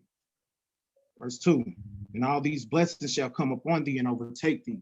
And if thou shalt hearken unto the voice of the Lord thy God, right? Blessed shall thou be in the city, blessed shall thou be in the field. So he's telling these people they're gonna be blessed if they listen to him, right? Now let's jump down to verse 15. Still following me? Yes, sir. All right, so verse 15, it says, but it shall come to pass, if thou wilt not hearken mean listen, if thou wilt not hearken unto the voice of the Lord thy God, to observe and do all his commandments and the statutes which I command thee this day, that all these curses shall come upon thee and overtake thee. Now, this is a covenant that the Most High made. Actually, just go to 29 Genesis, Deuteronomy 29:1, just to show you who we talking to, right? Deuteronomy 29:1, it reads, these are the words of the covenant which the Lord commanded Moses to make with the children of Israel. So this is the Most High talking to the children of Israel, right? All right, now go back to Deuteronomy 28:15, and we can go from there. So Deuteronomy 28:15 is saying, but if it shall come to pass that if thou wilt not hearken unto the voice of the Lord thy God to do all his commandments and the statutes which I command thee this day, all these curses shall come upon thee and overtake thee. Right? Verse 16, cursed shalt thou be in the city, and cursed shalt thou be in the field. Right? And I'm gonna go through these curses, and I just want you to show. I'm gonna ask you who these things fit. Right? So the first curse shalt thou be in the city. Right? Now every city you go to, black people in the ghettos, we at the bottom. Right? You can pick any city. Gary, Indiana. You can go to California, to any city. St. Louis, it don't matter. Right? We at the bottom. Right? Cursed shall thou be in the city, and cursed shall thou be in the field. Who's cursed on the plantations, right? Finna drop down. What verses did we hit? I'm just gonna just walk with me here. Verse 23. All right. Well, I skipped the verse 20. Go to verse 25. Verse 25. Right. And the Lord shall cause thee to be smitten before thy enemies, and thou shalt go out one way against them and flee 7 ways before them. And thou shalt be removed into all kingdoms of the earth. So whoever these people is, they're gonna be scattered everywhere, right? So that all of a sudden, that already don't fit everybody. Verse 26, and thy carcasses shall be meat of the fowls of the air, and unto the beasts of the earth, and no man shall fray them away. Because of a lynching. When a lynching happens, you don't get buried. So the animals can just come and devour you. Or eat your corpse. Or eat your body, right? Verse 30. Thou shalt betroth a wife, and another man shall lie with her. Thou shalt build a house, and thou shalt not dwell therein. Thou shalt plant a vineyard, and thou shalt not gather the grapes thereof. Verse 32. The sons of thy daughters and thy sons and thy daughters shall be given unto another people, and thy eyes shall look at them for failing with longing with them all the day long, and there shall be no might in their hands. So when they was taking our kids away from us, when we had them in slavery, it wasn't no might in our hands. We couldn't do nothing about it. And they sold them to the next plantation or another plantation, right? Going. Now, at this point, he's talking to the Israelites. These are curses, right? He's talking to the Israelites? He's talking to the Israelites. Who this fits so far? It's us, right? But it's finna get specific. We finna get way more specific, right? Let's keep going. Let's go to verse 36. And the Lord thy God, and we're going all the way to 68, but I'm just like highlighting a few. Verse 36. And the Lord shall bring thee into a king, to bring thee and thy king, which thou hast set over thee, into a nation which neither thou nor thy fathers have known, and there shall serve other gods, wood and stone. Because our forefathers didn't know nothing about America. They didn't know nothing about white Jesus. They didn't know nothing about no Islam, because those are the wood and stone. The wood is the cross, the stone is the cobblestone. Verse 37, and thou shalt become an astonishment, right? That's how other nations look at us, in astonishment, right? Thou shalt become an astonishment, a proverb, and a byword. A byword is they call you something that you're not, right? So they call you African American, right? Africa is named after a white man, Amerigo Vespucci, right? He got named that. Africa got its name after the war with Hannibal in the Punic Wars. And when Leo Scipius Africanus won it, he named the land Africa. So Africa is named after a white man. And America is named after a map maker named Amerigos Vespucci. So if you're saying you're African American, you're saying you're two white people, named after two white people. And black is not a nationality. There's no language of black, there's no land of black, right? Boom. Verse 37, it says, and thou shalt become an astonishment and a proverb and a byword among all the nations where the Lord thy God shall lead thee. So all the places where he scattered us, people gonna look down upon us and we're gonna be an astonishment and we ain't gonna be called by our names, right? Verse, then you heard out of order. Verse 41. Thou shalt beget sons and daughters, but thou shalt not enjoy them, for they shall go into captivity, right? And you already know what captivity is. That's slavery. So there's a prophecy about our kids going into slavery, right? Verse 43. Now, it's talking about us, right? But we're going to get more specific. He shall lead. This is verse 44. Actually, 43. The stranger that is within thee. Say that again. You said 43, where you say thy foreigners? It say that the foreigners, it say foreigners, my book say strangers. Okay, gotcha. All right. So verse 43, the stranger that is within thee shall get above thee very high, right? So when we scatter to these places, the stranger gonna be above us, right? But the Most High just said, if you listen to me, right, you're going to be above all nations. But if you don't, then the stranger or the foreigner is going to be above you, right? But make a long story short, the stranger, verse 43, and the stranger that is within thee shall get up above thee very high, and thou shalt become down very low. He shall lend to thee. So this is like us here, right? We on the bottom, they on the top. He can lend money to us. We can't lend money to him, right? So verse 44, he shall lend to you, but thou shalt not lend to him, and he shall be the head and thou shalt be the tail, right? Because you got to admit, in a society, we white man got his foot on our neck. He got control of our, we can't even lead. Most black men can't lead a state they in unless because they on probation or parole or something. Then anybody want to lead a country, they got to get permission and a passport, or they don't leave, right? So you white people got control of us in that aspect, right? But make a long story short, I'm gonna keep going. Verse 45, moreover, all these curses shall be upon thee, and they shall pursue thee. So it ain't no moving away. You can't move to Nova Scotia, you can't move to Sri Lanka and think this ain't gonna happen to you. You a nigga there just like you a nigga here. It's gonna follow you, right? And they shall, and the moreover, all these curses shall come upon thee and shall pursue thee and overtake thee till thou be destroyed, because thou hearkenest not, because you didn't listen unto the voice of the Lord thy God to keep his commandments and his statutes which he command thee. And they shall be upon thee for a sign. A sign is something that you look, it's a visual aid. It shall be upon you as a sign and a wonder. So a wonder is like astonishment, right? Upon thy seed forever. So just like our kids born into this, right? Literally, our kids are born into trauma and into a traumatic situation, right? Just being who we are in this country, right? Therefore, well, it ain't just this country, because white supremacy stretches far beyond the American borders, but you get what I'm saying. Verse 48. Hold on. Verse 40.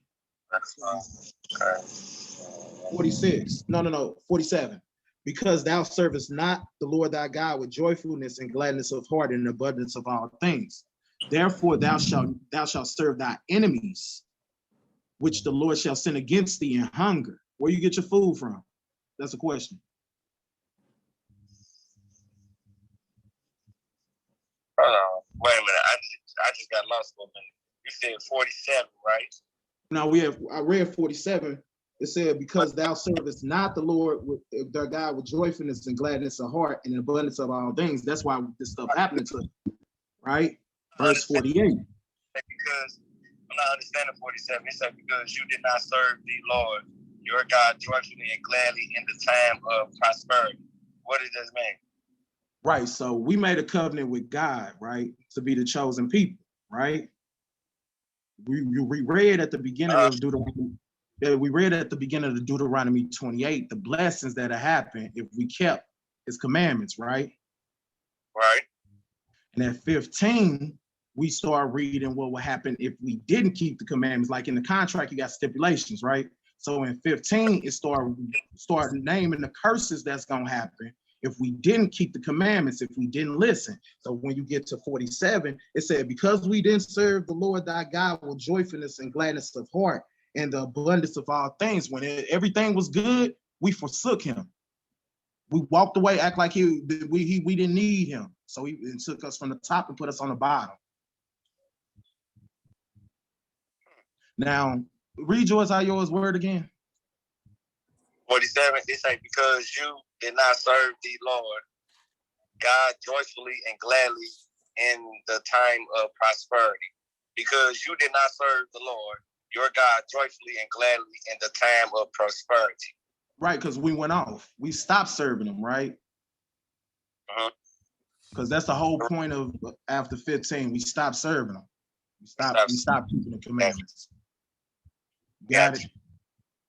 Yes. Right, because from 15 on is this is if when we stop keeping the commandment, we stop listening, we stop hearkening, hard-headed, stiff-necked, right? So verse 48, it says, therefore thou shalt serve thy enemies, which the Lord shall send against thee in hunger. So my question it is to you, where we get our food from? A store owned by not us, right?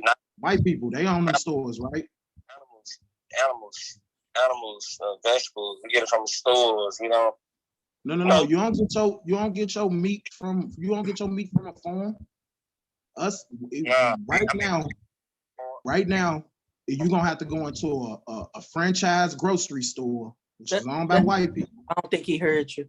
He said the store, supermarket. He said that. Okay. Yeah. Okay, yeah. So even in slavery, so just like right now, we got to go to them for our food. We can't just sit. We ain't set up to feed ourselves. But even in slavery, we had to ask who had to get our food from, right? So we shall go to our enemies that the Lord sent against thee in hunger. We got to get our food from our enemies, and in thirst. In slavery, we had to get our food from our enemies. Even now, you got to pay a water bill, even though water falls from the sky. And in nakedness, all your clothes come from heathens. We have no textile companies. We don't make none of this. We got to go to our enemies for it. You might don't think they are enemies, but the Bible said it was, right? But thou shalt sin against thee in hunger and in thirst and in nakedness and in want of all things. If you want a marriage certificate, you got to go to them. Driver's license, you want to go to them. You want to go to a college, you got to go to them. You can't do nothing within yourself on your own, right? And he shall put a yoke of iron upon thy neck till he have destroyed thee. Hey, baby, let me see your phone. Let me pull up this yoke of iron real quick. Let me show you what a yoke of iron is. You ain't on the Zoom. You can't see it, can you? No, I was trying to get on, but I couldn't get on. I couldn't get on for some reason. But my daughter's head might be on my phone when I sleep. But I got look, do Google something for me. Can you Google something for me? Yep. I Google yoke of iron on slave. That exact phraseology. Yoke of iron. Yoke? Yeah, yoke like an egg yolk. Egg yolk. Y-O-K-E. Yoke of iron on slave. And go to images. Yoke of iron on slavery? No. Yoke of iron on slave. It ain't got to be slavery, just on a slave. Okay, they say fork wood sticks or yokes were used to tie captives. No. I need you to go to Google Images. I just need you to see the pictures. Okay, wait. I see the images, but it also have a paragraph on it. It's like a black lady got her mouth tied up and something around her neck, and it's oh my God, it's a whole bunch. What the hell? Well, they did it to us, but they put yokes. But that's what it is. That's what the verse is saying. This is what they did to us in slavery. Most of them people is us, right? So It says, verse 48 again, it says, therefore thou shalt serve thy enemies, which the Lord thy God shall send against thee in hunger, and in thirst, and in nakedness, and in want of all things. And he shall put an yoke of iron around upon your neck until he have destroyed thee. Right? And them yokes of iron didn't come off our neck until they thought they fully had us in full subjection to him. Verse 49, the Lord thy God, the Lord shall bring a nation against thee from far. So who You got a question? To our people? I ain't hear you. He said, who was doing this to our people? Because I'm looking at the images. It's a man with chains around his neck, a woman with chains around her neck. I don't think they he over here saying, oh my God, he's still going through pictures and he like I even got it pulled up. Let me pull it up real quick. He looking it's all type. It's like that's what he telling you to look at. That's how they had us in bondage. Our ancestors, the slaves. That's what they. I'm trying to show you what the Bible's saying actually happened to us, but it's gonna get more detailed, right? But you see all these slaves with yokes on their neck. Can you hear him? Right, I can hear you now. Yeah. You see all these slaves with yokes of iron around their neck. Yeah, I see them. Yeah. And who are all these people? Ain't that was us? Yeah, it was us. Correct. Right. The Bible's saying that this is gonna happen to the Israelites. Gotcha. That's what I'm trying to show you, but it's finna get more descriptive. In a second, you finna be like, dang, right? It's finna get a lot more descriptive, baby.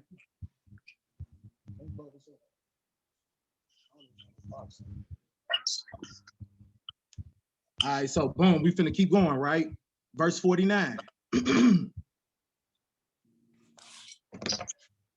Verse 49, the Lord shall bring forth a nation against thee from far, from the end of the earth as swift as an eagle. That's a clue to who did it, right? The eagle, right?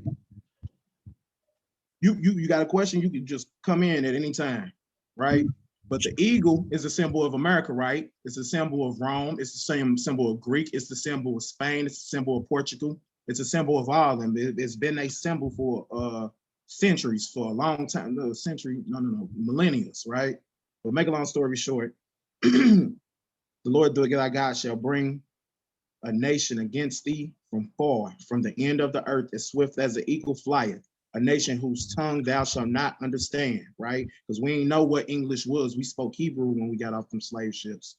A nation of fierce countenance, which shall not regard the person of old, nor shew favor to the young. Because you will see in America, you will see a white person kill a little kid the same way they kill a grown person, right? They don't show no favor. There's no difference. That's just how it is. They don't show. Usually within a nation of people, there's a difference. You wouldn't do what you do to a grown person to a kid. But here we found out that ain't the case. Because you can go back to slavery and all the stuff that happened to us. They ain't just do it to us, they did it to our kids. Right? Let's drop down to verse 54. Let's go to verse 54. Well, 53. Well, 54, right? Let's go to 54. Now I got a question for you after this verse. And it says, so that the man that is tender among you and very delicate, right? That's brotherly love. That's what we used to have. So that the man that is tender among you and very delicate, his eye shall be evil towards his brother. Now that's black on black crime, was hating each other, right? Not forgiving each other for little petty stuff, right? Shall be evil towards his brother. Now here go my question. And towards the wife of his bosom, and towards the remnant of his children, which he shall leave. Who known for leaving their kids? You said who's known for what? Leaving their kids. A man. A man? Yeah. White men known for leaving their kids? Chinese men known for leaving their kids? All men. No. Why is that? Black men are stereotyped and known world renownedly known for leaving their children. Baby mamas, baby fathers, daddies, they came from the black people, black community. This in the Bible. I believe that's false. I believe that's been happening for generations amongst men, period. I believe that they stereotype us because we are the Trojan ones. We the kings, so they're gonna try to make us look bad. It's been going on. Even by the numbers, even by the numbers, every other race is married at 50 to 80%. The only race that it ain't even a debate. Every other race is married at that, right? Except us. Except us. And after feminism, and after Jim Crow, during Jim Crow was cool, but after feminism came in Section 8 and they started putting men out the house, Black men literally are world-renownedly known for not taking care of their kids, but it's in the Bible. You ain't got to accept it, but that's there. But I'm going to read it one more time. So that the man that is tender among you and very delicate, his eye shall be evil towards his brother and towards the wife of his bosom and towards the remnant of his children, which he shall leave, right? So, shall eat the flesh. That's a little bit deep. I need you to drop down to verse 20. I guess I'm gonna just start. Okay, jump down to verse 64. And when we get to verse, we're gonna read from verse 64 to 68. When we get to 68, we're gonna have to get a precept because I'm gonna need another verse to explain that verse. So this is 64. And the Lord thy God will scatter you among all people. Now, keep in mind, brother, keep in mind, these people are scattered, right? Right. So not only are these daddies leaving their kids and their wives and their women, right? They also scattered. They're at the bottom, right? But it's been getting more detailed, right? Because these details don't fit everybody. First off, everybody didn't go into slavery and have their kids taken away from them. So that was the first indicator, right? Because white people didn't go into slavery and have their kids taken away from them. Chinese man didn't happen to him. The East Indian, it didn't happen to him. The Arab, it didn't happen to him. They didn't go into slavery, had their children taken from them, right? Start leaving their kids, right? Was on the bottom, didn't have money, had people over them. That didn't happen to them. That's why I'm going through these things. I'm asking you, who does this fit? We're finna keep going, 64. I'm finna add to it. And the Lord thy God will scatter thee among all people. So these people scattered from one end of the earth, even unto the other. And there thou shalt serve other gods, which neither thou nor thy fathers have known, even wood and stone. There go that again. And among these nations thou shalt find no ease, neither the soles of thy foot shall have rest. But the Lord shall give thee there a trembling of heart and a failing of eyes and a sorrow of mind. So not only all the stuff that we don't read about so far is going to happen to these people, in the lands where they scattered, they're going to be trembling in the heart and they're going to be scared and failing of eyes and sorrowful mind, right? Verse 66, thy life shall hang in doubt before thee. So while these people scattered and they under all these curses, they're going to be scared for their lives. And thou shalt fear day and night, and thou shalt have no assurance of life. And in the morning thou shalt say, God, if only it was evening. And in the evening thou shalt say, God, if it was the morning. So when a person get through start their day, they like, God, just let me make it through the day. Then at night, they like, God, just let me get to the morning, right? Because that's how in doubt our lives will be in while we scatter. And thou shalt have no assurance of life. Verse 67. In the morning thou shalt, just read that. Verse 68. And the Lord thy God shall bring thee into Egypt again. Now, do you know what the Israelites were doing in Egypt? No. They were slaves. But I need to show you what the Bible defines Egypt as. So I need you to go to Exodus. It's the second book of the Bible. Exodus chapter 20, verse 2. And then we're finna go right back to this verse. So don't lose the verse. Just hold it. Exodus. I said Ezra. It's Exodus. Exodus chapter 2, Exodus chapter 20, verse 2. Exodus 20 and 2.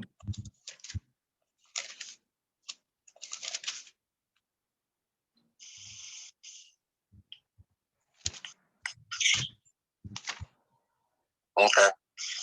All right, Exodus 20 and 2, and it reads, for I am the Lord thy God, which brought you out of the land of Egypt, out of the house of bondage. Bondage, what's another word for bondage? Like slavery and captivity, right? So that's what Israelites, and that's what we was synonymous with Egypt in the Bible, bondage. Actually, Egypt, the landmass of Egypt is not his original name. Egypt literally means slavery. The original name of the landmass is Bizraim, but that's something going a little deep. Egypt is synonymous with house of bondage or slavery. Now let's go back to Deuteronomy 28, 28:68. 28:68. Okay. Yeah. Deuteronomy chapter 28, verse 68. Back the ships to Egypt. And the Lord thy God shall bring thee back into Egypt or back into slavery again, because we're in our seventh slavery right now, but again with ships, right? So who don't went into slavery on ships? On top of all these other things that happen. Now, you can't deny this, these people are us, right? The Lord thy God shall bring thee into Egypt again with ships, by the way thereof I spake unto thee. Thou shalt see it no more again. So the same way I said it to you, it's gonna happen, and you ain't gonna see your homeland again. And there thou shalt be sold unto your enemies. So when we got off them slave ships, we sold into our enemies. You ain't gotta believe they are enemies, but that's what the Bible said. There, when you get off, it said, there thou shalt be sold, and thou shalt see it no more again. And there thou shalt be sold unto your enemies for bondmen, slave men, and bondwomen, slave women, and no man shall buy you, or no man shall redeem you. If you look up the word in Hebrew. And when you were in slavery and you had somebody in your family that was like rich, they can come buy you out of their servitude or redeem you from their servitude, but nobody was gonna come and redeem us, right? We got off them slave ships and we sold, right? So my question to you, brother, is who was these people? What those people? That's what I want to know. You said what? I said, who are they? Well, the next verse, read verse 29. It says, these are the words of the covenant that the Lord commanded Moses to speak to the children of Israel, right? So these curses, who do these curses fit? He didn't call them niggas. He didn't call them black people. He didn't call them African American. He called us Israelites. Okay, and all these things that I just read, this only feeds one nation of people on this earth.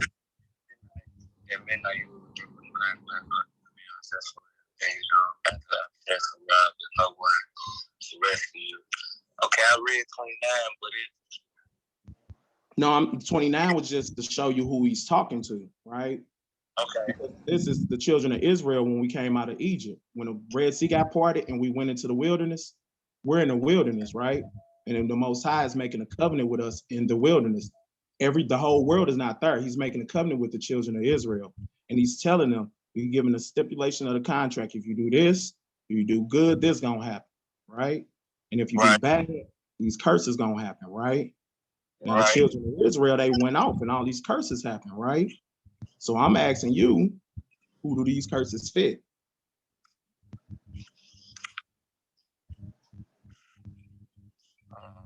Do you see yourself in this? Yeah, I really do, and I'm still reading it. That's because that's basically what it is. This talking about us. It ain't just talking about you either. This talking about me. This talking about my wife. This talking about my kids. This talking about all of us.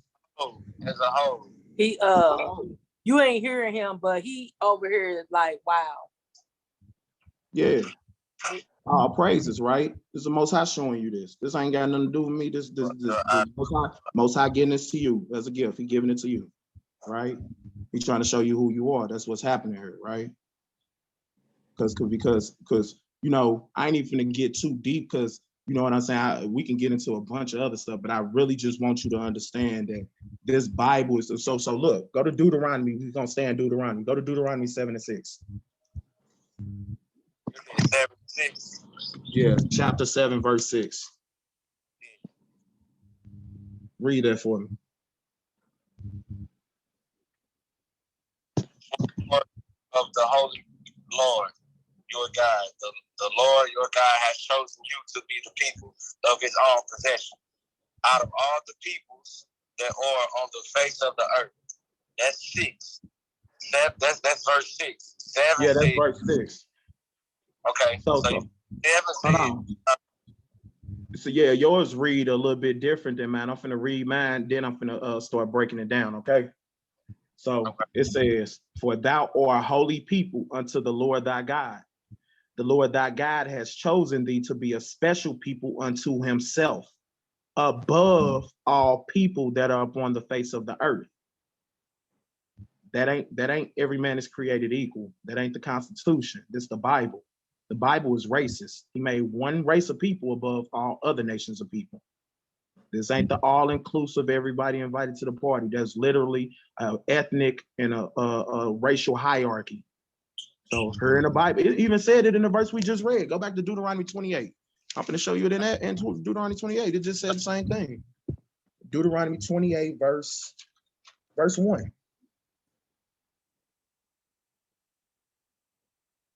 Deuteronomy 28. Verse 1.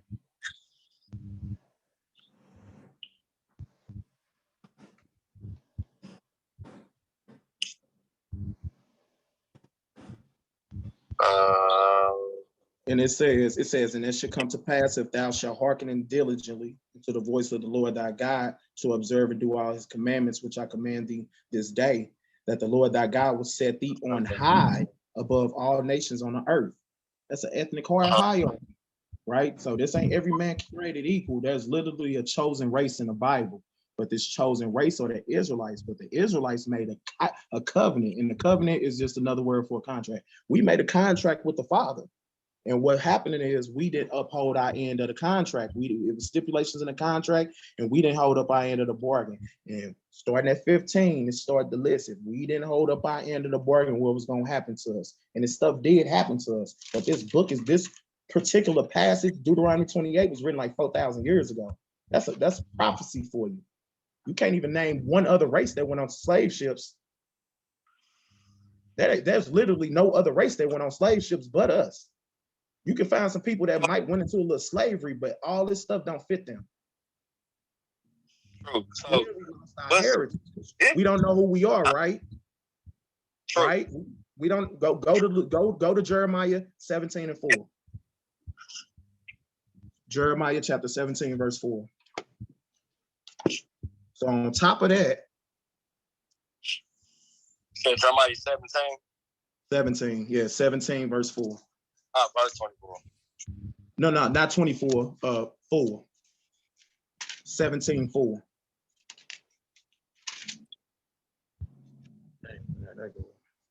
It says, thou, even thou, he said, it start out, thou, even thyself.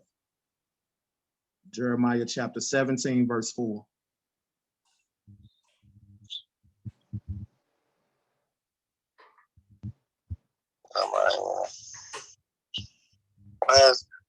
Wait a minute. It's tripping right now. No, take your time. I just want you to get it, bro. Just take your time. I don't even want to rush. If you're gonna really listen, I'll take your time. Jeremiah 17. Jeremiah 17, verse 4. Old Testament. Old Testament. And that's actually what Testament I want to read up. Okay, so on Old Testament, boom.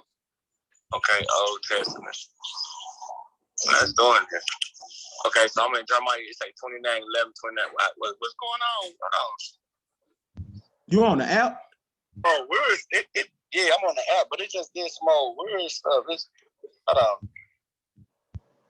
So you at 17.4? I'm about to put it back in. It did some more word stuff. It was like 29. It was like it was going backwards. Right. Them apps do be messing up, them Bible apps.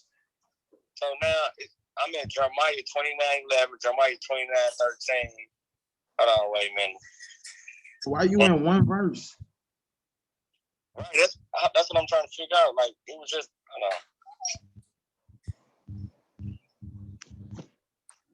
why is doing that? It was just cool. Now it's tripping. You know you're reading about the truth. You going to the wrong precept. They like, this nigga learned about Israel. So boom, I'm clicking on Jeremiah, and you said what was 17 and 4? Right, 17. So so now Derek, I had to go to. It say through your fault you would lose the inheritance I gave you. Woo, man! Hey, stop. Okay, now I usually when stop and right here. But look, is it a way you can get a King James? Because these verses are not written in English, right? You do know that, right? That's what I'm trying to do. Hold on. Look, because King James is closest to the Hebrew. I sent you a link. Get that link that I sent you. That's the King James Apocrypha and the Apocrypha. Yeah, download that one because that Bible you reading from, it's horrible translation. Okay, so I sent it in a text message. And a reason for it, and the reason for me preferring the King James is because it's the closest to the Hebrew. That's the one I usually have in my phone, but for some reason, when I change iPhones, it ain't download. It ain't. Okay, I'm gonna download that one. And if you hit that link tree, the first that link tree with the lion on the Lion of Judah, that first one take you into the Zoom if you want to do that too, so you can hear him better. Yeah, that will make it. You want to just do that? And then I just sit here and wait 5-10 minutes for you to get it all together. Give me 1 second. I got to change my passcode to my Apple thing. I hate iPhone. Yeah, I got it. Okay. I'm close. I can do it.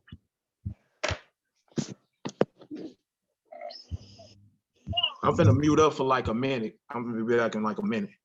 Okay. 15 was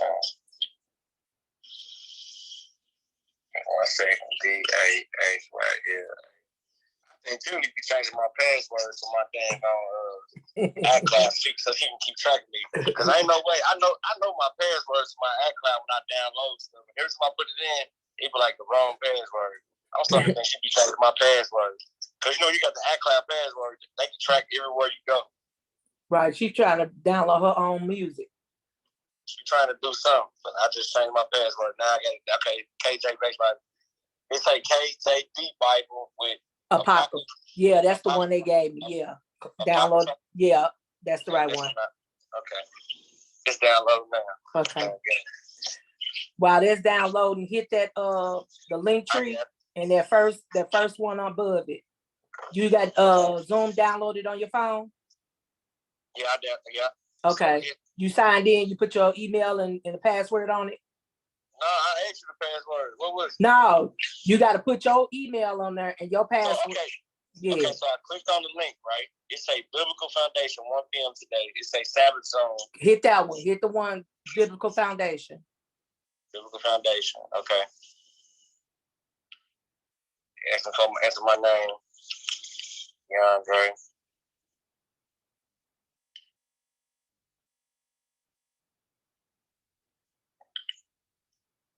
There you go. Okay, I'm gonna hang up on you. Okay, first, before you hang up, try to talk on the Zoom. Let me make sure you're able to talk. Hello. I'm technical support. Now talk in the Zoom on the Zoom thing. It say dial in. It say Wi-Fi 6. Okay, push Wi-Fi for the sound. Yeah, push that. Okay. And then you should see your mute button on the bottom and a horn at the top. Okay. Make sure both of them ain't got no X on them. Okay, the unmute. It say all allow Zoom access microphone. Yep. Okay. Yep. Allow it. But it still got the mute on there. Okay, hit the mute button and take the X off the mute. Oh, wait a minute. Hit the mute button. I'm trying to. It won't get it.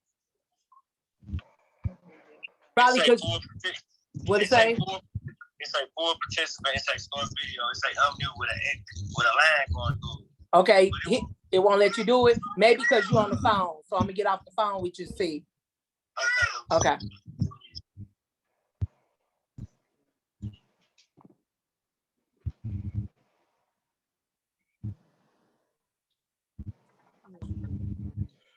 Yeah, you need okay, hit your screen anywhere, DeAndre, and then if it's a horn at the top, it's got an X on it, hit that, take the X off of there, and take the X off your mute.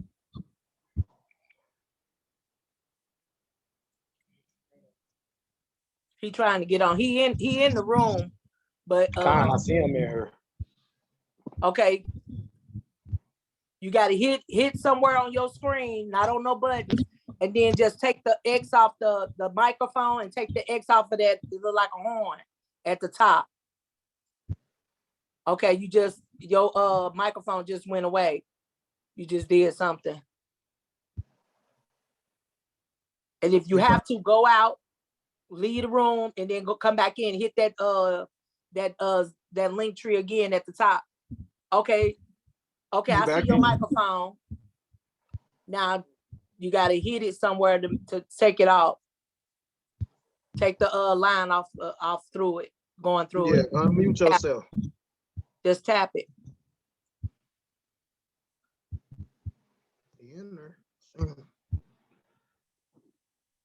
We see you in the room now. We see you on here. But you gotta look for your controls to unmute. You gotta accept it. You know, they asked him to accept the microphone. You gotta accept it.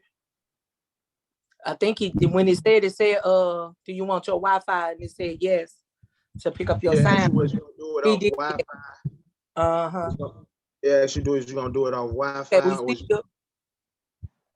damn, right there. Yeah, that's him.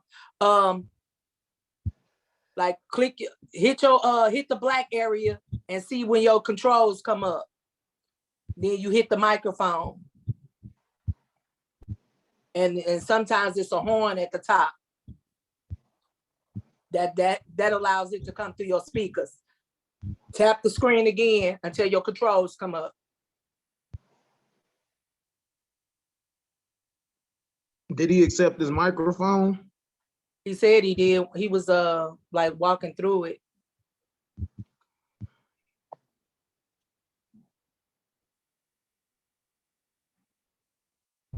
Let me see if I call him.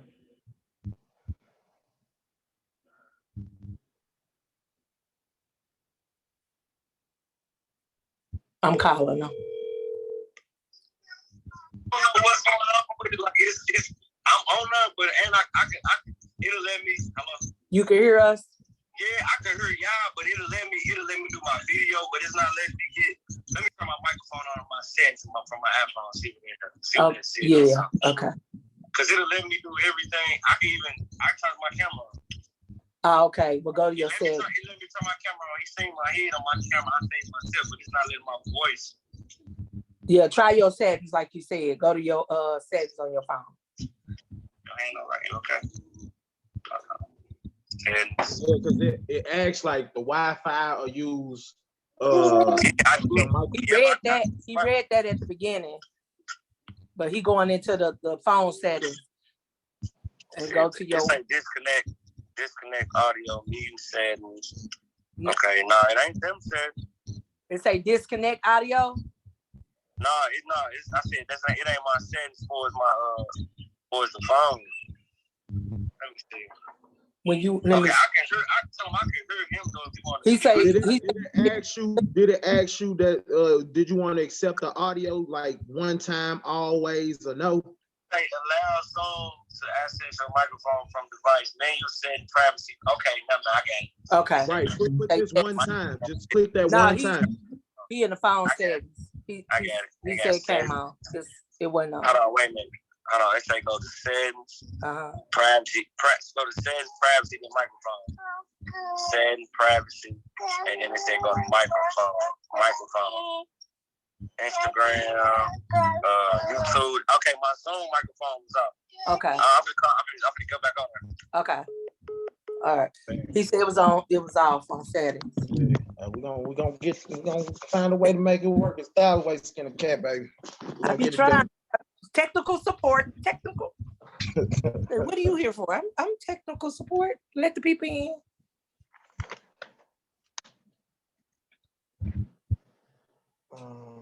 Wheat flour. Scrunch. This girl just spent all my money. Now I could mute my phone and let me come back in.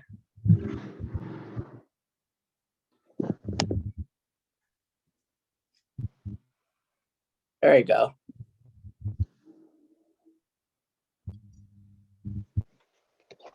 Mic check. Y'all, you can see it connected to audio. I got it. I got it. That makes sense. All praises. All praises. We got that done. All right, what kind of Bible you working with now? Okay, so I downloaded I downloaded actually what my big cousin sent me. She I got the one you got. The KJV Apocrypha. All right, so boom, we just got done with Deuteronomy 28. we finna go to Jeremiah 17, right? Now we touching on the fact of these curses. Now I'm finna show you another one that fit us of us not knowing who we are, us losing our identity. Jeremiah 17:4. Okay, I'm finna mute y'all. Okay. Okay, but I want to show y'all this right quick before I get going. You and Gio. Swag, you done put it on your head. On my bonnet. Yeah, that's the swag right there. I don't hear Gio. Gio was on here all earlier. Is he still on? It was Jeremiah what? 17:4. Jeremiah 17. And thou, even thou self, shall discontinue. That right there? God, that's exactly the verse. Read it for me. Matter of fact, go ahead and read it. And thou, even thyself, shalt discontinue from the heritage that I gave thee. So this is us losing our identity. The heritage and the culture and the identity that he gave us, we're going to discontinue from it. Keep going. I gave thee, and I will cause thee to serve. How you pronounce that word? What is that? Thine. Like this written thine. Yeah, this written in old Quaker English. So you're going to have thee, thou, thine. Okay, all that. thine. Okay, so, and I will cause thee to serve thine enemies in the land which thou knowest not. For ye have kindled a fire in mine anger, which shall burn forever. For ye have kindled a fire in my anger, which shall burn forever. So he be mad at us, right? So this is us losing our identity, right? Not knowing who, right? So boom, you got Israelites that fell through all these curses, went slavery on slave ships, and they don't know who they are, right? So boom, Geo, yeah, they're gone. So boom, you got so just off the flip, right? I need you to go to the New Testament, Luke chapter 1, verse 68. Go to Luke chapter 1, verse 68. Now I can start building my premise. Hold on, this one way different from the one I had. You said Luke 1:68. I'm trying to learn how to navigate this thing. Hold on, wait a minute. Learn to use it. This a little different. Yeah, this is a little different from the one that I had. Let me see. On this one, you most likely can type it. I don't know which one. It's a lot of Bible apps. I don't know. But yeah, Luke. He fell off. Hold on. He fell off. Okay.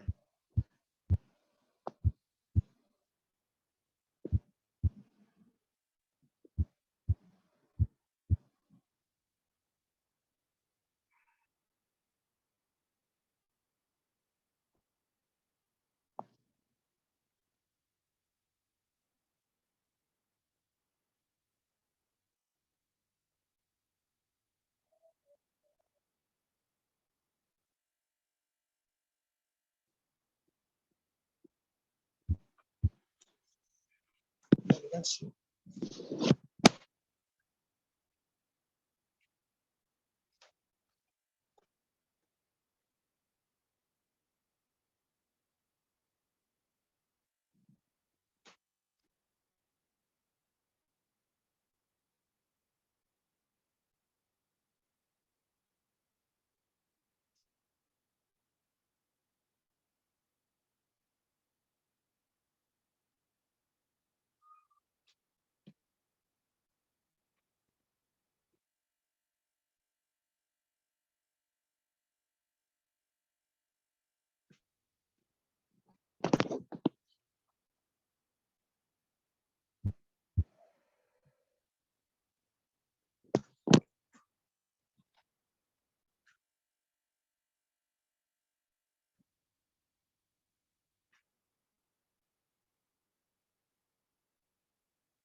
Give him a couple of seconds. I think his phone went dead. Yeah, I think that's what happened too. Now them iPhones take a minute to. It's cool. You know, I'm here. I'm here till everybody done. I'm gonna be the last one. I'm first one in, first one out, last one out, last one on top of stuff. All praise to the Most High. All praise. With technical support on standby. Hey, we did our thing today. All praises. All praises. I'm glad that came together like that. I'm finna I don't know if you'll be able to see it later. But I had put Geo name on there with you. I didn't know you had got him on here, and I put Brother Geo. I bet you they looked at that about what? Yeah, he gonna have to pull up and sharpen the sword before next week pop off. Yeah, I put when it's got Brother Elijah, right? That's right. And well, actually, yeah. Elia. Yeah, How you say it? No, I mean, you said it. You just said it. Dang, I got all these messages. Somebody been trying to get in contact with me.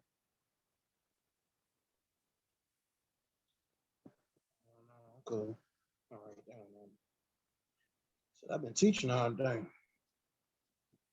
Praises. Hope everything okay. Everything good. It wasn't nothing serious. It's just yeah, that was so powerful, and I know it was powerful for man. They big cousin be on here teaching y'all both. See, yeah. Sparkle knew you before you. Yeah, I done knew her. Right. So for you and Gio to be sitting up here, yeah, wait till this mug grow. Kid. The Most High gonna grow this, and it's gonna be like, whoa. Yeah, all praise. Hey, that's right now. 100 people could get on there now. Yeah, I mean, and we gonna make it do what it do. You hear me? And then so like you had to get like the upgraded, and it was a number like $14. I was like, wow. Ain't he the one pay for it? My son, I told him, I said I want to record it, but I don't have it. He told me, what you call? He said, because I want to see it, because he moving. So I said I could record it, but I think it's cost $11 and something, because that's what it cost when I was my uncle's. How you gonna get that out? How you gonna get that out? How I'm gonna get what? The recording. I just gotta sign in. I'm gonna send you and Gio to sign in, but I'm gonna set it up. Once I get the link to the recorded version, I'm gonna always send it out. I'm gonna send it to Lil George in his messenger. I'm gonna send it to your phone every time we do it. Can I post it on my YouTube channel, my teaching channel? I think you can do whatever you want with it. Okay. I'm gonna send you. But what I'm saying is, I'm gonna send you the so when you sign into Zoom, because it's like I made it trizofyasharala@gmail.com, and then I made the password. I'm gonna send it to you. I made the password so y'all it say Shalom 7 or and yeah, log in Shalom. And post it where I want. Yeah, you do whatever you want with it. Yeah, because if I can get that on my YouTube channel, then I could just put my lessons that I teach on her on my YouTube, and that'll be good. Because most of the time, and if you put it on your YouTube, I can put it on the link tree too. And once you click it on the link tree, it don't go to YouTube. It play right there in the link tree.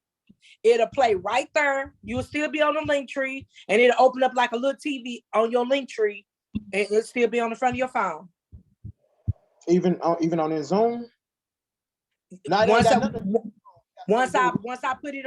put the recording on here, it'll let you play it. It got nothing to do with Zoom. It got something to do with Linktree. No, the Linktree, that the reason why I'm talking about the Linktree. The Linktree, you see how I open up? Look at your text message. You see them boxes? Yeah. Okay, now I'm finna send you another. Watch this. I'm finna send you another picture. I'm finna send you another text. I ain't even got my other phone. Bring my other phone. No, I'm sending it on your phone. Oh, you got another phone. All right, I got more than one phone. Oh, okay. I'm sending you let me see. Oh, I'm tripping. Let me send it to myself. Tripping. Using the wrong phone myself. Okay. And so it'll show you how it looks. So when people go and they play it. Y'all are finna wait for another half an hour. All right. Let's see. Okay. That's that. Where your name at? You see the link tree I sent you with the arrow? Okay, yeah, the arrow, right. That's how I tell people where to push. So I won't have to be explaining and say push here. Now look at the text message again. You see that man that's on that link tree? Yeah, it plays right there, but that's YouTube on the link tree. Okay, now I get what you're saying. So they ain't gotta, like, if it's an older person, they ain't gotta go to no million play different the audio right then and there. Yeah, the whole thing will just play unless you tap it twice, and then it'll take you to YouTube. But all of your lessons I can put on this link tree. When people at work, they don't have to go looking for fumbling over passwords, going to YouTube. They can play it right there. I did Lil George one of these for his music. Yep. That way people won't even won't be getting discouraged about doing anything. It's already done for them. It's already there for you. Yep. It showed. It was just play right there. Okay, that's dope. Yeah. So by the time what you gonna have it up by, like, tomorrow? I could be doing that right now and looking and see how to do it while y'all, because I just sent you the one I did for Lil George G on music, and because I just listen to his music in my car, but I could just plug my car up and it just play all of his stuff right there on YouTube from my phone from their link tree. Okay, that's dope. That's dope. And it's a new no. One man on here. What all on this link tree? This link tree got a lot of stuff on it. That's Geo's link tree that I just sent you. About this Lion of Judah. I did that last night. The stuff about no Christmas, why them videos you told me about why we shouldn't call him Jesus, why we say Yahweh Shah. I put everything. Videos. Yeah, hey, I like this, man. The dietary law, the thing about same one next week. Huh? We using the same one next week, right? Yeah, this ours. This when anybody come on, and then I put like because the kids be wanting scriptural rap, and I showed them that you can go on and rap, and you can rap about Israel, whatever. So this ours, so I can send somebody this link tree too? Yeah, and you could tell me if you want me to take something down. You and Gio say, "No, take this down," because I looked at it. I looked at the Hebrews 4 and Hebrews hidden for the second part. So everything you told me, it just kind of backed up what this said. Like we went through Africa and we were sold by Africans, and it just kind of pieced more stories together. And just get, and then by playing in the house, like I told the kids, I talked to Sparkle yesterday, like you let the stuff play in your house and you observing time with the Most High. You know what I'm saying? You still laying down, like when you and Gio look at that one, I screen recorded that from somebody on Instagram or somewhere, honoring the Sabbath day, where he got you laying on Friday, you and your kids cooking, your wife cooking. Like it's a short film, but it's real nice. And I put that on my YouTube and put it on here. Right. He all praises due to the Most High. No, I know what you're talking about. I looked at it. Yeah. So that's on there. And then once it open up, you just exit and you can go to something else. And so whatever you want me to put on there, I can put on there. Okay. Like if you just say, sis, put this on the link tree and you text it to me, it's on there. I can do that from my cell phone. Right. That's good to know. But I'm gonna send y'all the passwords if y'all want to, put something on there yourself, y'all, But that's my means of serving the kingdom. You don't know how big. I mean, as far as your family, that's a big. The Bible tells you not to pat yourself on the back, so I'm gonna pat you on your back. What you did, all praise be to the Most High. But that was huge. You know what I'm saying? That's the zeal for the Most High. That's the spirit. Yeah. That's us. That's we doing service work, right? Yeah, that's what we supposed to be doing. Y'all apostles and y'all disciples, and it's got to be somebody to sew the uniforms. It got to be somebody to do the technical support. It got to be somebody that let people in the rooms. Got to be somebody, But what? So now, if your son don't come back on, this is what I need you to tell him, right? When he got time, I got time, right? Okay, that's our cousin. That's your cousin. When he got time, and when he got an hour or two to pick back up where we left off, because I'm finna hop off her. I'm finna turn that recording off. Okay, stop recording. And you will receive an email notification. Cloud recording is ready.